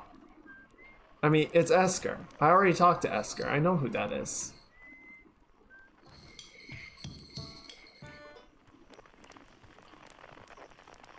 Why you tell me I don't know who Esker is?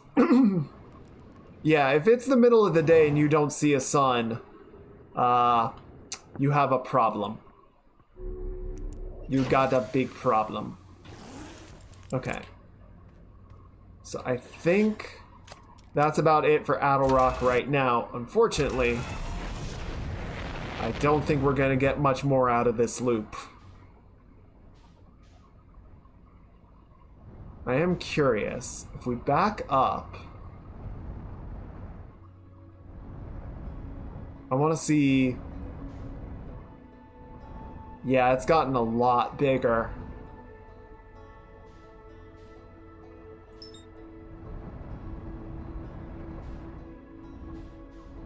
Oh, that's like our velocity difference.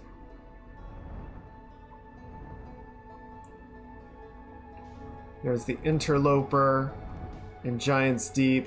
That's what I'm kind of curious about. I don't think it's gonna work, but I'm curious. I just want to see what it does.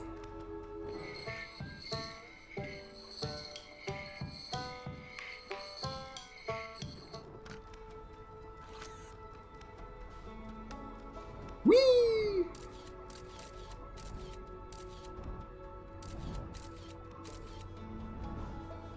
Alright, so we're 36 kilometers out, which I think puts us out... Yeah, we're out beyond the edge of the system now.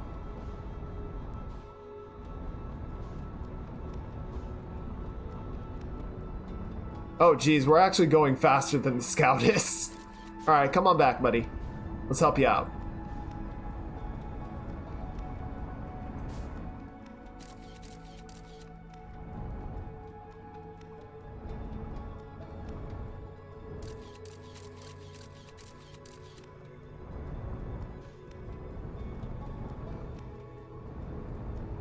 The one thing that's a little, let's say, oh, I think it just did a phase change. I think we're in the death throes now.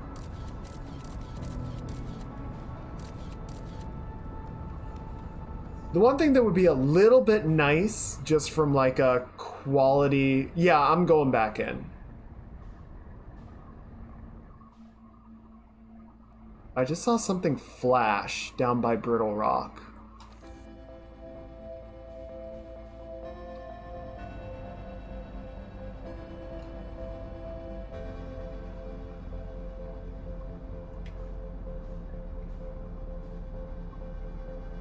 I'm curious. Okay, so let's check the log real quick, because we just got some more stuff. So we got Esker's Camp, the Lookout, the Eye Signal Locator, Rybeck, the South Observatory. Larger, more sophisticated one on Brittle Hollow South Pole. Oh, I'll be back in a minute. I just need to wait for the sun to explode. Rybeck headed to Brittle Hollow to investigate something no mind we're doing at the South Pole. Okay, so that's why Rybeck is there. And then we've got the Ash Twin Project, which is located on the Twins.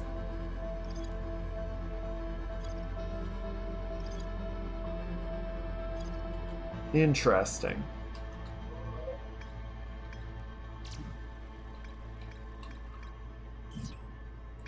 Okay, so we can go to Brittleback, or we can head to the Ash Twins and see about the shell. Where? Oh, shit. We missed it.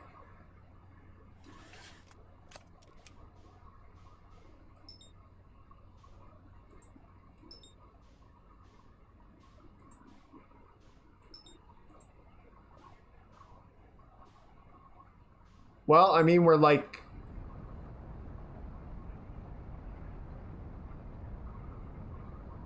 Now I'm just kind of curious if we can actually... Oh, nope. The game says fuck you. Interesting. It's almost like the Nomai force the recall.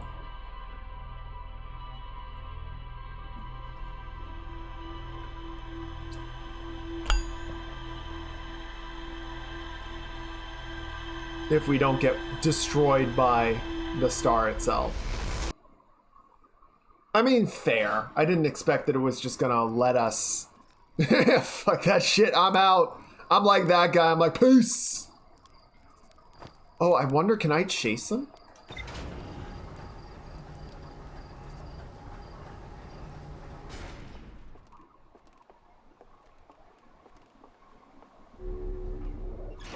Let's go, let's go, let's go.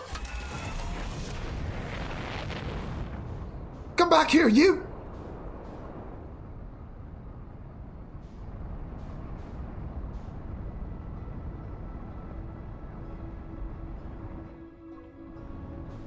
It doesn't seem like I'm getting any closer. Taking Warrior of Light to a whole new meeting. Boo! Okay, so like I see it. Now I'm just outpacing the scouts, so that's not helpful. Dang it! I can't reach it. Am I getting closer? Returning to solar system. It's leaving. It's just long gone. Well, shit. Alright, fine. Actually, yeah, that guy said, fuck this shit, I'm out.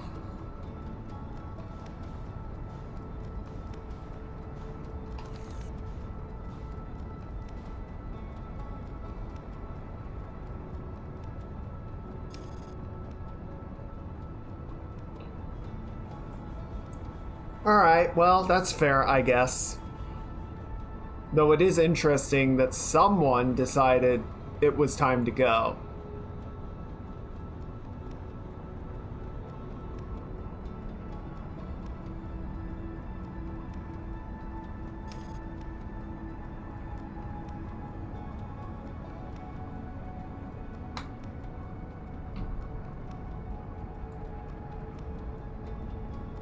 Okay, so I think what I would like to do first is let's go by the Hourglass Twins. We're going to check the Ash Twin and see what they built a shell around.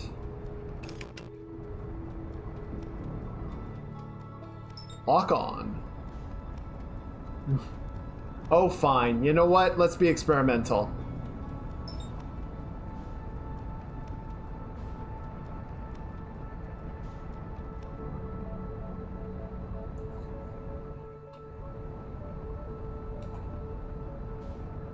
We're going full Groundhog Day with this one, guys. Peace!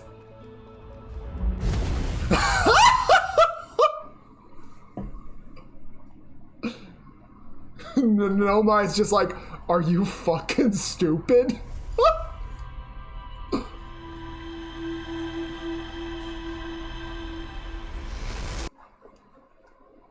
Try again, dumbass. Oh, weird. It's going a different direction this time. Last time it went off to the left. The third eye is full of shit.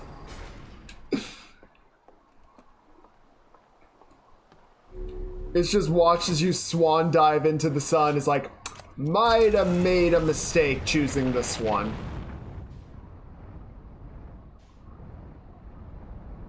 Might have done a little fucky wucky. Oh, wait, there's our target.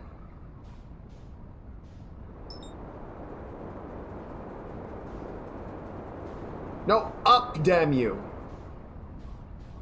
There we go. Okay, so we want to not fly into the sun this time.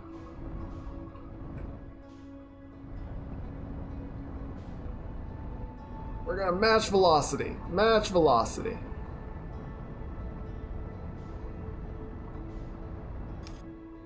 Good.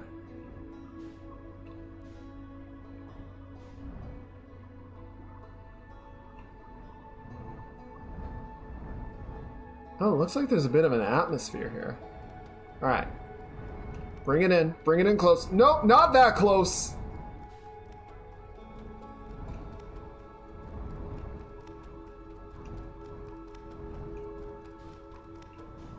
Okay, I think I found what we're looking for. Back it up, back it up. No, no, no, shit. Ah, fuck. I'm drifting. I'm drifting. Okay, I'm gonna lift off.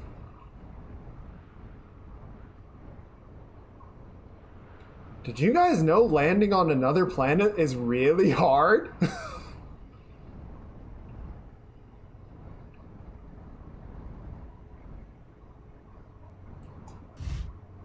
Okay, I think that'll do us. Perfect. Alright.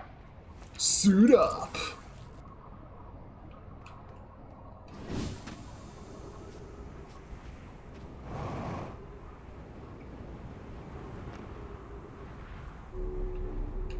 Okay, so that won't let me in, which is interesting. Make a deja vu with this with a landing ship.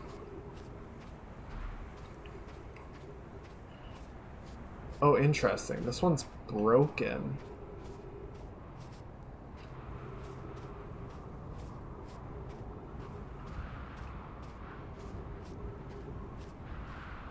What are we looking for then? Might need to go back to the ship and try for another spot. We are freaking zooming around this star though. Holy shit.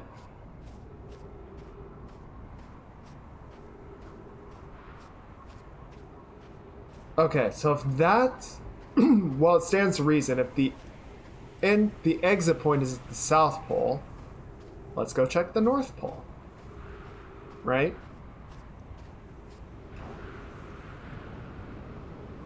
Whee!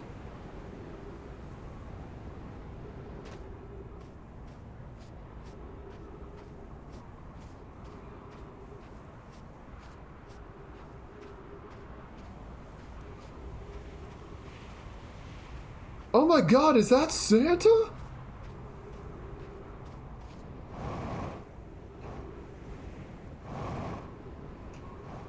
A little more, a little more. Nope, this is also an exit. Well, how the fuck does that work?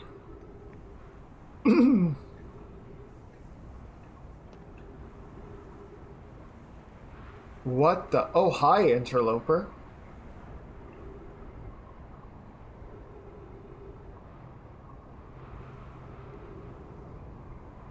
Okay, interesting. Oh, you know, they did say that they blocked all of the exits off. So there might just not be... Whoa! Whoa, whoa, whoa, whoa, whoa, whoa, whoa, whoa, whoa, whoa, whoa. Whoa, whoa, whoa, whoa, whoa, whoa.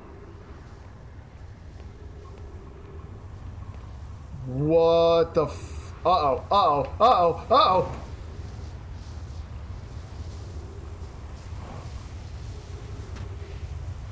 What the hell is that?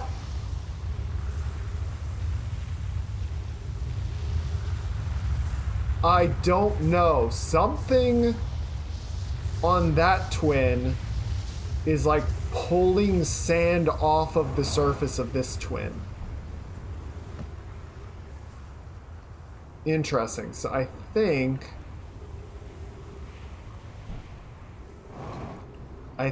what I need to do is get back to my ship, first off.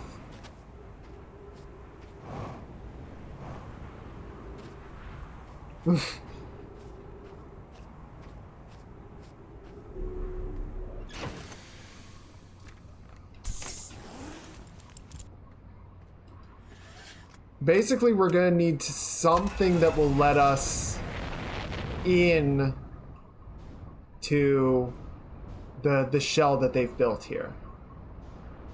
Alright, yeah, fuck it. Woo! Oh, fuck! Okay, well, so at least in the ship, the sand doesn't hurt me.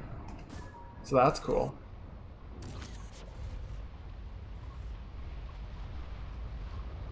Okay. So without anything that we can immediately do on the Ash Twin, let's head for... So that's Timber Hearth. Oh, good. Brittle Hollow is right here. What is that? Hollow's Lantern. Interesting. There it is. Let's go.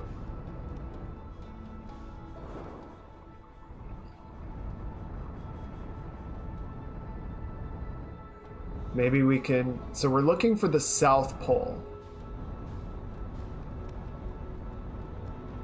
See if we can't find some answers on what's going on.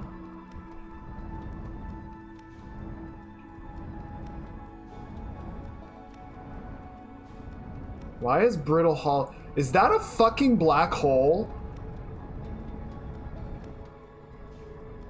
That's a black hole at the center of this planet. I don't think that's how planets are supposed to work.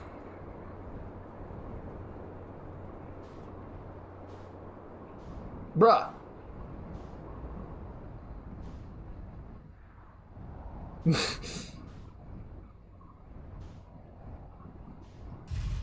Ah, shit. Alright. Next, not this time. Maybe later. Right now I need answers. And of course I landed literally as far as possible from where I wanted to be.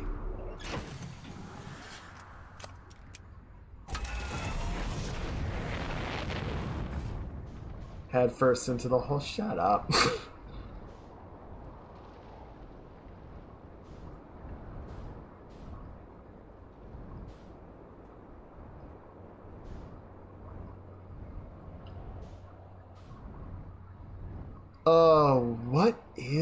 What is this place? It's so weird looking. Okay. That should get us closer at least. We are literally halfway. Fuck it. We're going. Going up for... Suit up.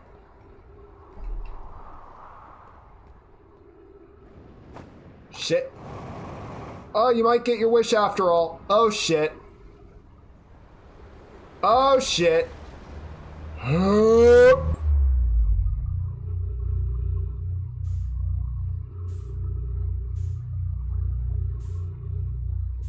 What the fuck?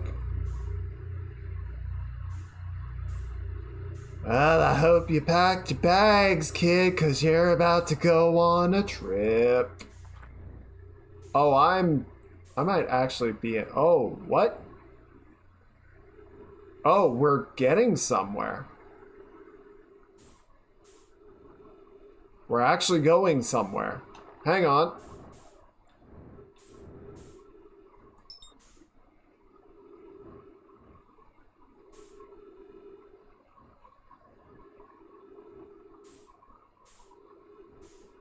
Oh, what the fuck?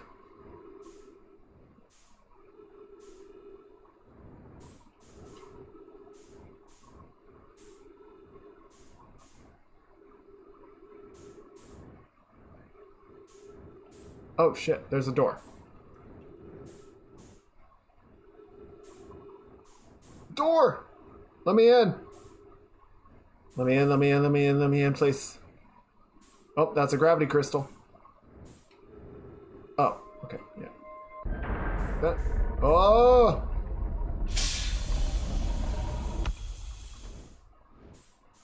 Okay, so we got trees, that's good. Bonk.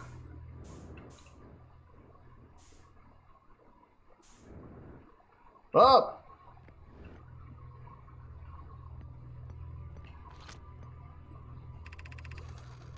Welcome to the White Hole Station. If you fell through the black hole by accident, don't worry, you aren't the first.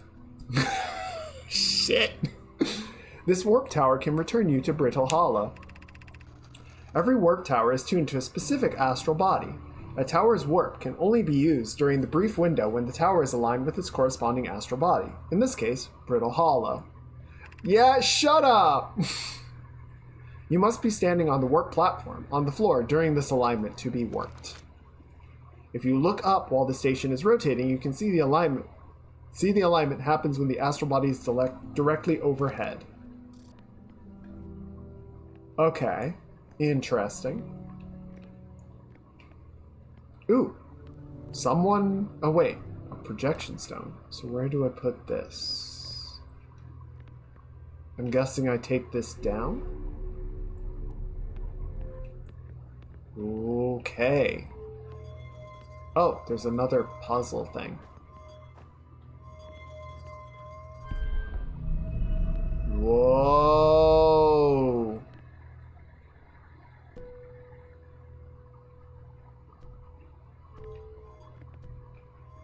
Oh. Okay. Does this rotate it in the other direction? No, it doesn't seem to do anything.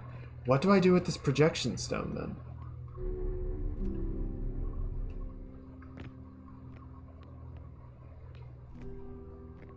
Okay. Oh, can I take this back with me?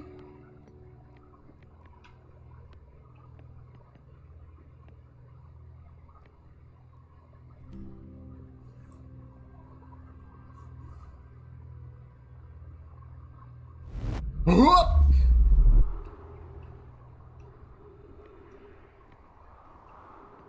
What the fuck?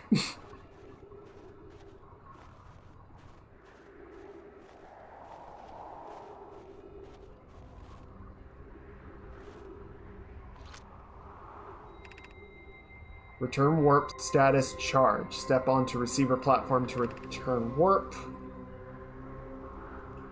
Departure time is like 1/10,000th of a second.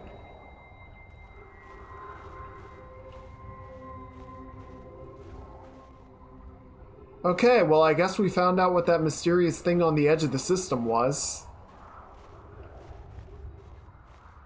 Still not sure what I'm supposed to do with this, but I'm hoping I can drop it off somewhere here.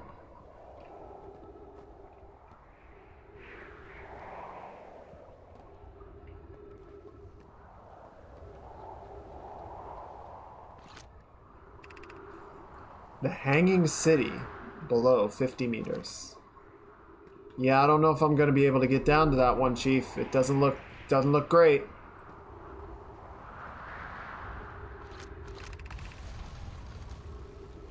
Clary. To our friends on Brittle Hollow, I just warped here from Whitehole Station on the other side of Brittle Hollow's black hole. Our design worked. We've successfully recreated warp travel. Damn, but what down bad? This is wonderful news. I can't wait to see the warp tower, although it's been a long time since I've jumped through a black hole. I don't know how close it is to Anona's original design, but as long as what we built works, then I'm delighted. I knew we could do it. Cassava, I hope you're reading this. Wait, this can't be correct. Clary, have you seen these readings? If they were accurate, they would violate causality. There must be an equipment error. I'm returning to the Whitehole Station. If you and Root meet me there, we can run a full diagnostic and hopefully locate the problem. Don't tell Cassava. Oh, weird. Oh, there we go. This looks promising.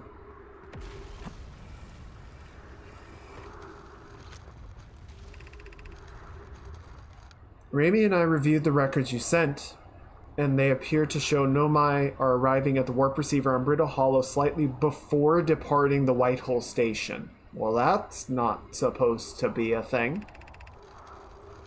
As I've already told Rami, these measurements can't be accurate. How can a Nomai arrive on Brittle Hollow before he or she ever stepped into a teleporter? The implications are absurd.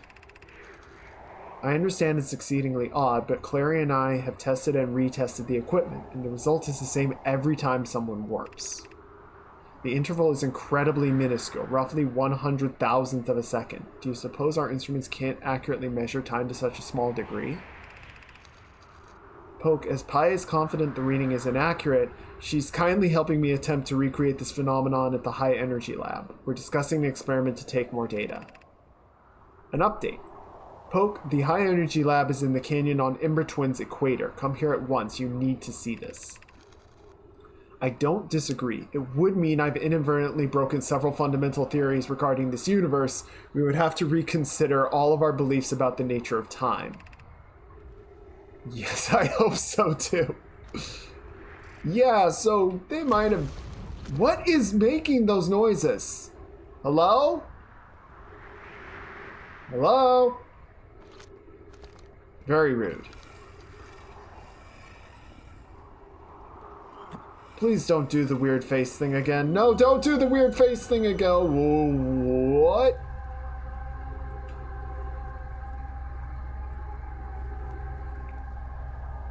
Okay, I think it's trying to tell me to... Oh, wait. No, the ash station doesn't look like that anymore. All of the structures are gone. Which means this is what it used to look like.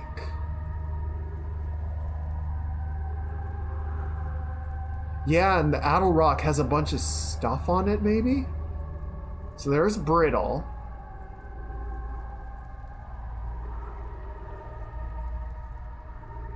Oh, this game is such a freaking trip.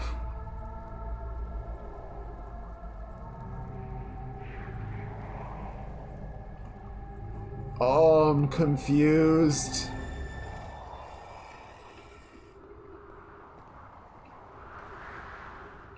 Yeah, the sun does look more red than it does in our time.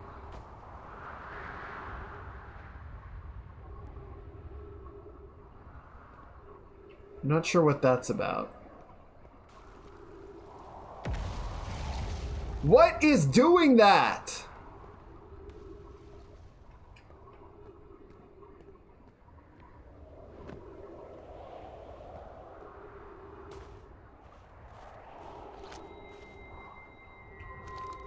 Okay, right, so this is where I came out.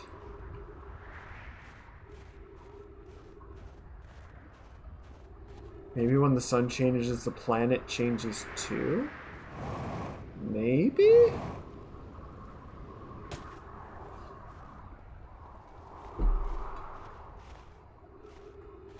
Okay, so my ship is over that way.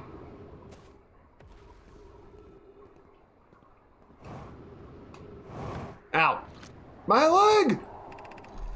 Has anyone observed the phantom moon that sometimes greets us in the night sky? Your thoughts interest me.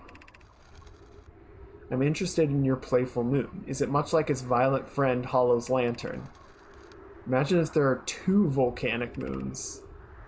Then I'd imagine there'd be none of us left. Hypothesis. There can exist too much lava. I strongly prefer we test the null hypothesis. This moon isn't volcanic to my unaided eye. Sometimes it leaves its friend Hollow's lantern for nights at a time. The nights the moon circles this planet appear random. It seems to travel as it likes.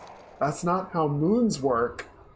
I compliment your eyes. How do you imagine it disappears? Hypothesis. Could it be a shift in the light spectrum? Suppose this moon is too shy to show us its face. This is like oscillating between poetic and scientific.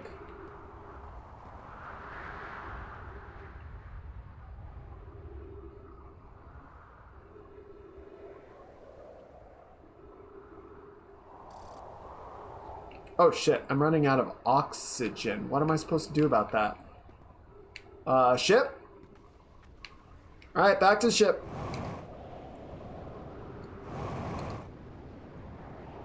Whee! Oh geez, not again. Not again. Alright, bring it down. Not quite that much down. There we go. Alright, we're back. Wish I had something to track how long until the sun explodes. Okay, so Whitehole Station, Northern Glacier, High Energy Lab, Quantum Moon.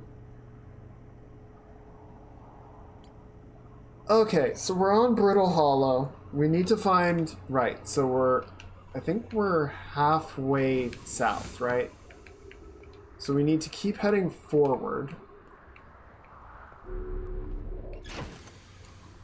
to try and find the other astronaut and see if they found any useful information without falling into the black hole this time. That looks promising.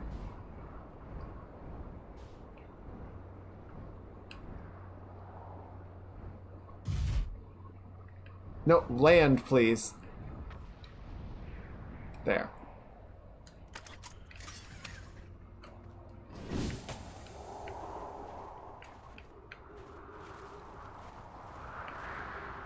I lock in something? What? Is there... Oh, hey, there's another ship. What is exploding? Oh, maybe it's like the fragments of stuff? Alright, recording. I'm here. I did it! I put the ship down safely. In that the ship went down, and I didn't sustain bodily harm. Few minor repairs. It's like the ship never even hit those rocks. One of my better attempts. Feldspar would barely have laughed at me, I bet. That's the good news. Bad news, I haven't found a way inside the structure yet. Door's broken, and I know I'm not great at exploring, but I think I would have found a different entrance by now if there were one. Probably. I can't get inside from here, but I know there are paths below the surface. I'm going to head north to the ruins on the equator and try and find a way down.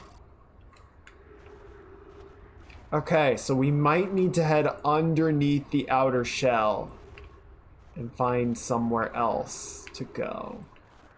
Okay? Actually, first, that's not my ship. That's the other ship. What? Will you stop that?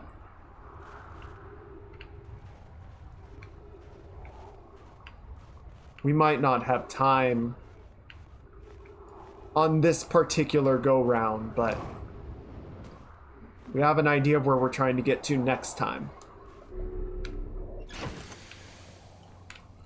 We're gonna see what we can. We're gonna play it to the last minute. I do wish I had some sort of like planetary map while I was in orbit like this, right? Okay, so that's South Pole. There's the black hole. Are these the ruins it's talking about? Seems like ruins. That looks like equatorial ruins. Might be it. Come on. Nope. Set it down. Set it down. Oh, I see a fire. That's promising. Oh, I landed on a tree. Yeah, that'll do it.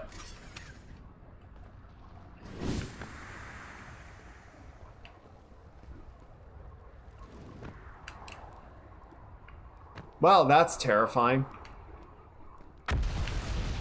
God, what? Why? Okay. Signs of activity. The journey here from the South Pole has been, I'm going to go with harrowing because of all of the meteors. But hey, at least I made it here unconcussed and not on fire. All right, let's see. I poked around a little, and there's some sort of old nomai path that starts across from my campsite, inside the ruined building with trees growing out of it. Doesn't look like anything horrible, just stairs leading down. I can handle stairs. And after I get my supplies together, I'll follow the path and see where it leads. Alright, cool. Alright, this one. Anything over here? What is that? Oh, it looks like a gravity crystal. And a corpse. And what about... Oh! Yep, that's a bunch of ghost matter. So let's not do that one.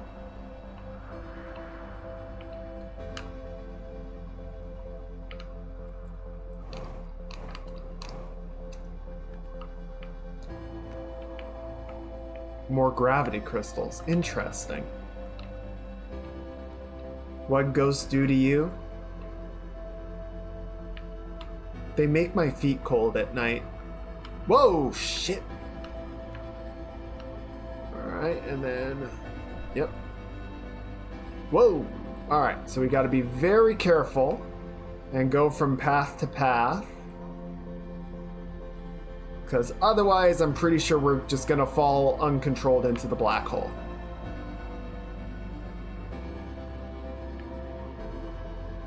Oh, man. Okay. Good. Signal nearby. What?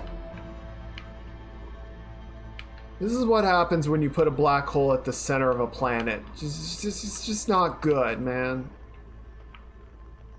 Where is our signal? Oh.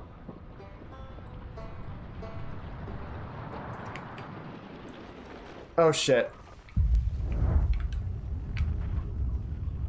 Well, see you on the other side.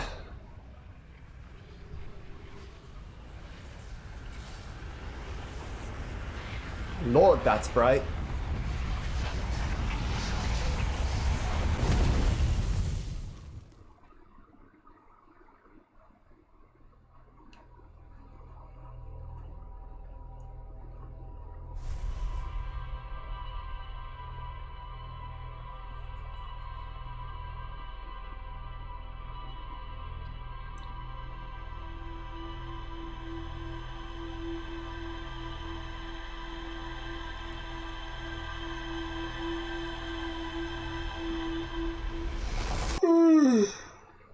Oh no! Oof. Alright, helmet's off.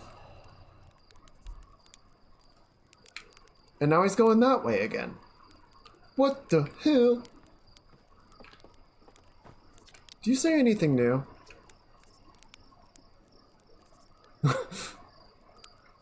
You're lucky I'm in a time loop, because otherwise I'd be super dead. You're lucky I don't have you grounded for medical reasons because I have no idea what you're talking about.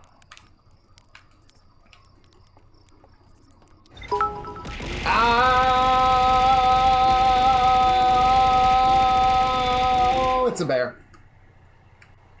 Thank you for the 100 time loop, Shadow.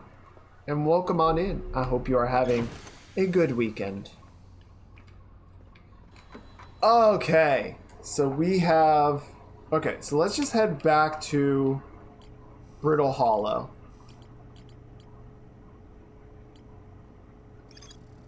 The Nomai on Brittle Hollow observed a phantom moon that would sometimes appear in the sky. Right. I wonder if that's the planet that showed up in the photos. That they were like, what the fuck? Whee! Oh, man. This game is wild, dude. I don't even know. Wait, what is that?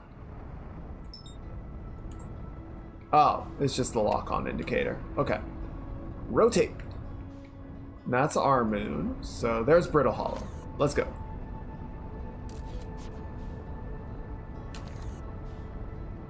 Alright, so we're gonna head for Brittle Hollow. We need to get back to the equator and start down those ruins again. I figured we weren't gonna make it in time. I don't know if we can even land on Hollow's lantern. It doesn't seem like there's anywhere safe enough.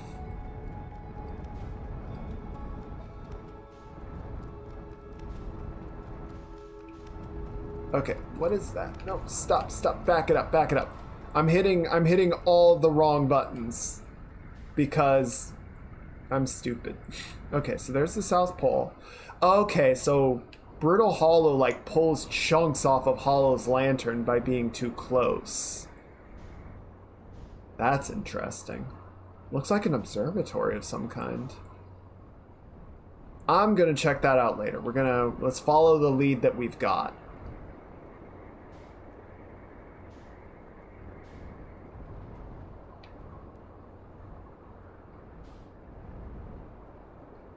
That's a different structure.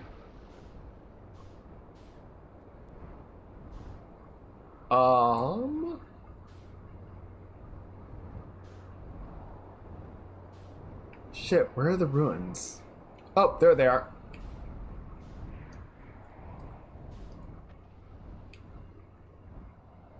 Thank you, campfire smoke that I can see from orbit. Very helpful.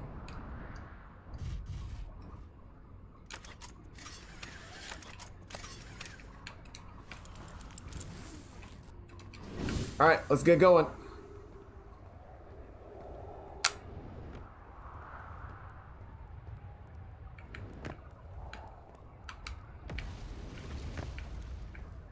Okay.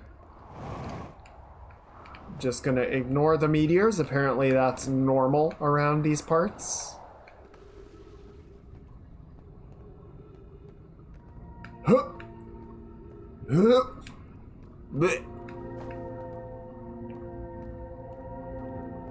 So it does seem like when the star is getting close to its death, the music starts playing.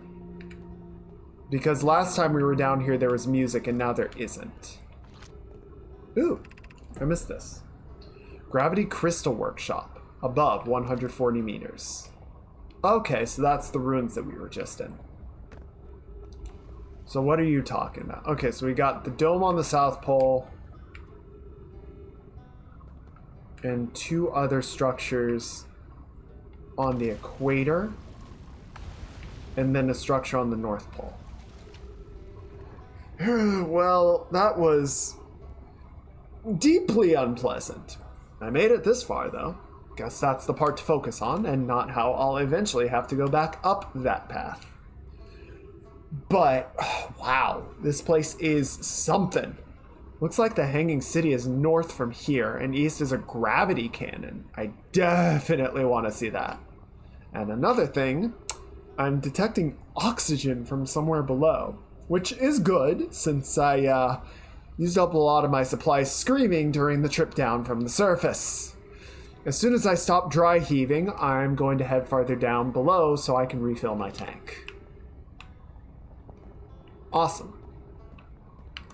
Got a little more writing over here. What's this? Gravity cannon, east, 400 meters. Oh, it's that thing.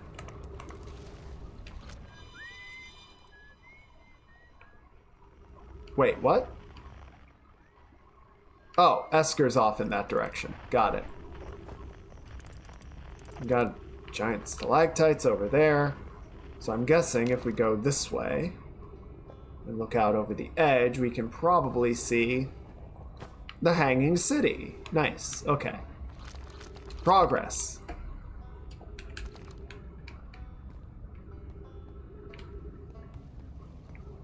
I can hear a banjo. What the banjo doing?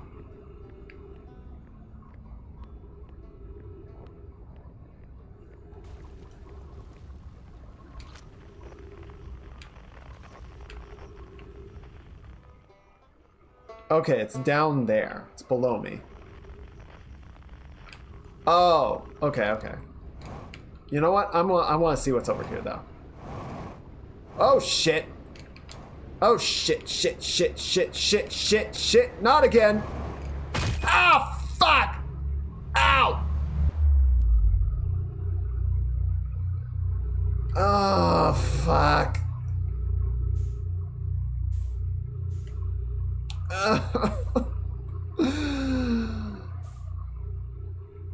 Okay.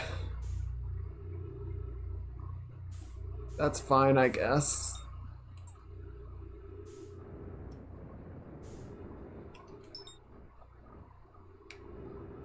Okay, since I can actually get to this thing, I'm just curious. What is it?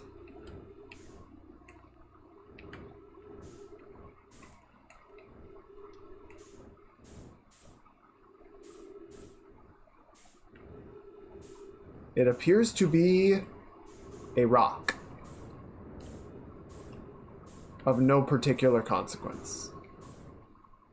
I suppose it's a chunk of the city that got pulled through.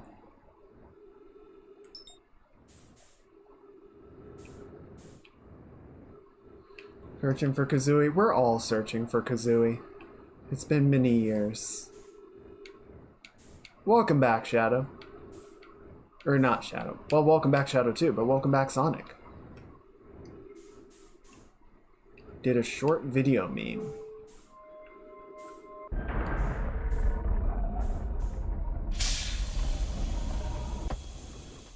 How do I... Are my vitals still in the red? They look not good. I'm not sure.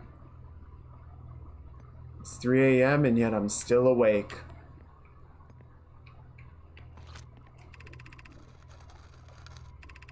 Oh, I can read it again. That's interesting. I'm sorry sleep is evading you.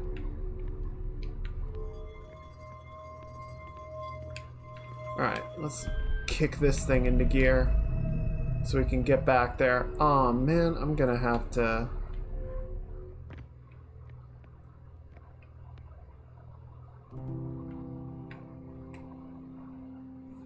Man, I'm gonna have to go down that whole section again, because I fell.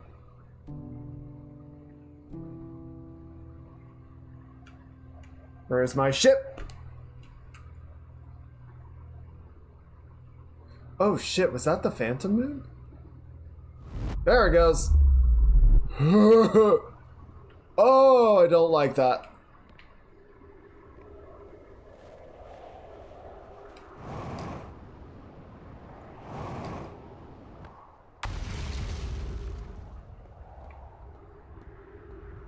Oh, don't see what in space.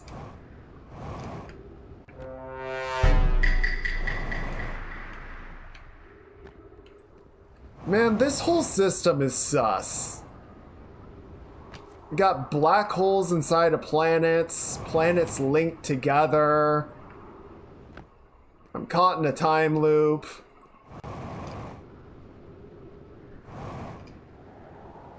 I'm dealing with a lot, okay? Oh, jeez, and now I'm going too fast. Should probably go back in and make sure my vitals are all healed up anyway. There we go, med kit. Okay, so if the little... Jesus!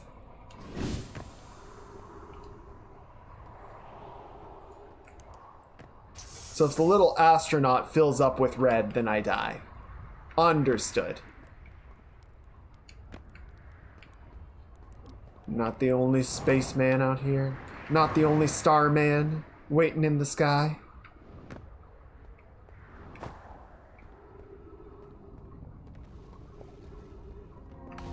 Whee!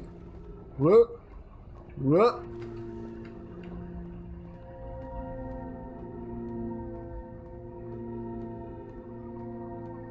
I'm the least sus thing up here.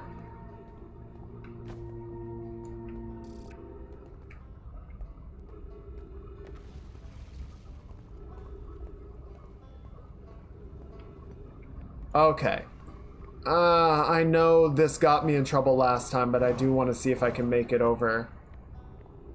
Just walk on walls. Yeah, the grav crystals let me do that. Okay, so there's no immediate path over there, and I don't want to try doing another vault. So let's just head down.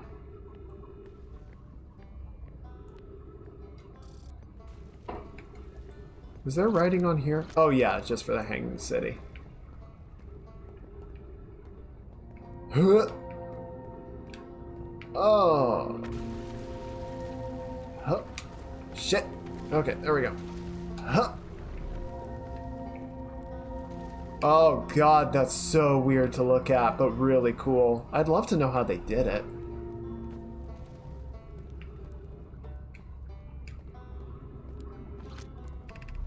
Tower of Quantum Knowledge.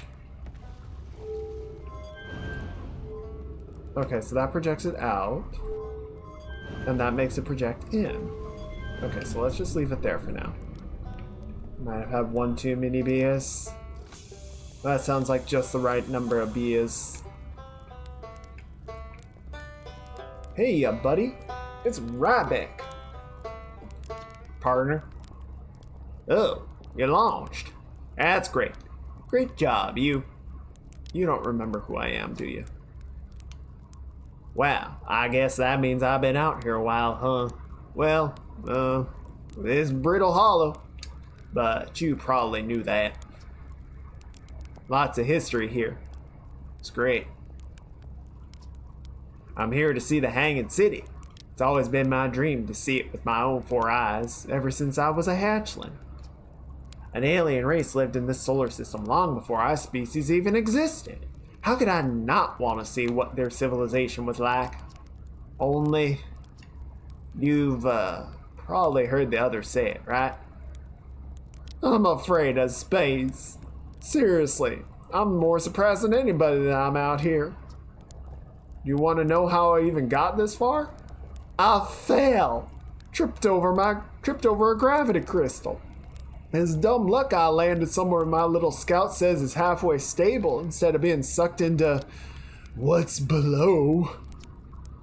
I've been gauging the stability of the ground around me using my little scout, and this seems to be the place with the best surface integrity, so I'm just going to stay here until I'm ready to move on. Well, that's enough about me and my problems. You didn't come all this way to listen to me blather, did you? That'd be...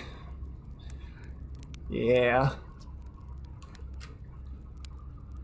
I learned something. Oh, cool. What is it? Actually, never mind. Really? Oh, okay. If you learn something new about the Nomai, though, I'd love to hear it. If you don't mind, I mean. Where should I explore here? Oh, where? Where shouldn't you explore? Not the black hole, actually. That's very no. Which is unfortunate because the most exciting stuff is all below the crust, including the Hanging City. That's just to the north. You can kind of see it from here. There's also this big dome on the South Pole called the Southern Observatory. You can't get inside from the surface. Trust me, I tried. But if it's like the rest of the Nomai structures here, there's probably a path to it beneath the crust somewhere. Good luck with exploring. If you learn anything, I'd love to hear about it if it's not too much trouble. Alright, I'm gonna go see if I can find the way into that observatory, which is gonna be this way. So let's see. Okay, so we're about at the equator, so it's gonna be like down below our feet somewhere. Okay, so from where we are, seems like my best bet is to take this. And then we'll try and make our way out from there. Oh my god! No, shit. I wonder if I could have controlled that.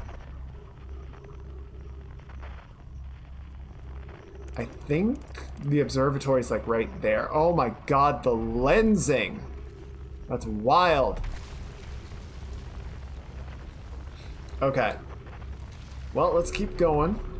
Oh my god. Oh god. Oh god. Huh. Whoa. That's cool. What is this? Be welcomed in this place. Above you stands the Tower of Quantum Knowledge. If you are making your first pilgrimage to the Quantum Moon, ascend these stairs and obtain the last of the knowledge you need for your journey. Cool, thanks.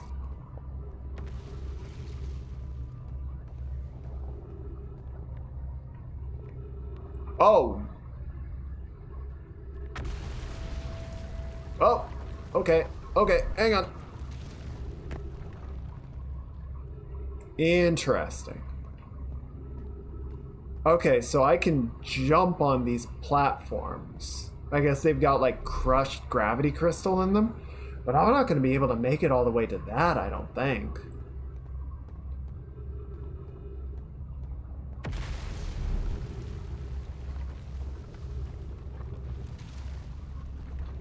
Huh. Do it.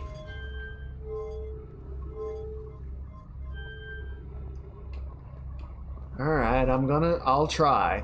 It's probably gonna hurt like the dickens. Too bad you can't fix the wall. Yeah, that would be great. Unfortunately, I guess no one's figured out how to use the grav crystals to make a grav gun, because I ain't lifting that shit by hand. Alright. Let's go! Oh god, nope, nope. Directions are hard. What? Okay, try again. Nope, I don't have nearly enough boost to make that. Ow, my leg! Okay, so that's not happening right now, I don't think. Oh, sun's not looking too good either. So let's head up for now. Does this just take us back?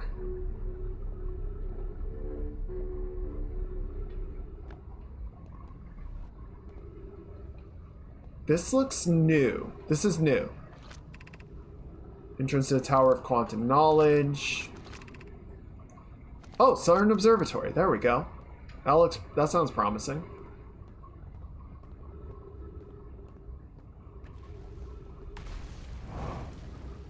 I have to assume this place was in better condition and that they didn't just make it as a death trap, though I don't know, maybe they did.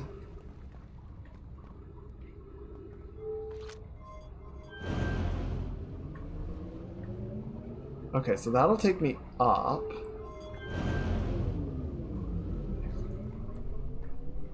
That's not going anywhere, is it?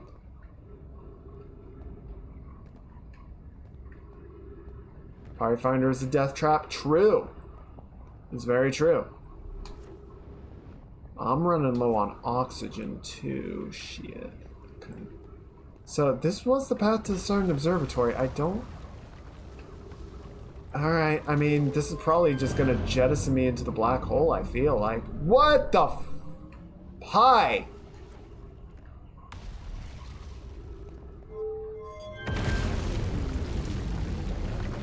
Maybe whatever was supposed to catch me... Oh, shit! Time to go, time to go, time to go, time to go!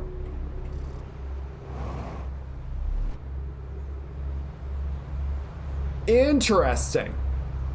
Well, that's terrifying.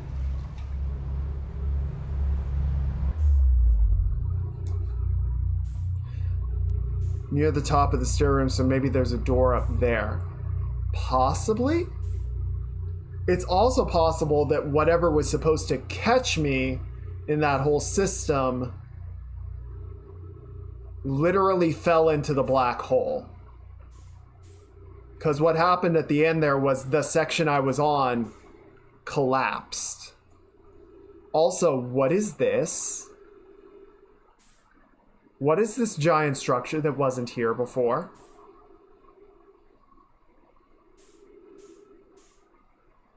This looks new.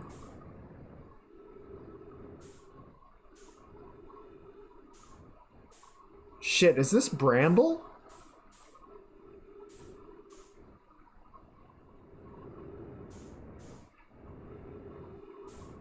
Doesn't look like Bramble.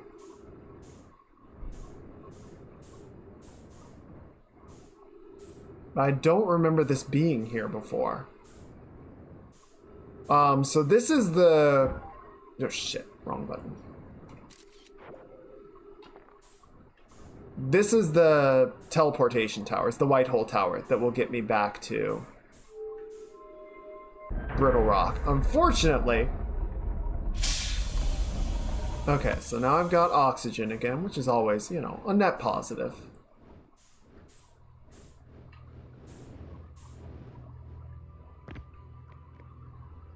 So we can use this to get back, but I don't think we're gonna have enough time. We're definitely not gonna have enough time to retrace our steps.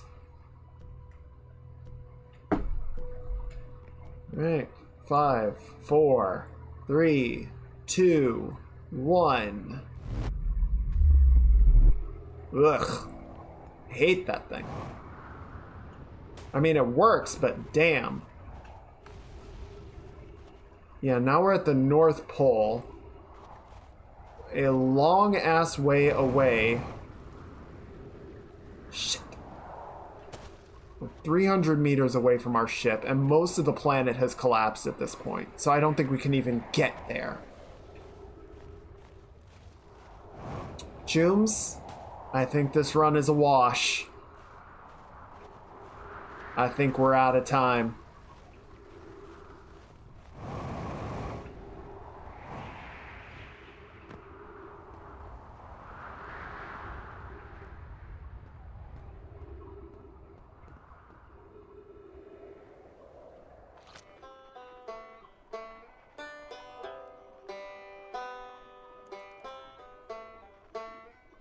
Okay, well there he is. So I'm glad he's doing alright. Oh shit, was that the quantum moon?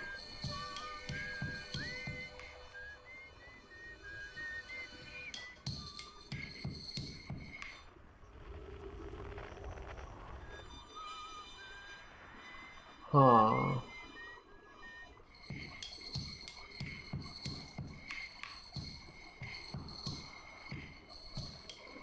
Oh, fuck. Okay, so over time, the Ash Twin gets all of its sand pulled off by the Ember Twin and reveals the structure underneath it. And there goes the last of the sand.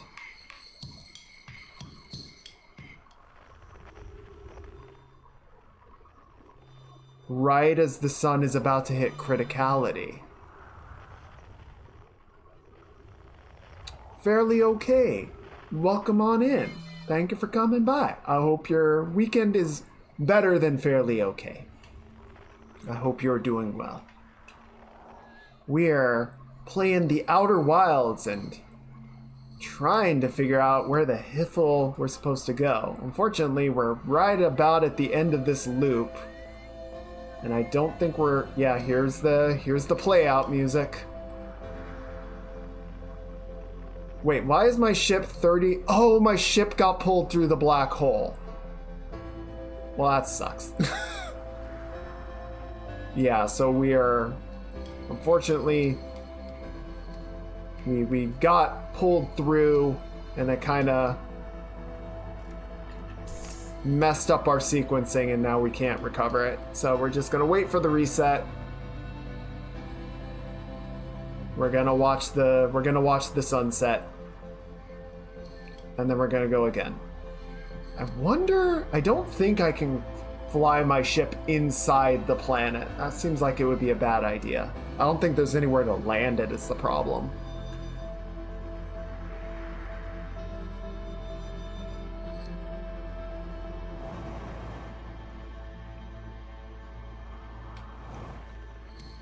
I thought I saw the Phantom Moon once or twice, but I can't keep track of it. Oh, wait. Nope, I think that was a meteor. Or maybe that was it. Oh, shit.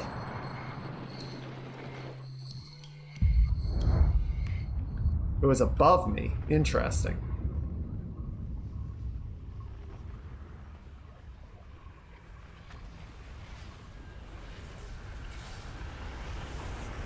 Well...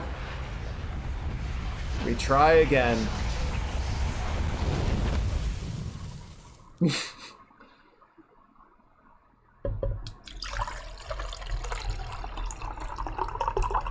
Oh, sorry, that's right next to the mic, isn't it?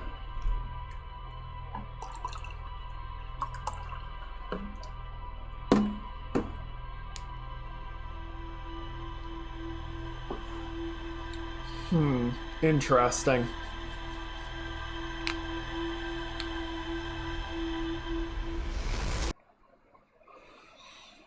Oh dear, oh dear, oh dear. Alright, and he's out. T-Port ASMR, let's go!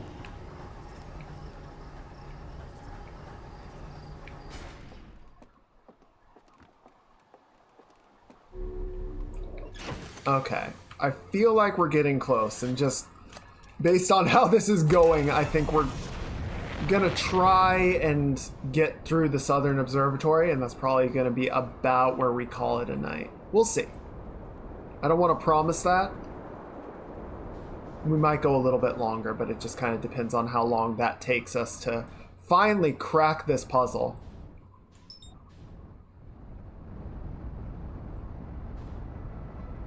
Yeah, so see, Brittle Hollow is like mostly there at the start of the loop, and then by the end it like has mostly collapsed into the planet. I think it's really just the parts that are like held together by the Nomai structures. Okay, match velocity. There we go. Alright. Southern Observatory. I think this is about where we need to be. Yeah, there it is. Whoa, hi, shit. That's fine. Oh, shit. Oh, fuck. No, it's fine. It's fine. You know what? Good. I'll take it. Finding out your home star is going to Nova very soon. You have no way to get out of the system. Not great. Yeah, so we're trying to... We're working on that part, you know? Just give me a minute. Shit, where did it... There it is.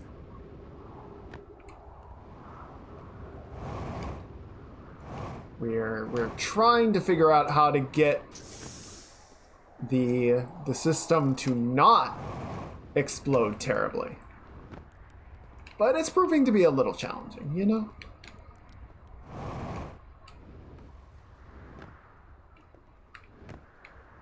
Alright, so we're gonna head down. And then we need to go hook.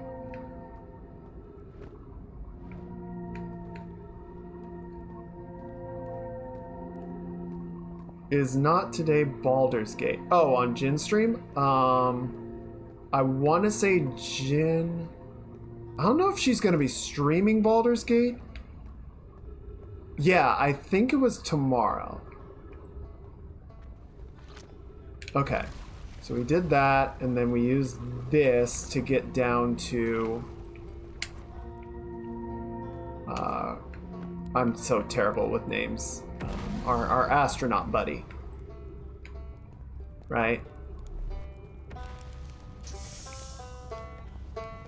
Ryback. Yeah, and I don't know if Jim's gonna be streaming it or just playing on Ivy's stream. I feel like she's just gonna play on Ivy's stream. But I could be wrong. Okay. Tower of Quantum Knowledge.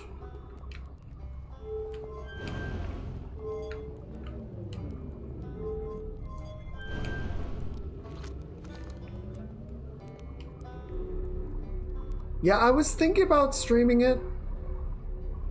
I think that could definitely be fun. Shit, come on, man.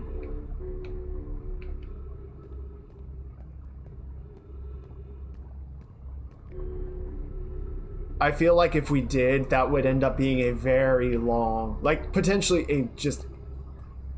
We end up streaming Baldur's Gate for a very long time. So, I don't know. Are you gonna go bear? I don't know. Depends on how much I like the bear.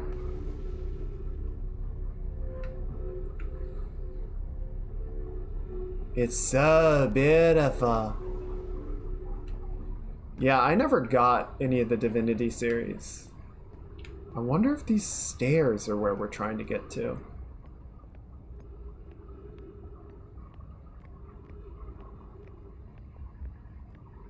Ooh. Okay. So this is the Southern Observatory. Bum, ba-da-bum, bum, bum, bum, ba-dum, ba-dum. Ba-da-ba-ba-ba-ba-ba-ba-da-da. Okay.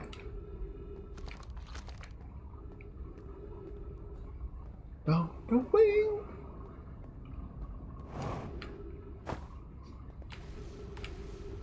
No, no wing. Okay, I see. So the Tower of Quantum Knowledge is the interior structure for the observatory, I guess.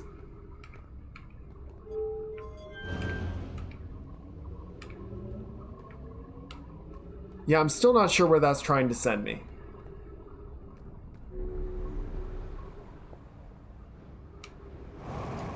Oh! Oh! That was fucking terrifying. Ow! Fuck! Ow! Ow! My leg!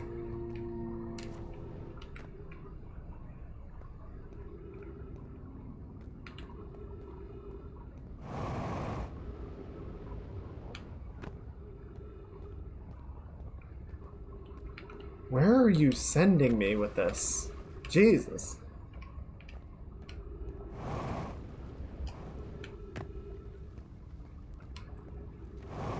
I feel like we're getting farther out from where we're trying to go.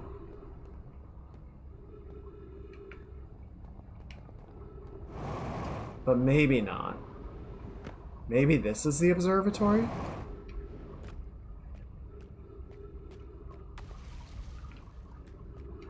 Oh, actually, yeah, we're almost there. I forgot about our little orbital map, but we are almost... Oh, there we go. Ugh. Shit. Yeah, we're trying to get to the dome, but we gotta be careful. Because there's... No, stop launching it, please. Oh, I'm on launch mode instead of photo mode. Oh, there's ghost matter everywhere. Actually, there's just a solid wall of this shit.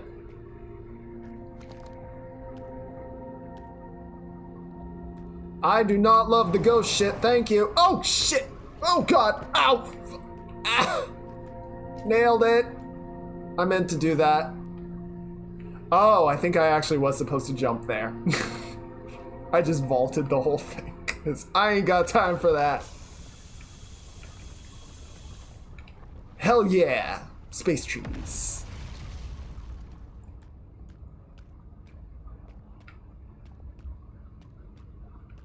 Whoop. Oh, too much. Okay, and then there, I think? That looks right. That's a long jump, though. Can I do it?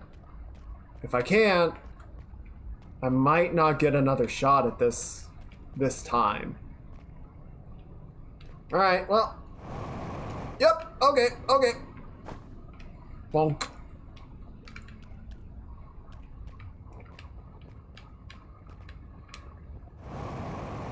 See, if this were real space travel, I'd be super dead.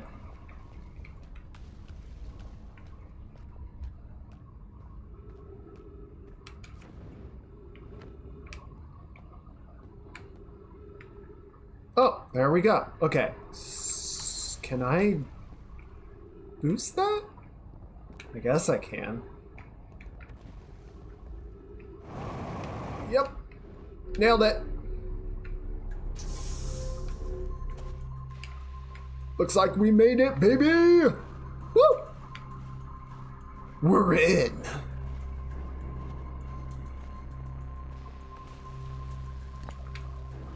Giant's Deep Projection Stone. Oh god, are we gonna hallucinate? I don't hate the hallucinations!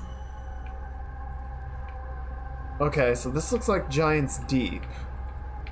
Oh, I can walk around. Like, a teeny bit.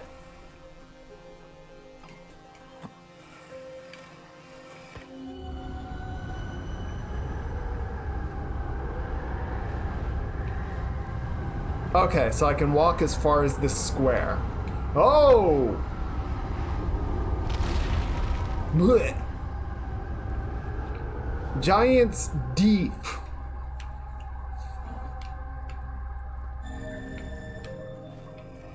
Interesting.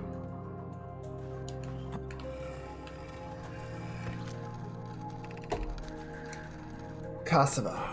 Konoi, Daz, and I were lifting orbital probe cannon components into orbit for assembly, and one somehow sank down beneath the current. Konoi, you should have seen it. We thought it was impossible for any cannon components to sink even partially below the current, but ours sank straight to the core. Cassava convinced me not to try to recreate the phenomenon myself using other cannon parts, but we're very curious to know what happened. How could something pass through the current? My gratitude for your interesting question. This is exciting. Spire constructed a model of Giant's Deep here at Brittle's Hollow's Southern Observatory, and it reveals how an object might sink below the current. Konoi, I'm unable to grasp the answer by looking through the projection pool. If I visit the observatory, would you kindly explain? If you don't mind the trek beneath the surface to the South Pole, I'd be delighted to see you. There are two trailheads, one at Brittle Hollow Gravity Cannon and one at the Tower of Quantum Knowledge. Interesting. Is there more? No, that was the whole thing.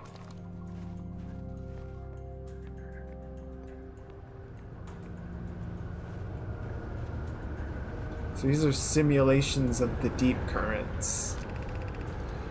Cassava's construction yard has been using the cyclones on Giant's Deep to lift orbital probe cannon parts into orbit, where one component was pushed down past the current that usually prevents anything from sinking.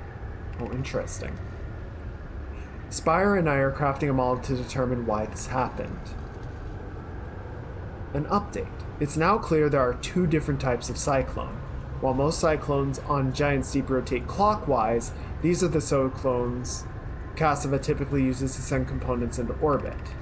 There also exists a rarer type of cyclone that spins the opposite direction and pushes objects beneath the waters and below the current. My gratitude, Spire. Konoi is showing me your handiwork, and I'm intrigued by this secondary type of cyclone. But was it necessary to build a model to tell me that? The model will be useful as we continue monitoring Giant's Deep. Also, I very much wanted to make a model. I mean, that's fair, to be honest.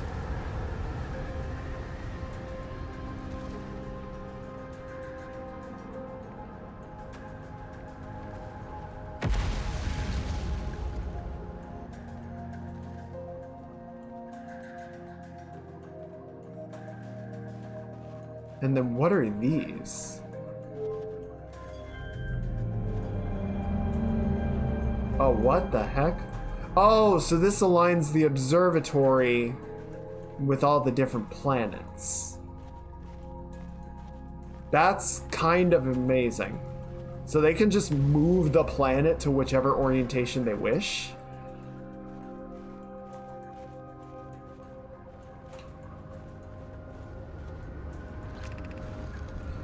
How should our methods change as we continue our search for the eye of the universe? We know that what the eye looks like thanks to the quantum moon. So what if we try to find the eye visually instead? Let's send out a probe. We need to build a probe launching mechanism to cover these long distances quickly. A cannon in orbit around a celestial body would circumvent the need to escape gravity's pull. Giant's Deep would be a good choice. It's furthest from the sun, so it would provide the best angles for launch. And it's moonless except when the quantum moon is visiting. Yes, let's build the cannon in orbit around Giant's Deep. As we couldn't find the eye's signal using two different devices built for this exact purpose, we should discontinue this search method. What was this one? Okay, yes. Mallow's idea is clever, but we have no idea where the eye is in relation to here. The probability of launching a probe in the correct direction would be absurdly small. I believe I have a solution for that problem. Have you spoken with Raimi and Pi about the technology they're developing? Interesting. And then what is this structure?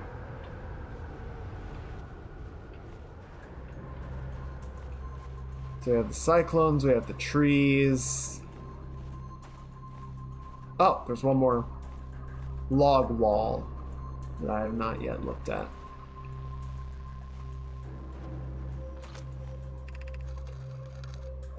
What we have learned thus far in our search... what have we learned thus far in our search for the Eye of the Universe? Those of us on the vessel originally followed the eye's signal to the solar system, but we were unable to warp to the eye itself. The locator we built on the Addle Rock and the new, more sensitive locator we built here were both unable to detect any trace of the eye's signal. Hypothesis: the eye has stopped emitting its signal. Suppose the eye doesn't wish to be found. Cassava, how can you suggest that? The eye's signal called out to summon us to this star system. I'm aware. I grew up hearing the eye's story, yet we're no closer to finding it than you were when you first arrived here. Based on our knowledge of the quantum moon, we believe the eye is in orbit around the star system's sun. That would mean the eye is located within a finite, albeit enormous, range. Interesting. Oh, so this is the detection method. They said, point us to the eye. Is that the...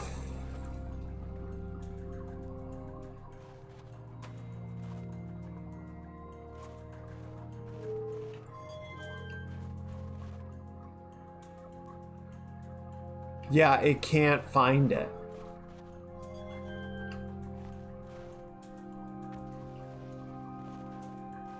Okay, so all of these smaller structures in the middle there. Right? But then we have this outer structure which is the possible positions of the eye, and it's just like, fuck, man, I don't know.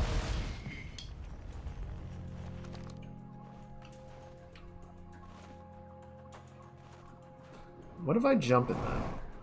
Let me jump in that. Okay, there's nothing in there. Shit, I gotta get back to the ship log now and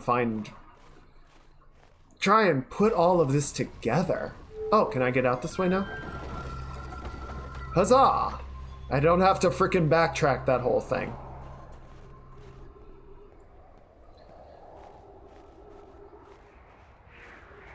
I hope the eye isn't actually the star going nova. That would kind of suck. Unless the eye is at the center of the star. Ah, shit, dude!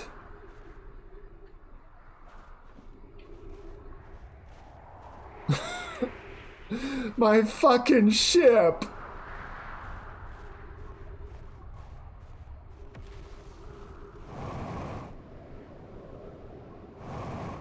Jump in the... Shut up!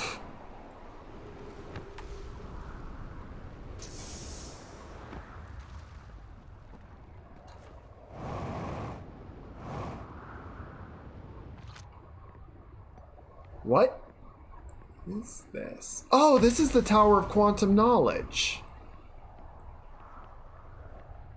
Can't get in there from here, though. You can't get there from here.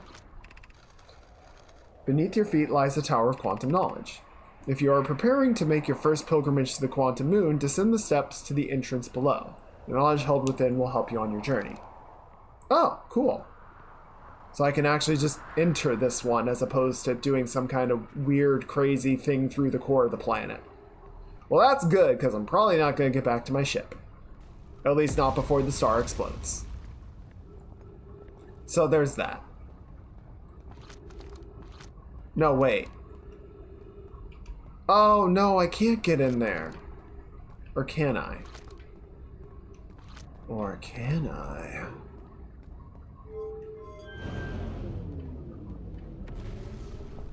What does this say? Okay. So yeah, go down 90 meters. Maybe? Uh-oh. Uh-oh. Guys, I think the bottom fell out. Okay, there we go.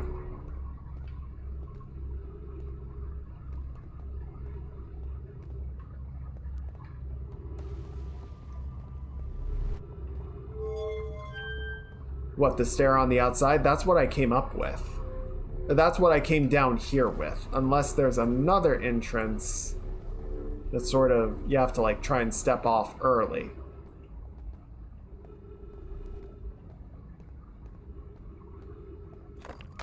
I don't think that's the case though, and this is about to fall off. What? This stair over here leads back to the surface. And then go right.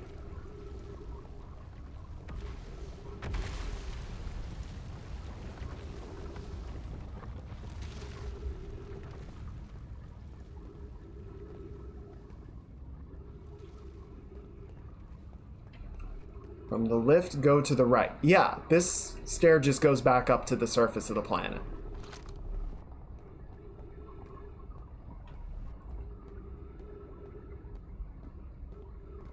No, there's a grate over the top of it.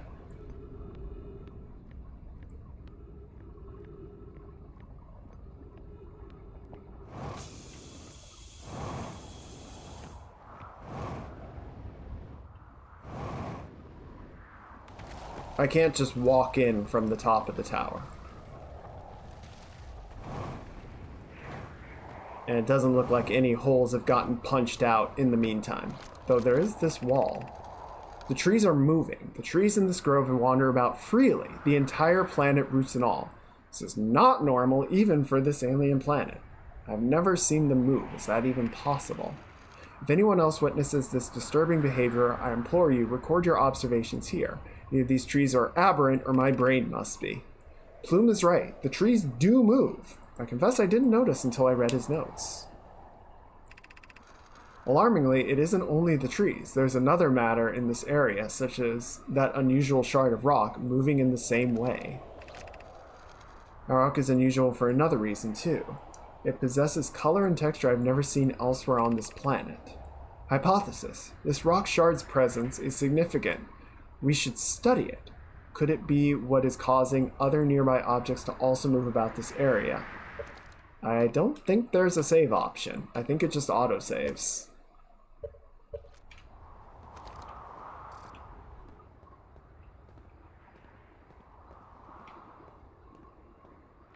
Oh.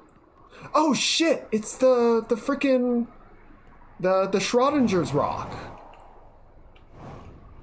Ah. Moon, Felix, and I have determined that Dio's an asshole. Plume, Felix, and I have determined that this atypical shard of rock is the reason objects in this grove are behaving in a quantum manner. The only other object we've observed displaying this quantum behavior is the wandering moon. I imagine the moon's behavior in this grove are related.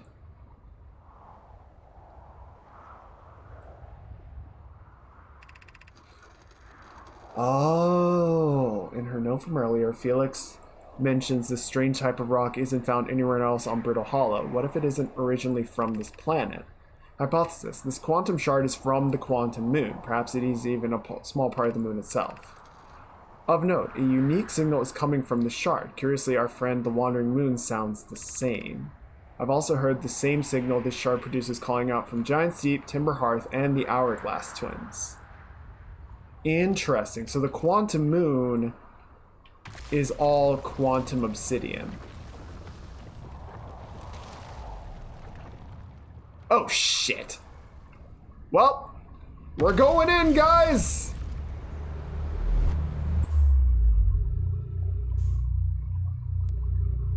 Oh, shit, we're out near, what is it? Dark Bramble. Fuck, but where... Oh, you know what? Where is it? Where is it? I can't see the tower. Ah, I can't find it in the dark.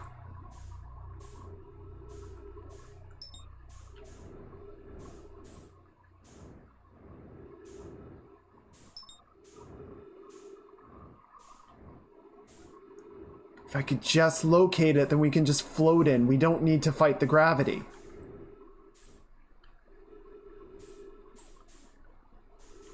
But I can't tell which part it is. Is that it? I'm pretty sure that's the...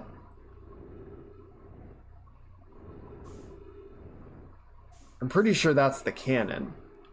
Or the teleport tower. Yeah, that's the teleport tower. Is that it? That looks promising.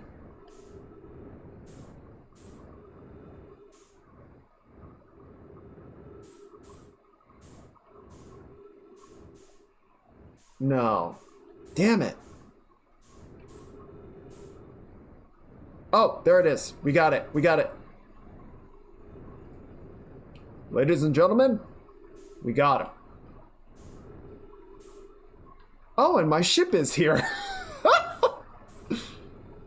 How nice of it to also bring my ship, I guess.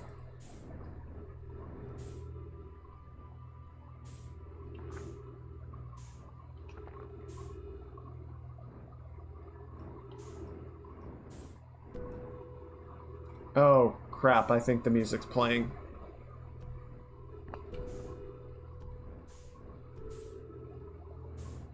We might be out of time, guys.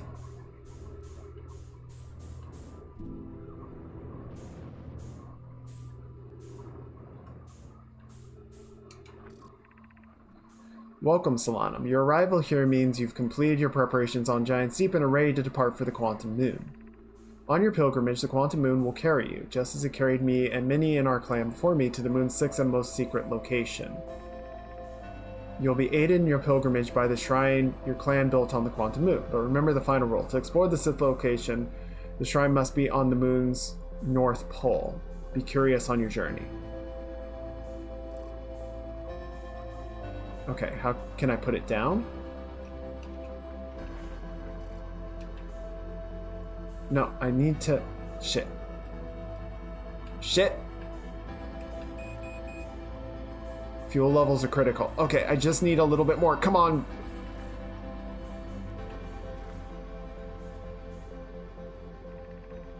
If you're here to make your first pilgrimage, you are almost prepared to set out on this deeply significant journey.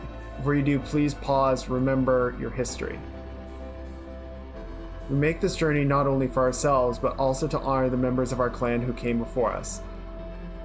Those who, after the crash that brought them to the star system, became stranded on Brittle Hollow and Ember Twin, with no communication between those two groups of survivors.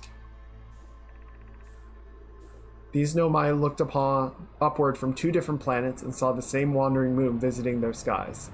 It was this moon, the quantum moon, that kept their curiosity alive during the long period of hardship. After two divided groups were able to reunite, became our clan's united goal to find the quantum moon. It took time and many who came before. When you reach the quantum moon, recall to these Nomai and carry their curiosity with you. And that's it.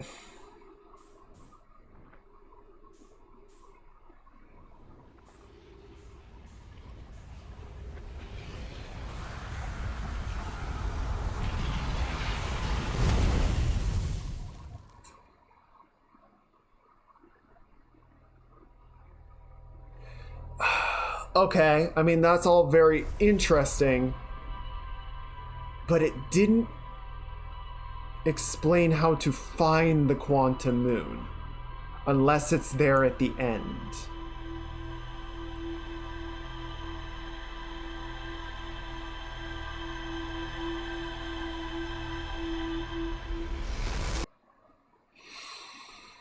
Oh, this is super weird.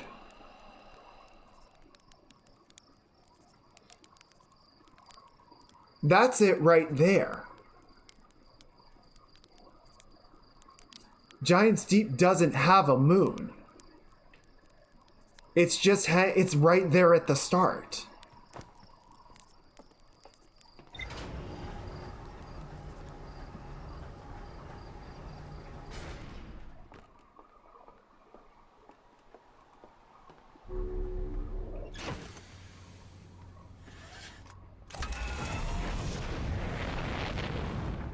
And it's gone.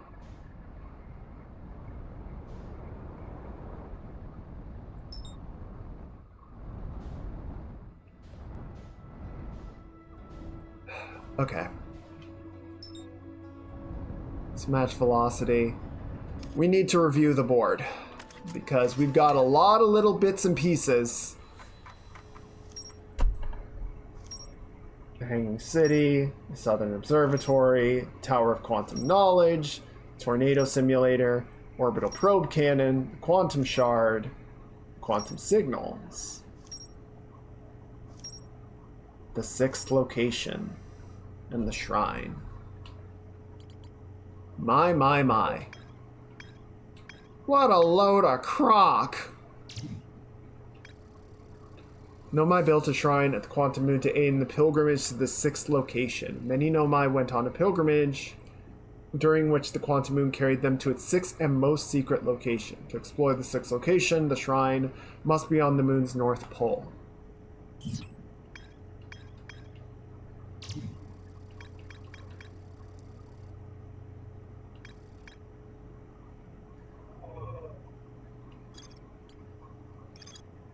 There's a huge Nomai city just to the north of Rybek's campsite.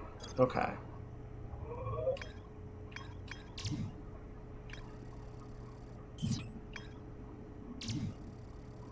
Oh, the orbital probe cannon. Nomai decided to construct a probe cannon and orbit around Giant's Deep. Okay. I want choco milk.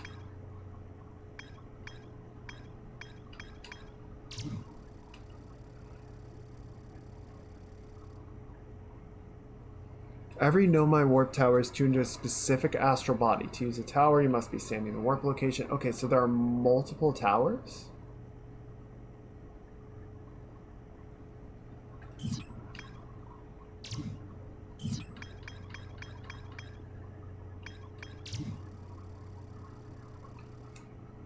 Negative time interval measured at the Whitehole Station was further investigated at the High Energy Lab in the canyon at Ember Twin's equator.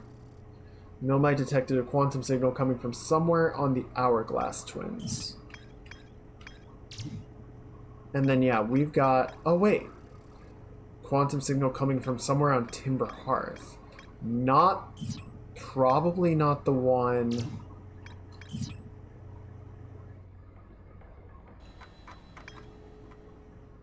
on... Maybe the one in the grotto. Signal scope?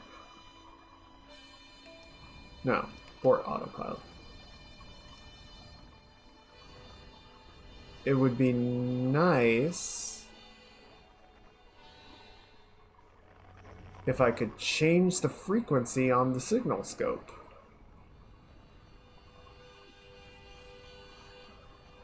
I wonder,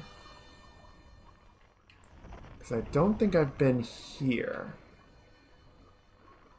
That looks like something. Shit! Up, up, up, up. Ow! Fuck. Nope. Damn you, gravity! Alright, good enough. Figure the rest out from there.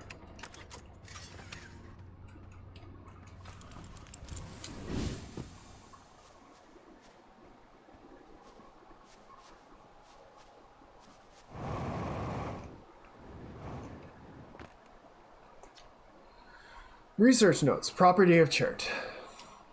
I've detected a strange signal coming from somewhere within the grove in this crater. It's very similar to the signal emitted by the quantum moon, so it stands to reason the two signals are related. We don't know much about the quantum moon, seeing as no one's ever been able to land on it, but hopefully studying the signal in the grove will reveal more.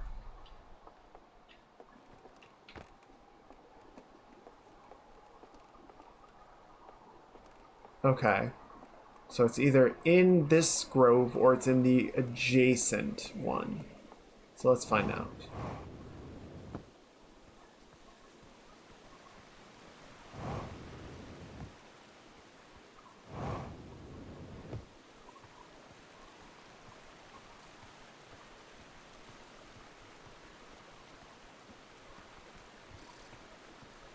Unidentified signal nearby.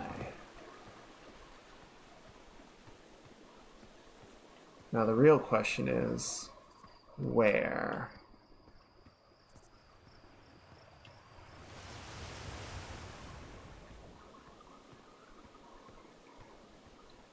I mean, it seems like it should be right in this grove somewhere. Like, on these rocks. There! Shit! That doesn't stop being weird. Oh, it's singing.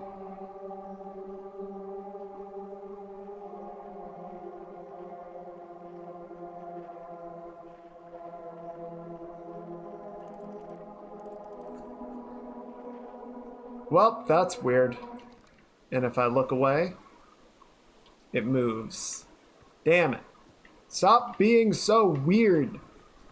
Why are you like this? Oh, shit, tree. Ow.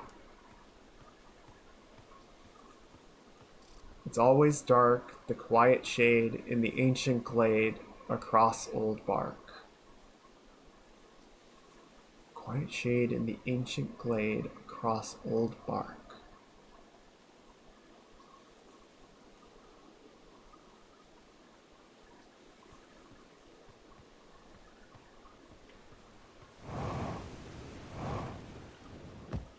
Across old bark in the ancient glade, the quiet shade.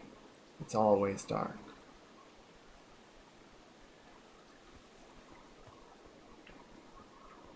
Huh.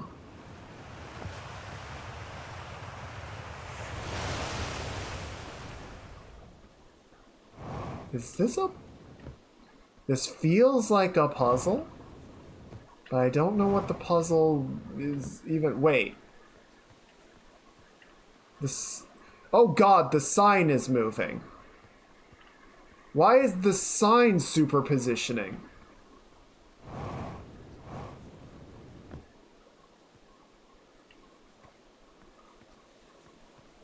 don't like this place, man. Oh, fuck. I don't know what I expected, but damn.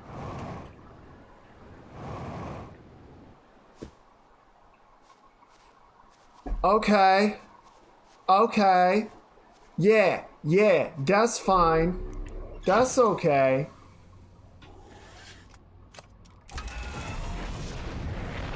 Okay, what was that? Oh, god damn. What was that? Oh, geez, I'm still crashing.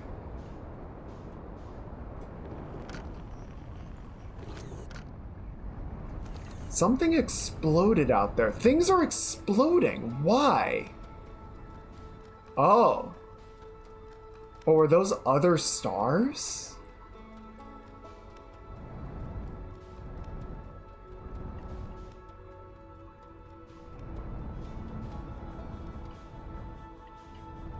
Okay, that's concerning. Okay, let's head for the twins. Oh shit, it's the moon, it's the moon, it's the moon! Get it! Match velocity! Don't lose track of it.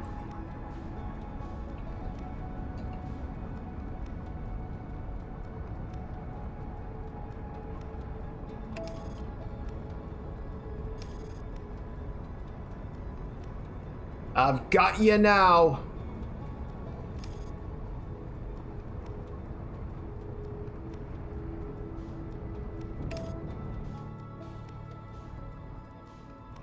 Oh shit, but if I look down to land... Oh!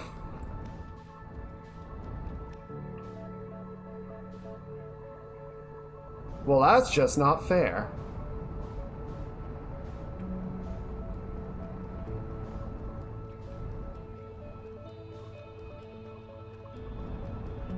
Okay, we're gonna take... Yes, I tried to land on it and it just zipped away. It was like, nah, chief, I'm out.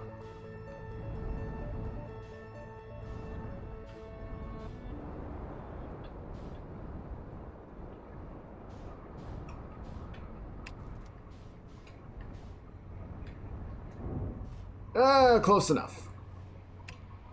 Alright, let's double check our notes here. So I got the quantum growth, that's one.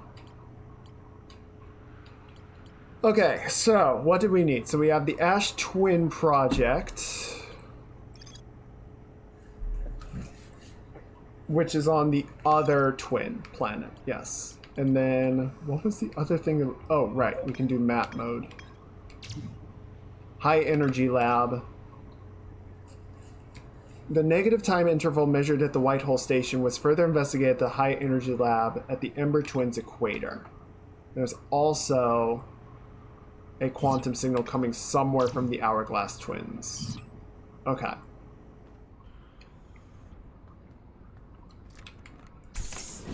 So where are we? We are north of the equator by a bit. Shit. Shit. That's the equator. We found the equator, boys. So now we need to go for a walk until we find the High Energy Lab.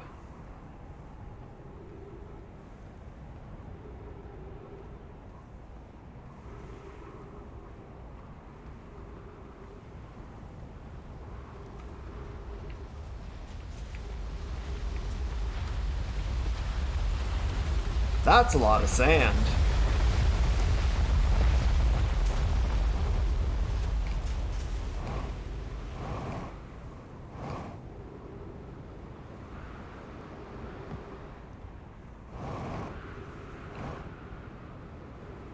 Well, that looks promising.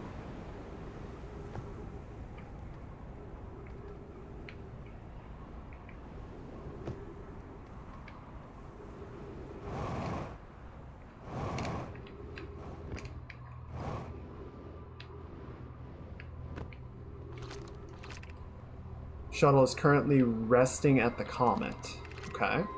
Call the shuttle home. Activate gravity cannon.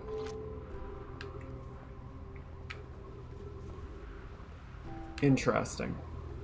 What the heck am I looking at? Sunless City, 120 meters. Oh!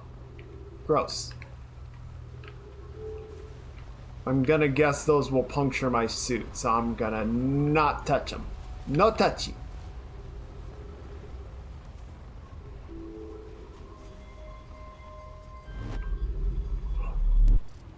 Hi, shuttle!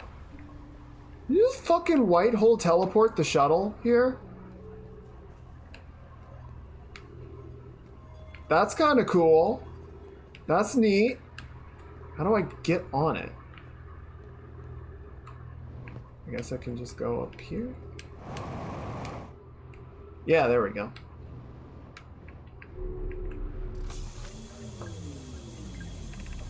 I fear a situation may be dire. Pi, Poke, and I landed here on this comet not long after its arrival in the star system.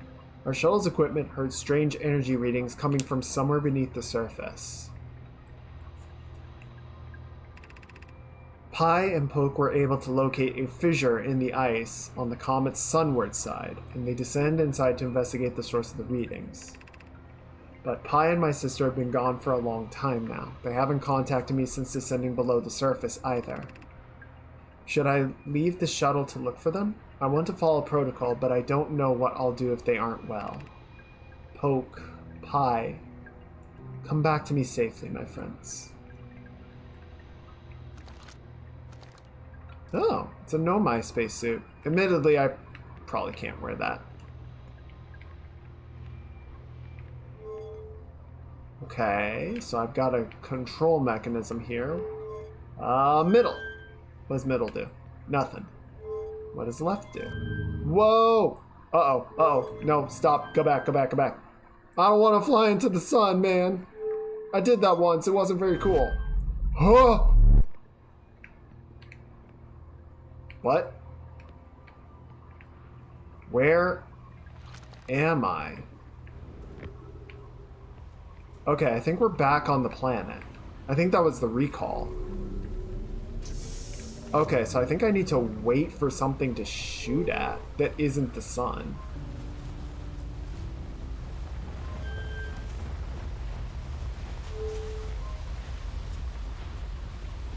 But what would that even be? What?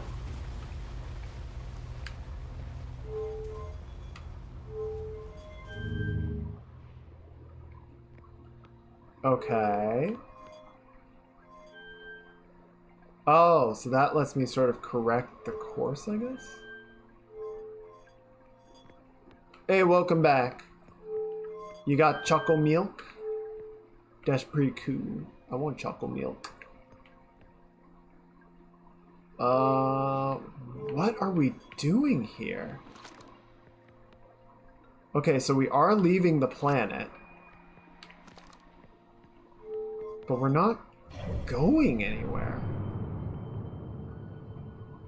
We're just hurtling out into space. I'm gonna recall it.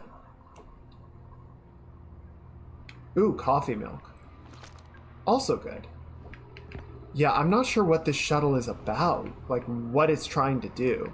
Maybe it'll make more sense if we can find like a command or something for it. Because right now we can all we can really do is like shoot it off in a direction. Which is not super helpful. Unless...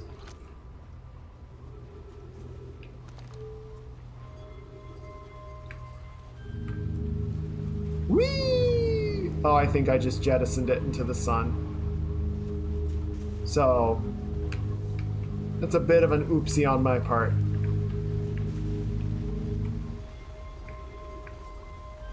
And it's back. Okay, so I don't see what I'm supposed to do here. Oh, unless I can...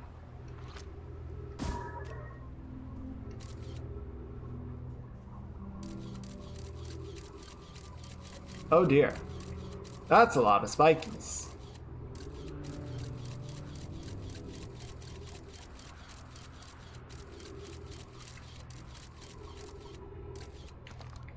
But yeah, I don't think I can get in there because I don't have anything to get rid of the cacti with.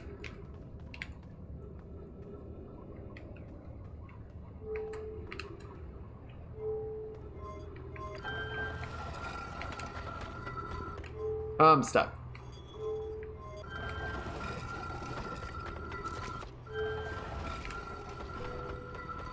Uh-oh. Oh, shit. Guys, the place is filling up with sand.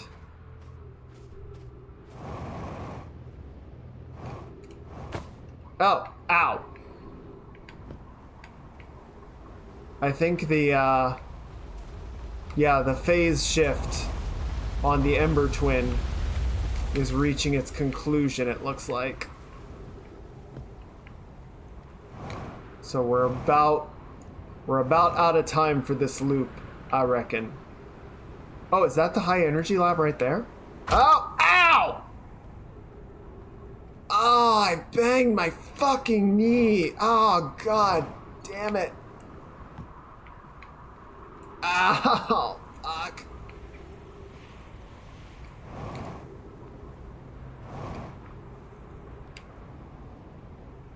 Okay, this looks promising. Did I really land right by the high energy lab and then proceed to walk away from it? This door will need to remain closed for some time. Pi and I are running an experiment based on extraordinary findings from the White Hole Station. I fucking did! The high energy lab is now being used to design the Ash Twin project. If you're here to help or even just to observe, be sure to use the Sunless City path to the lab. Raimi and I will be running this experiment until one of us, specifically me, can prove the other wrong. So although it's inconvenient, the lab currently can only be accessed by the path from the Sunless City, which is closed by cacti.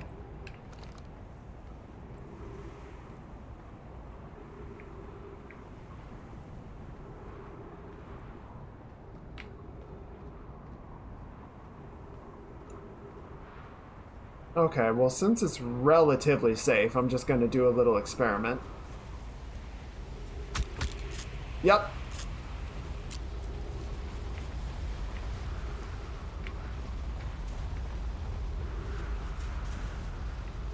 Okay, so I was partially correct.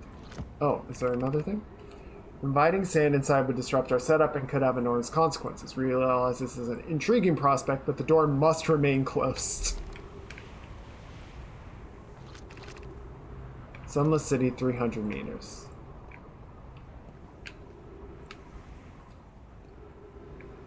Okay. So I think what we're gonna do, admittedly it's too late for this round, but what we're gonna do is we're gonna have one more run through, and then I think we're gonna call the stream there. I want to see if we can get into the Sunless City.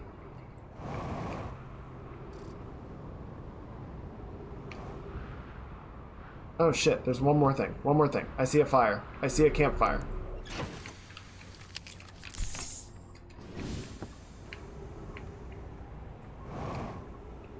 Was it there? No, other way. There it is.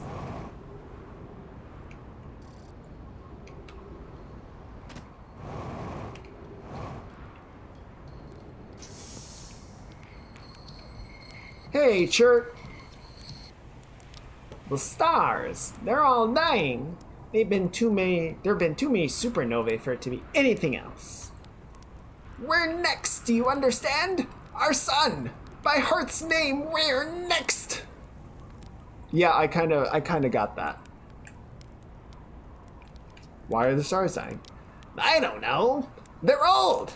Far older than we realized, and now all of them are dying. What does it matter? It doesn't. It doesn't matter at all. Nothing matters anymore. All my research, my life's work, wasted. Wasted, you understand?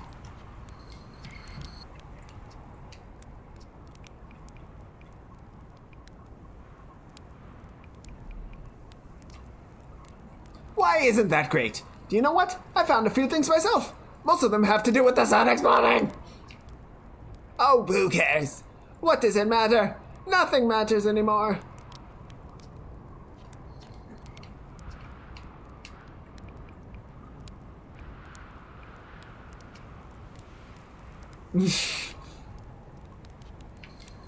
They seem otherwise occupied.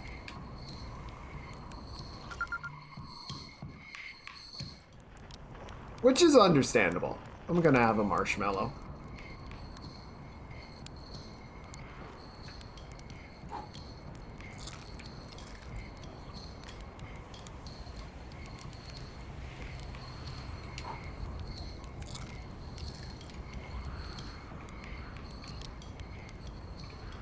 Well, I suppose if there's nothing else for it,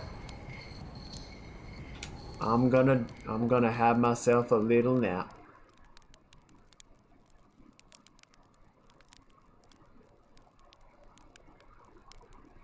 I wonder what happens if I just sleep. What if I just sleep through the end of the world?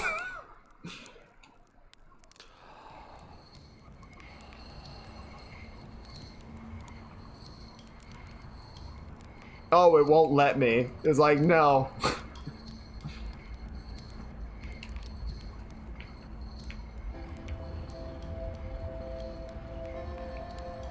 Oh, we're at the North Pole, so we are gonna have some front row seats. You're gonna want to see this. Pew! Bye, buddy. Oh, no, it stops. Pew!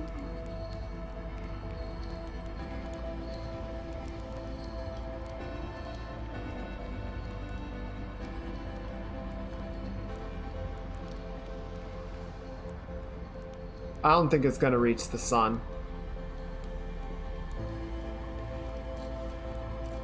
Oh, it's trying though. Oh, it's having a hell of a time. It's tripping. It's going on a journey. I'll tell you what. Oh, it actually overshot the sun. It's in orbit now. That's so cool.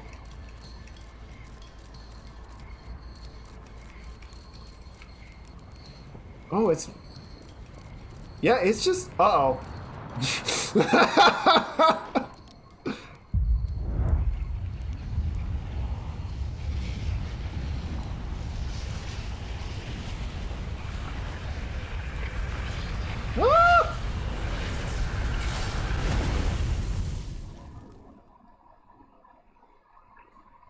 Okay.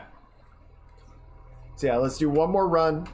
We're gonna see about getting into the city and see if we can't crack that puzzle. And once we do, I think that'll be a good place to call it for the night. Oh man. Yulu, I don't know, I hope you're still here. I had been meaning to play this game for quite a while, but thank you for reminding me and recommending it, because this is awesome, and I am glad to finally get around to it. So thank you for the reminder.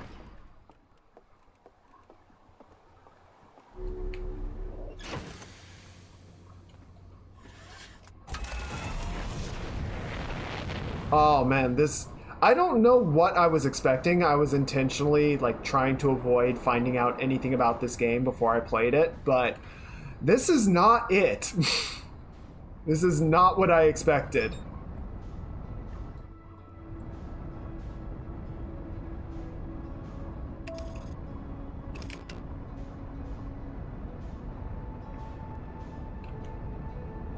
Oh shit, we're overshooting. We're overshooting.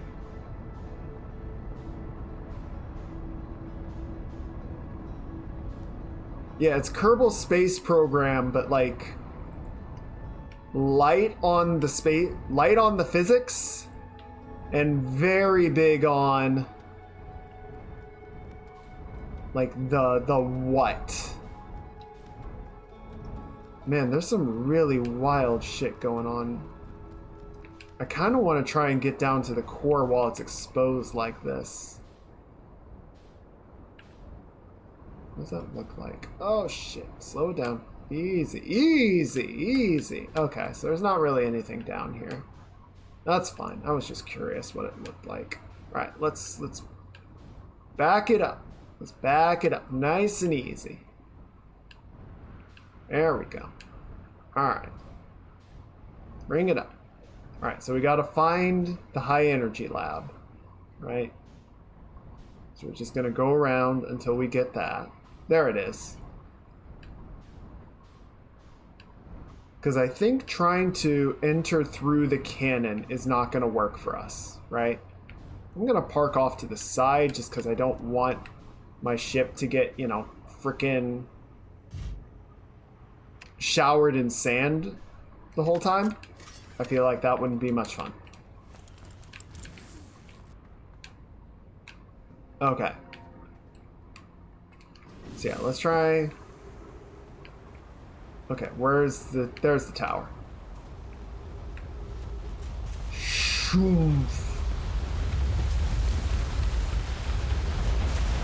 Cross now.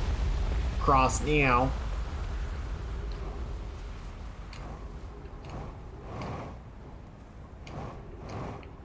Okay. So yeah, I want to see where this way goes. So this might have an entrance that we can actually make use of. That looks promising. I like that.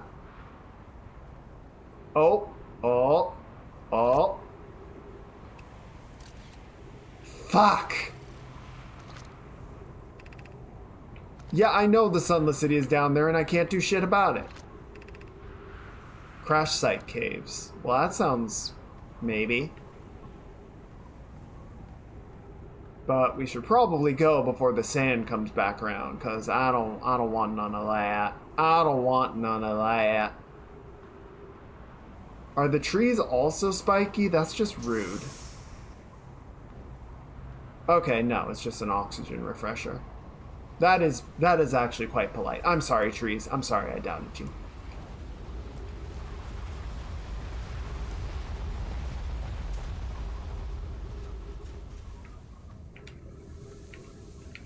Oh boy, reading. Reading is radical! Emergency escape hatch. The trees are out to get me. Keep moving, friends. There's nothing of interest at the end of this passage but rocks. And while these rocks are interesting, they can wait until a less urgent time. Do not follow this tunnel to its end. Coleus and I will examine the horror that lies at its terminus later, provided we live through this. Oh, ow! It's the trees! Yulu, you've sold me out to the trees. How could you do this? We have found an enormous cavern at the end of this passage that appears promising. I believe we could construct long-term shelter there. The cavern Melaray found is a wise choice for shelter. Could one of you mark directions for the others to follow? This is the start of the path to the shelter site. I've left directions to guide you there. Of note, we must hurry as the pathway there is filling with sand. Do not allow yourself to be buried by sand and make sure no one is lost. Okay, interesting. So this is ow! Fuck. No, let me in. I wanna go in the ship. I wanna go in the cool ship. The heat from the star system is more bearable below the surface. When our escape pod punctured this planet's surface, it broke into what scans show as a cave system with much cooler air. I would recommend we seek a site down there to build long-term shelter, and none of these passages are a maze. Even with this danger, they are still our best chance for survival. We'll form teams and descend into the caves to look for shelter site. We can mark our findings on the walls to avoid becoming irreversibly lost. Be cautious and be aware of the sand as you search. It appears to be rising gradually.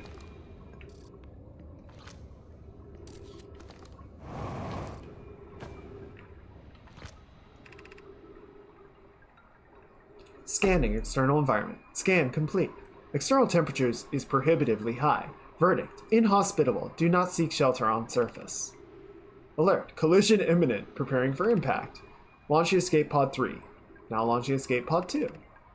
Beginning flight log. Escape pod 2. Vessel has been mortally injured. Emergency sequence activated, awaiting departure from vessel. Interesting. So this is where at least some of the Nomai initially landed. Oh, and these are like their pods that I guess they came out of. Burst out of here. And then this is the passage that will lead down to the city. But now I'm just so damn curious what's down these other tunnels. This passage leads to breathable air. Refill your supply tank. We cannot tell how far these tunnels may wind. Okay, so this is the way I came in. Yeah, now I want to see what's over here. I know it's not the city, but... Okay, fair. It's rocks. They did say it was rocks. I just had to see the rocks, man. And then this way leads to some kind of unspeakable horror.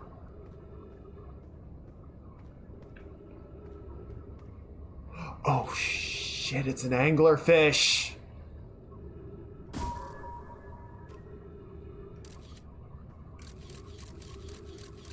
Luckily, it's dead as fuck. But I guess at the time it was very much not dead.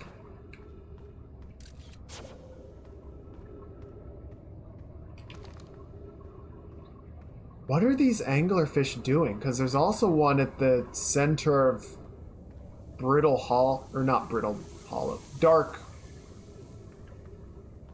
Fuck.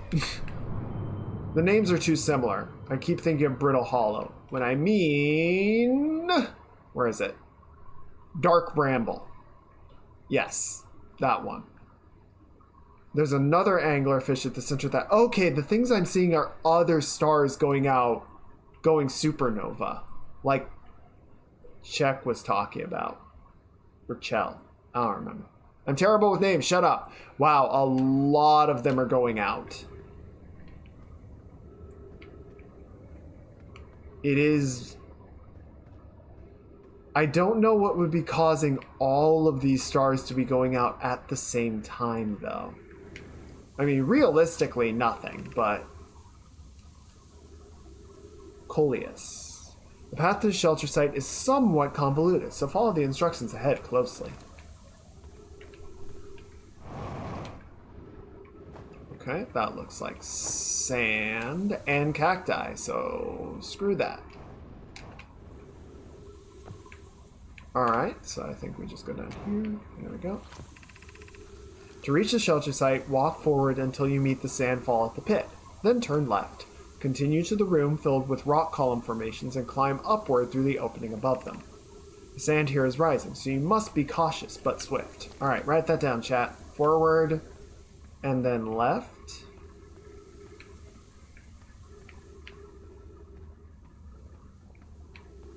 And keep going left. And then we have to go up. Up, up.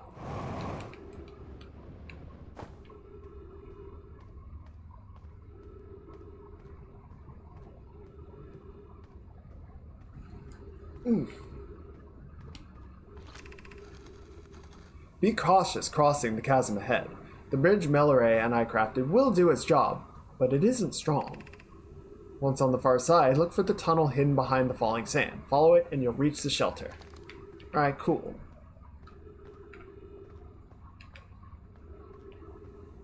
Yeah, I don't think that bridge held out. Whew, careful. Blech. What is that? What is that? Honestly, I think it's just a lighting glitch. And I've got 3 minutes of oxygen left. You're doing well. There's only a little farther left to go now until you reach the shelter site. You can rest there. Hurry before the sand comes. What? Oh, jeez. Okay.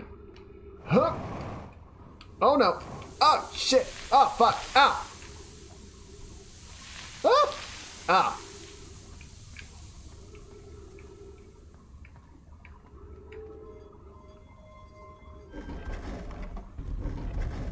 We made it. What's up these stairs, though?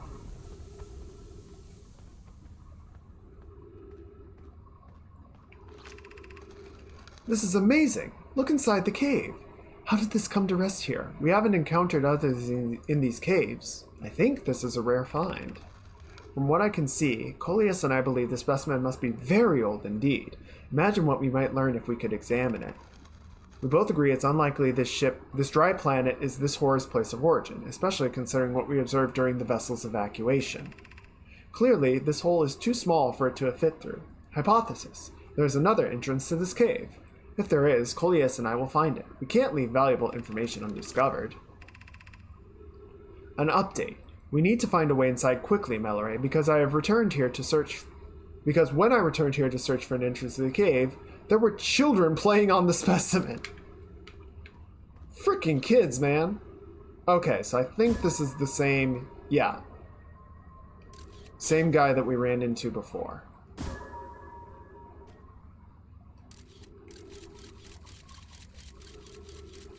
Yeah, and there's a passage above, which I guess is how it found its way down here, and now it's dead as shit. So good job, dumbass. I'm not saying it's necessarily the anglerfish's fault, but right now I'm blaming all this on the anglerfish. Oh, jeez.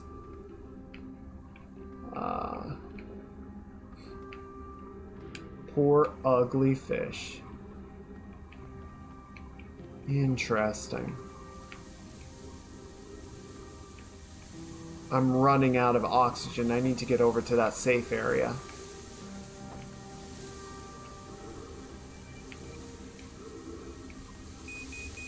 $60. Ah, shit, dude. Okay, let's go, let's go. Okay, I gotta find my way back. I saw trees over here. Trees! Come to my aid!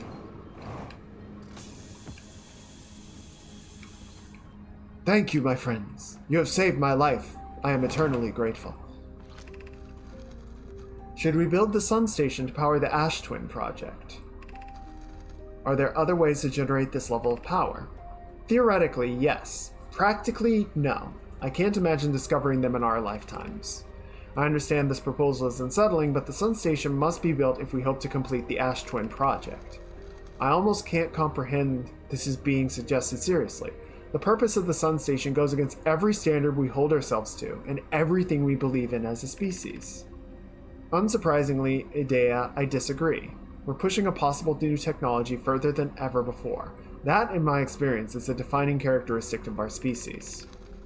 If we fail, and the probability of this is not insignificant, we will without question destroy ourselves, all life here, and the rest of the star system. I wish to protect these species. The potential annihilation of an entire star system is too severe a cost. We shouldn't build the sun station, no matter how badly we want the knowledge that comes with it. Fear of failure is a poor reason not to try. I believe if we're cautious, the sun station will work. I believe in Pi. Poke, I'm deeply honored. Idea, I comprehend your position. However, if we aren't all certain the sun station will not cause destruction once we built it, then I won't support the station's use. Okay, so from the sounds of that, I think there's a good chance that the sun station is what's causing this. Now what that doesn't explain, Anglerfish Overlook District, Stepping Stone District, High Energy Lab Trailhead, and the Eye Shrine District. Is this going to teleport me? Wow.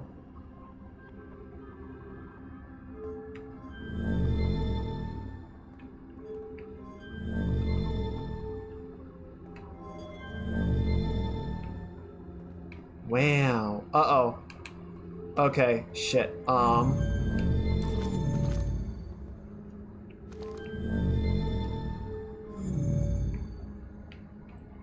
I too late?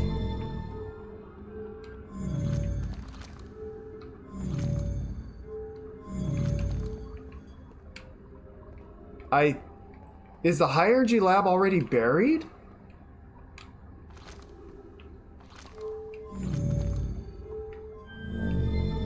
Well, shit. Well, shit.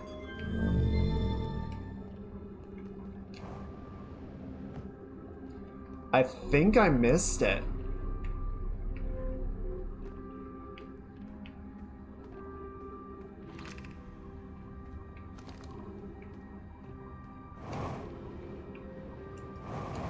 Ow.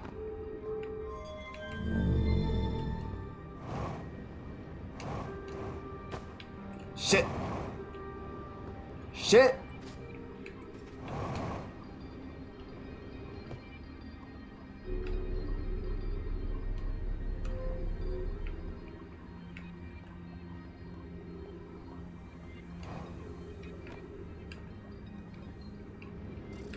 Oh, shit.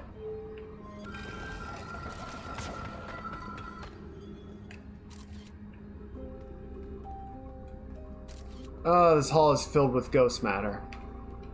So I can't do a lot about that. And now the sand's here, and fuck it. Ow, ow, ow, ow, ow, ow, ow, ow, God, it hurts! Okay. Damn. Damn. They were not joking about that shit. Yeah, pretty much instant. I got about maybe 2 seconds of exposure, and then it killed me.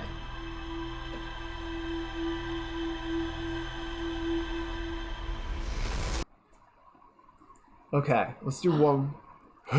What the? Oh. I think that was the quantum moon. It was just like right overhead when the loop started. Alright, well. We have some idea of what we're trying to do.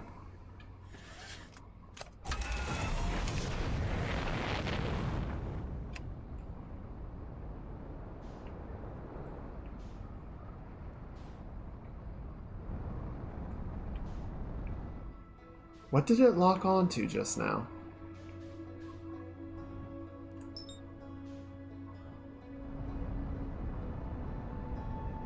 What is that?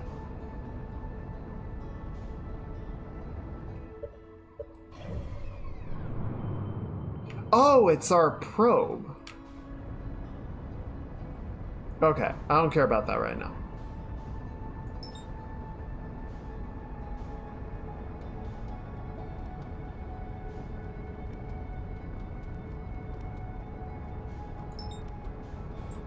No, don't lock onto the sun.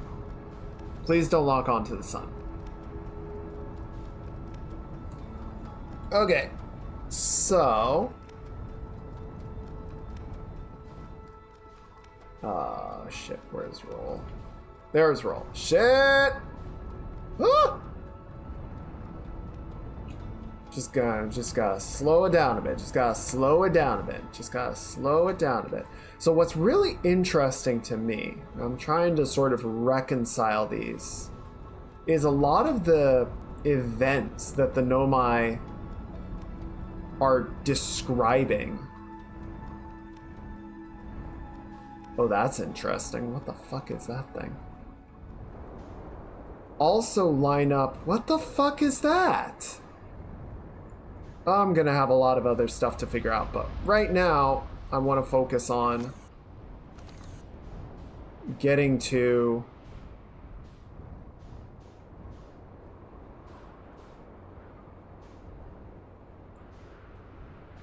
the city and getting into the high energy lab. So we're gonna keep on course, keep on target.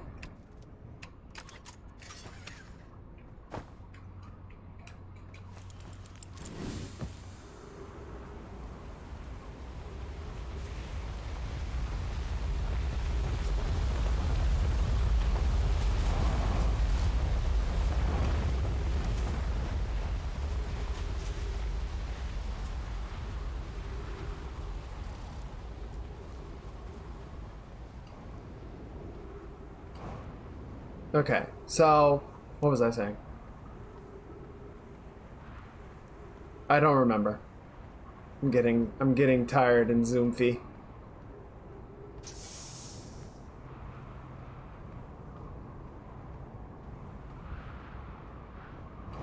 Oh, right. The Nomai. Like, they were talking about the star exploding, right? Or the sands piling up. But when the loop starts, the sands haven't piled up at all. Which implies, like, we're somehow existing at the same time that they are. All the things that they're experiencing are like either everything somehow reset or I don't rightly know, to be honest. It's a fascinating conundrum. Okay, what does it say again? Okay. So yeah, it's just a little bit farther. Not there. There we go. Blech.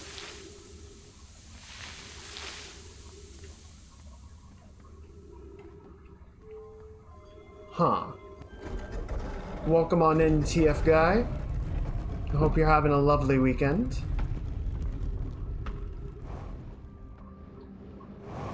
Okay, there we go. Let's get some oxygen.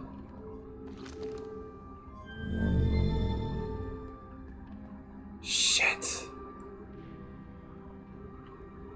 Ah, okay. How am I? Okay. So I guess we go down.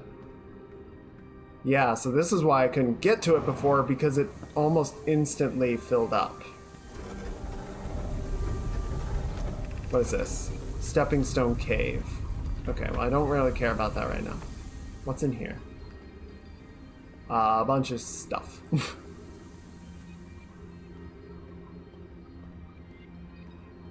So let's head down. We gotta head down quickly before the sand comes up.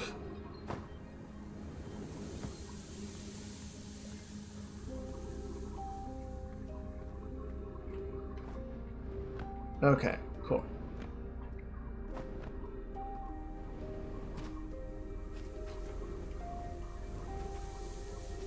Uh-oh. Quickly.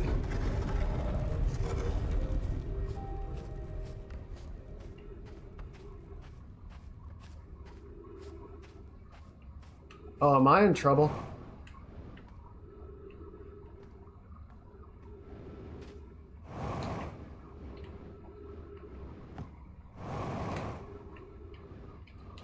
Shit.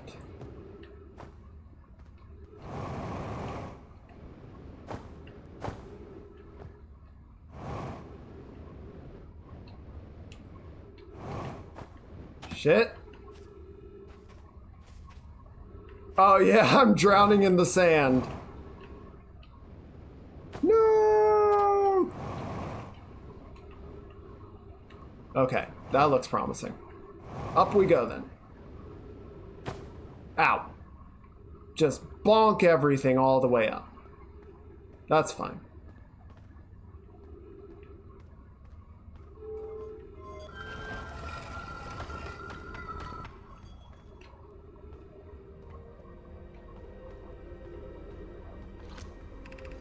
Are we playing the fossil fish game tonight? I fed the fossil fish a new lantern. If you go to Stepping Stone Cave, the entrance to the fossil fish cave is easy to see. Gratitude, Solana. It's good you're small enough to climb in through the hole at the overlook. I am still small enough, and you won't be for long. Mom and Dad are tall, so you and I will be tall too. Aww. Okay, so this is back at the town. Shit, did I go the wrong way? Being in the fossil fish cave to play the game. If you're too big to climb through the anglerfish overlook hole, you'll have to go the long way, but it isn't far. Go to Stepping Stone Cave and then go up and into the fossil fish cave. I tried getting into the fossil fish cave through Stepping Stone, but I couldn't find the entrance. Where is it? Remember to feed the fossil fish first. If you go to the anglerfish overlook and throw a light into his mouth, he'll show you the way. Taggett can't fit through the overlook anymore because he grew bigger. He's taller than Levi now. Who cares? Ilex is still the tallest. Okay, kids, I need you to focus up.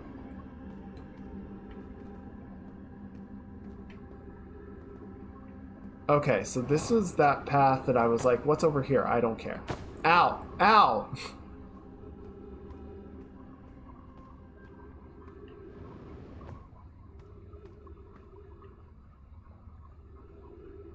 Okay. So they were telling me...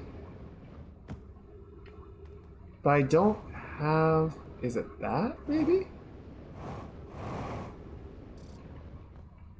50% fuel. You're 50% remaining. Ow!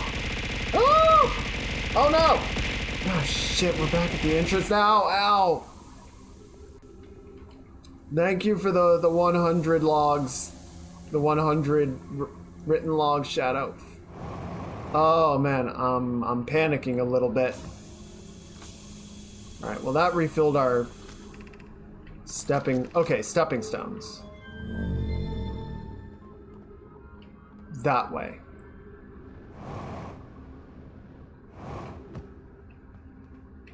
Okay, so now we need to figure out, there's some way from the stepping stones that we can get into the anglerfish cave, and I think that's where we need to go.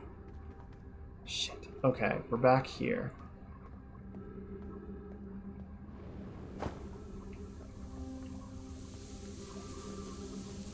And then there's this.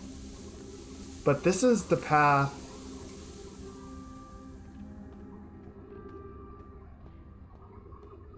Weren't we just in here?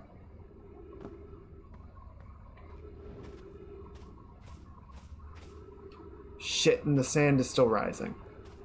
Oh, but if we go down here...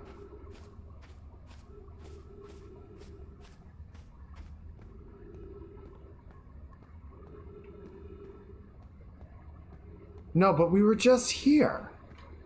I just came up this way. And this leads to the stepping stones. Is it that? No.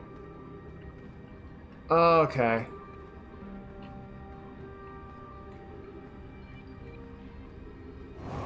I'm gonna be a little nettled if we have to go through an entire another... If you're too big to climb through the overlook hole, go the long way but isn't far, go to Stepping Stone Cave and then up and into the Fossil Fish Cave.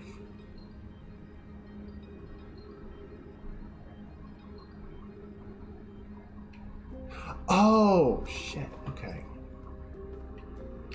Okay.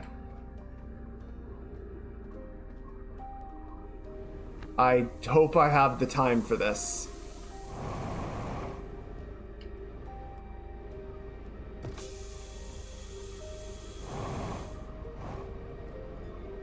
Ow.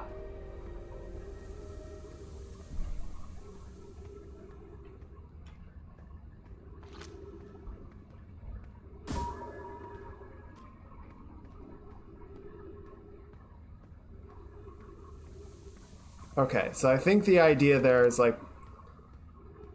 Oh! I get it.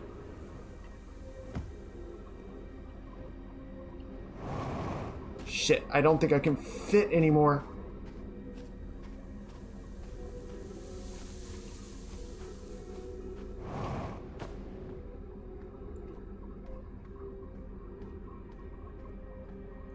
So now I can use my probe to track the path to the cave, assuming there's still time. There might not be. Well, I guess if there's not, then I get crushed by the sand rising in the cave and suffocating me, and then I die horribly. Success! Victory is mine! Oh, God. Now I just need to get up. Come on, please, please, game, I'm begging you here. Oh, no. Oh, this is sad. This is actually really sad. What the fuck? Whoever was it when we ended last time is the anglerfish. Rule change! Anglerfish now has to wear a blindfold The rest of us, the little fish, line up against one wall. When the anglerfish says go, the little fish sneak across the other side. The anglerfish catches you, you're eaten. The last little fish to be caught is the new anglerfish. The old anglerfish gives the new one the blindfold and becomes a little fish. Why are we changing it? It's too hard if you can't see anything.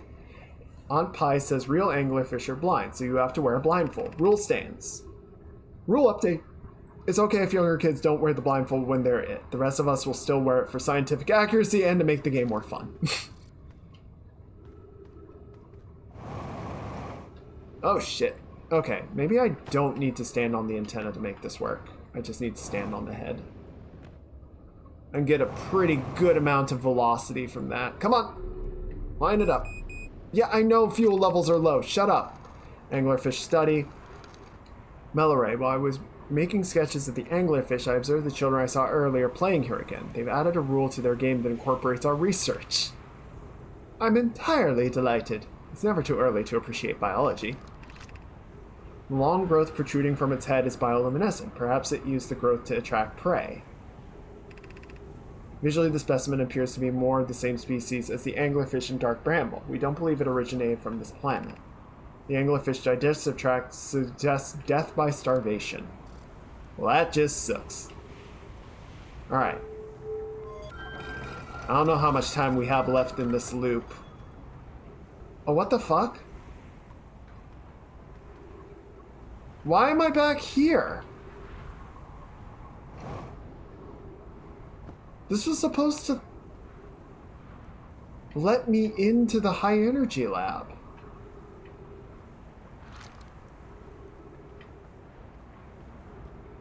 What the fuck? Oh no, what? Oh, I think I'm about out of time, and I'm also out of fucking fuel.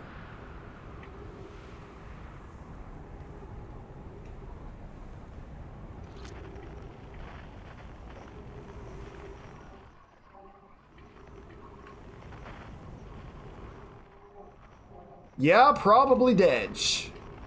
Looking pretty dead right now. Unidentified signal. Hey, Opti! Thank you for the 13-month resub. Much appreciated, my dude. And welcome in. I hope you're having a good weekend. Distress beacon from Escape Pod 2. Oh, and then this is where they crashed. He doesn't know how to get into the high energy lab. Shut up! I'm trying. I'm doing my best, okay?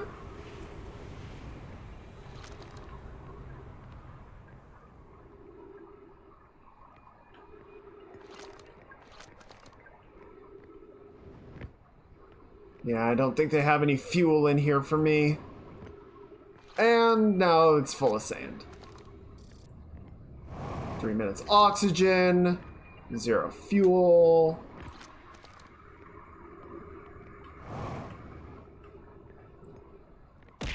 Ow! Rude. Okay. Fuel depleted. Using oxygen as propellant. No, don't do that. I need that to live. Please do not use my oxygen as propellant.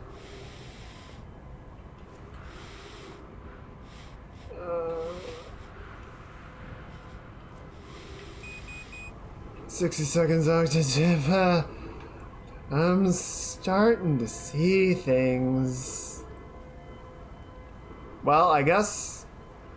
I mean, there's not a lot I can really do at this point.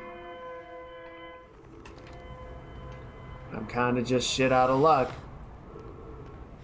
Oh, I really want to get into that energy lab before we call it a night, though.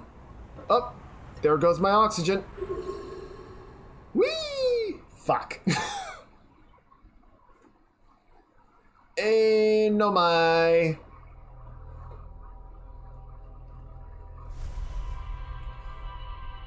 Give me a hand, Choom. I'm all tapped out.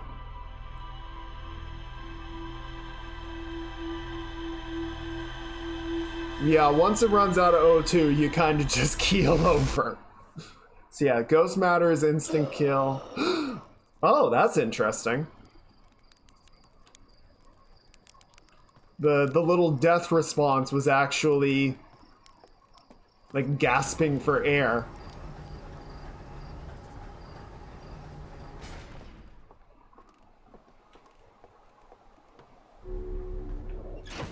Okay, let's go one more time.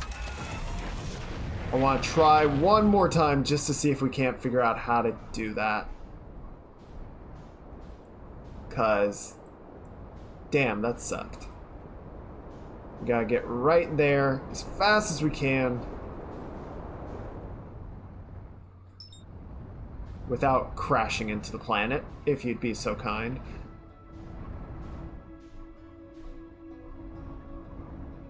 Get out of the way, Ash Twin!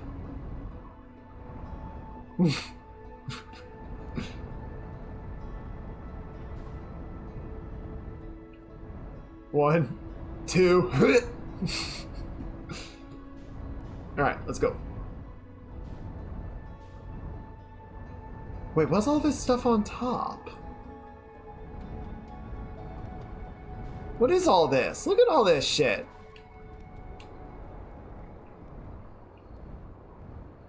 That's wild.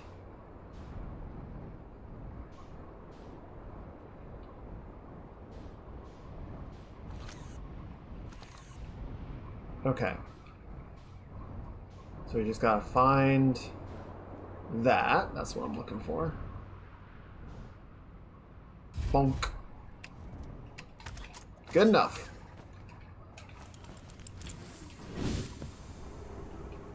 Okay.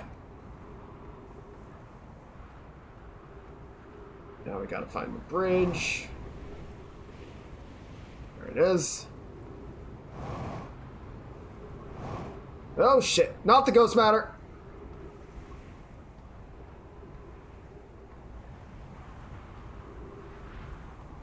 Here comes the sand, here comes the sand.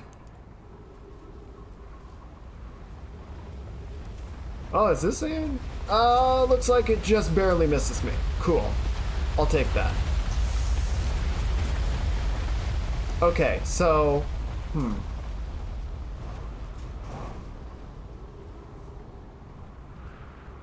Yeah, and unfortunately, I don't think there's a fuel replenishment anywhere in here.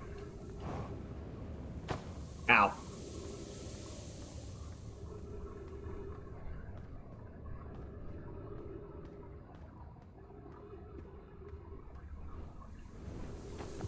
So we do have to be a little bit conservative.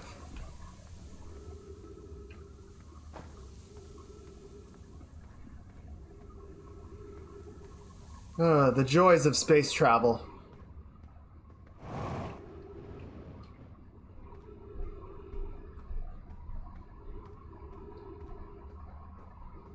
Okay, so what was it? Let me just go across the gap, behind the curtain, and then through the gap, out. Okay.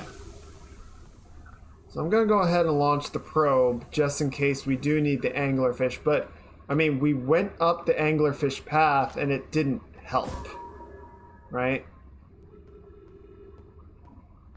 So I don't think that's the route that we need to take.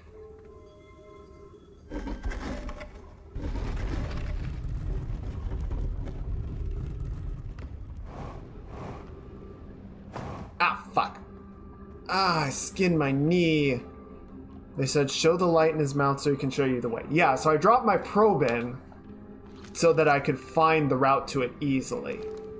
High Energy Lab Trailhead is down there. Oh! Shit, okay, it's all the way down there. Fuck.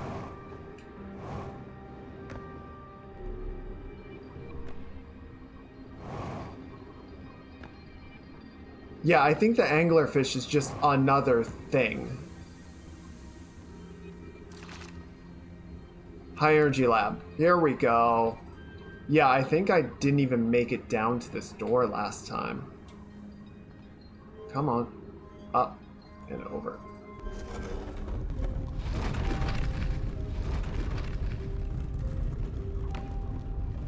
Yeah, this is new.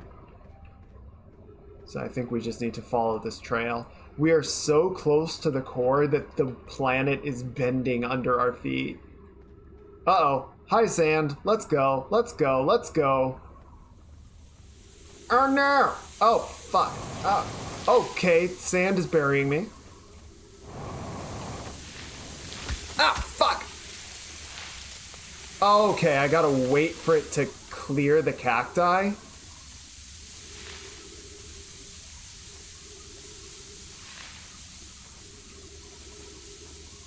I guess. Yep, that seems right. Okay. Ow, ow, ow. Fuck. Ow. Oh, that hurt a lot, actually. And I think I lost a lot of oxygen in the process, so that was not good. Wait, what? Wait, what?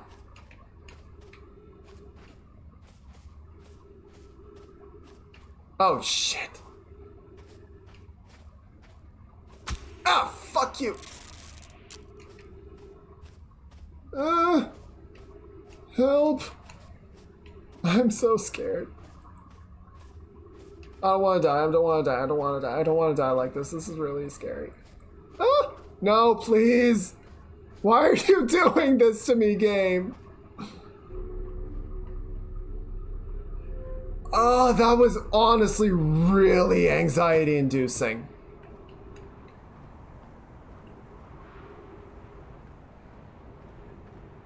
I swear to God, if there... Wait, no. Okay. Not there.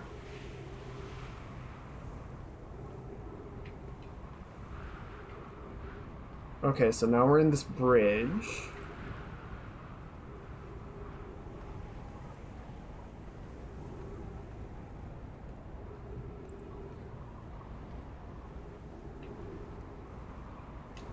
Get up. Oh, I'm running low on oxygen. And I hurt. I'm in physical pain and I fucking, ow, missed the thing.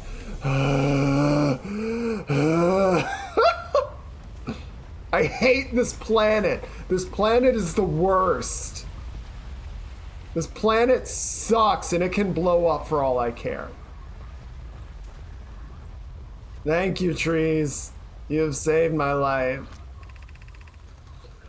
Records show the Nomai arriving at the warp receiver on Brittle Hollow very slightly before departing from the Whitehall station. Raimi and I are devising an experiment to test if this is a real phenomenon or simple machine error. In theory, what we want to try to reproduce is a negative amount of time elapsing between something entering the black hole and exiting the white hole at its destination. Initial things first. Our experiment setup will first pair a small black hole core with a small white hole core to mimic the setup of the white hole station. Hypothesis. It is possible for an object to exit a white hole before entering the corresponding black hole.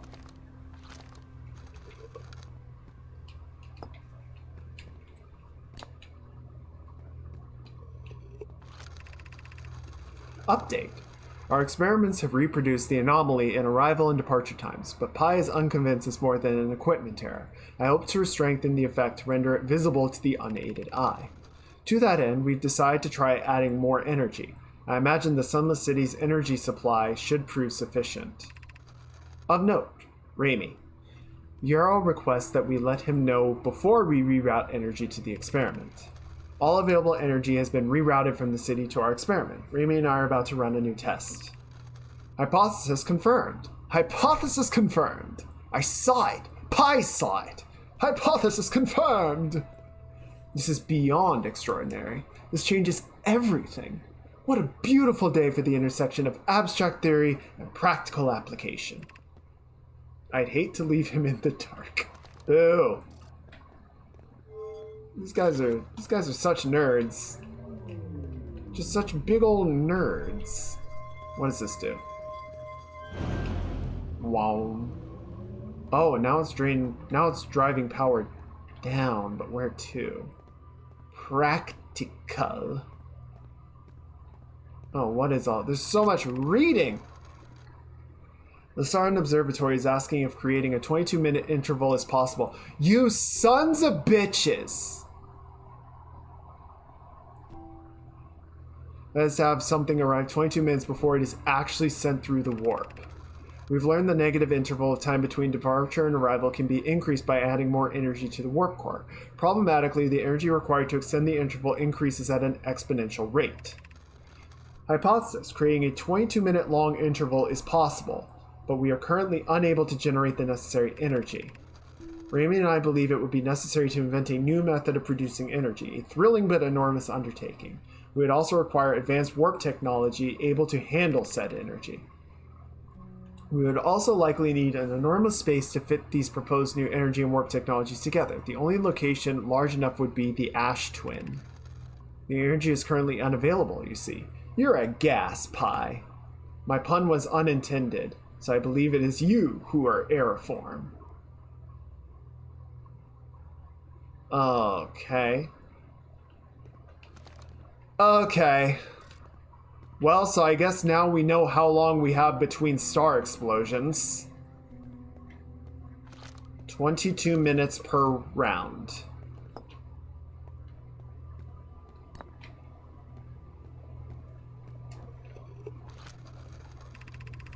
The Ash Twin project will be one of our biggest undertakings, metaphorically and physically. To build it, we need a way to travel quickly between the Ash Twin and each location that holds crucial project materials. What if we used warp towers, like the one we have on the White Hole Station, to connect Ash Twin directly to each critical location? Of note, each tower on Ash Twin will warp to a different planet. My gratitude to those who noted my imprecise language. Yes, the sun is not a planet. I believe this has been sufficiently clarified. Kindly stop reminding me.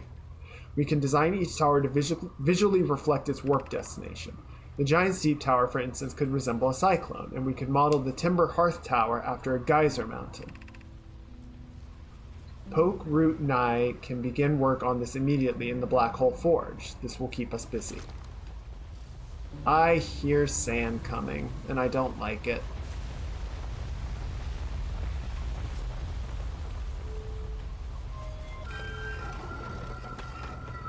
Okay, well, sorry guys, I opened the door. Now the sand can get in. Sucks to suck. Sun. The twins. The brittle. Brittle Hollow. Hearts. The trees. Fucking whatever. And deep. I'm so tired. I can't words anymore.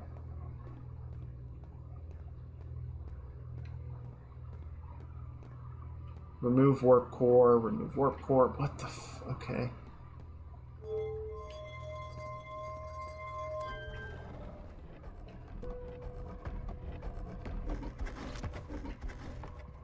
What am I looking at? Okay, so if I take this out, and then I put this, so I gotta put that down, and we're gonna put this right here.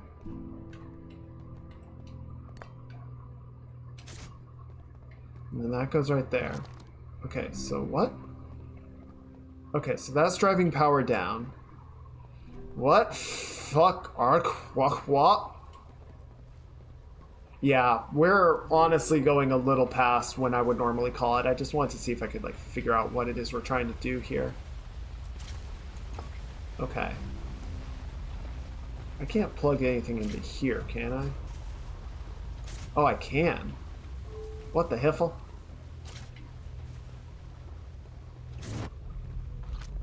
I'm sure that's fine.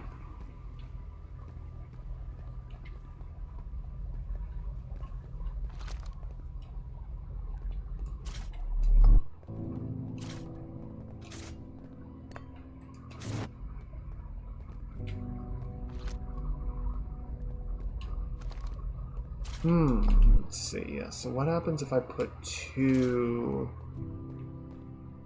You gonna fill those two slots? I don't know, maybe.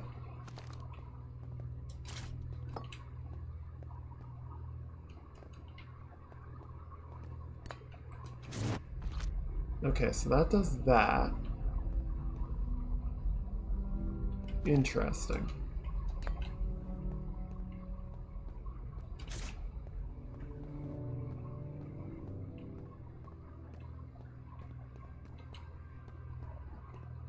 Just seeing if there's anything up here.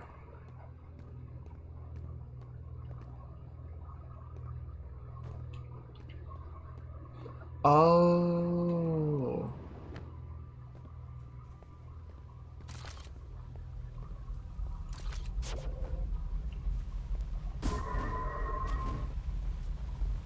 Well, that's fucked up.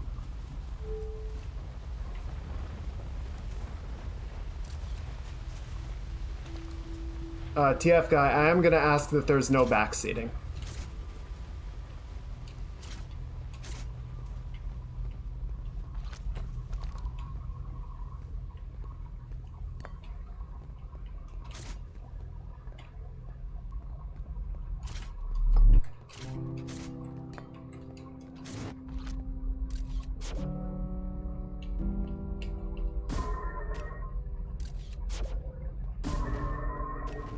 That's fun.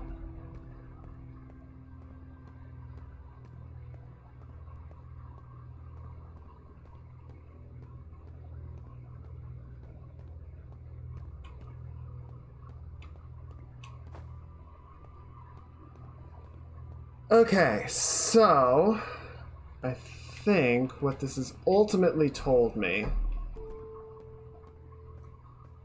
we're almost out of time on this loop, I think. Let's go review the ship log since my ship is right here. What's up, Tech? Oh, ow! My leg! There we go. Okay. Okay, yeah, we're almost done here. I just want to review the things that we found, and I think we're going to go ahead and call it after that. Subsurface energy readings. Wait, what? Church Camp, Escape Pod, Anglerfish. Oh my god. Huge Nomai city just to the north of Rybeck's campsite. Oh, right. Yes, okay. The Nomai Mines. Sun Station. Debated building a sun station in order to power the Ash Twin project.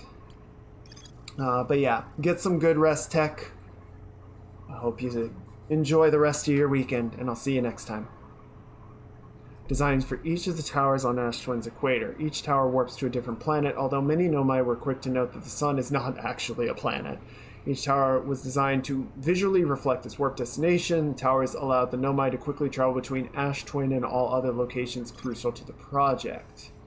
My Energy Lab. Whitehole Station. Northern Glacier.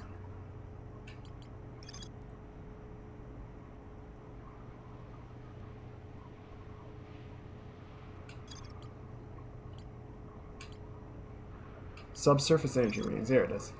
The shuttle's equipment heard strange energy readings coming from somewhere beneath the surface. Two of the Nomai located a fissure in the ice on the interloper's sunward side. They just say, okay. Okay. So that's over on the interloper.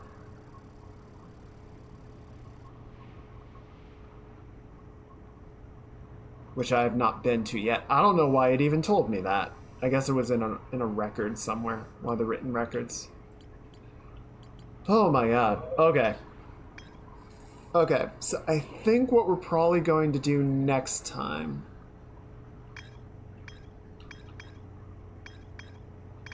we might go check the interloper. Or we might go to check the Ash Twin and see if we can't figure out a few things there. What the hell is all this? Like, I'm starting to see the pieces come together, but I'm still figuring out where it's all going. Yeah, and I see the towers up there. So it looks like they've got two sort of solar towers drawing energy in. and then all of the warp towers off to the sides.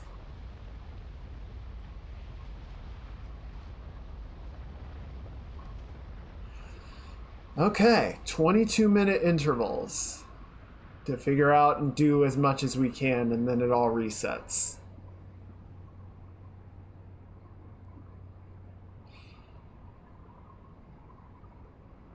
Okay. What a game this is.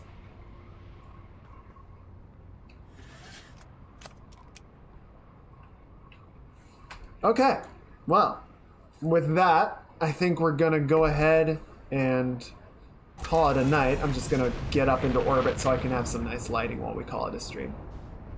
There we go. Groovy.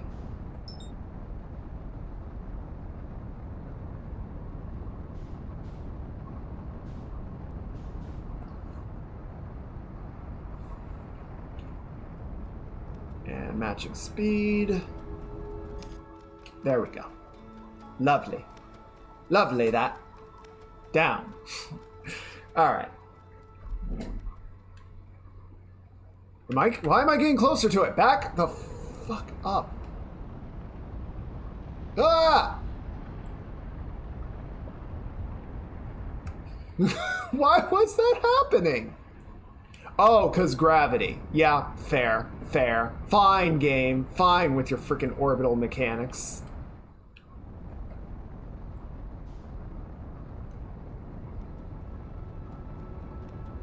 Okay. Anyway. That was a little jump scare right there. Okay. Let's go ahead and find someone we can raid tonight. Maya's probably around. But let's see who's doing what. Okay.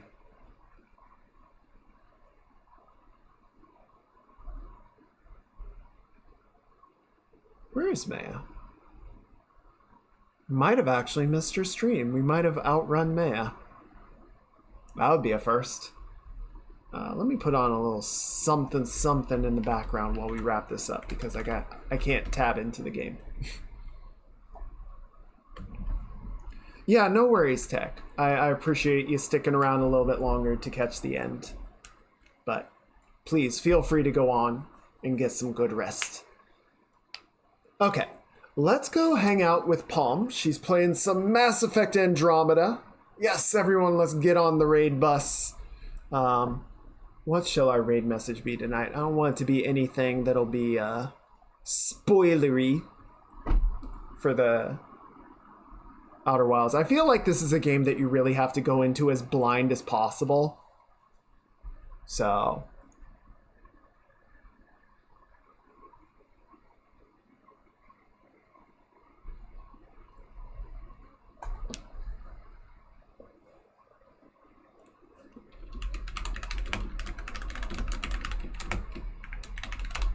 here, let's do this. This should be good.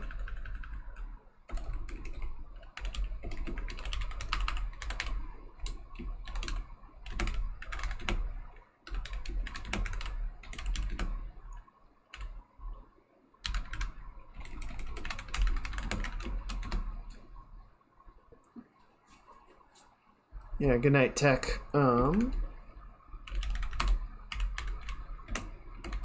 we go. So that's going to be our normal or our subbed raid message.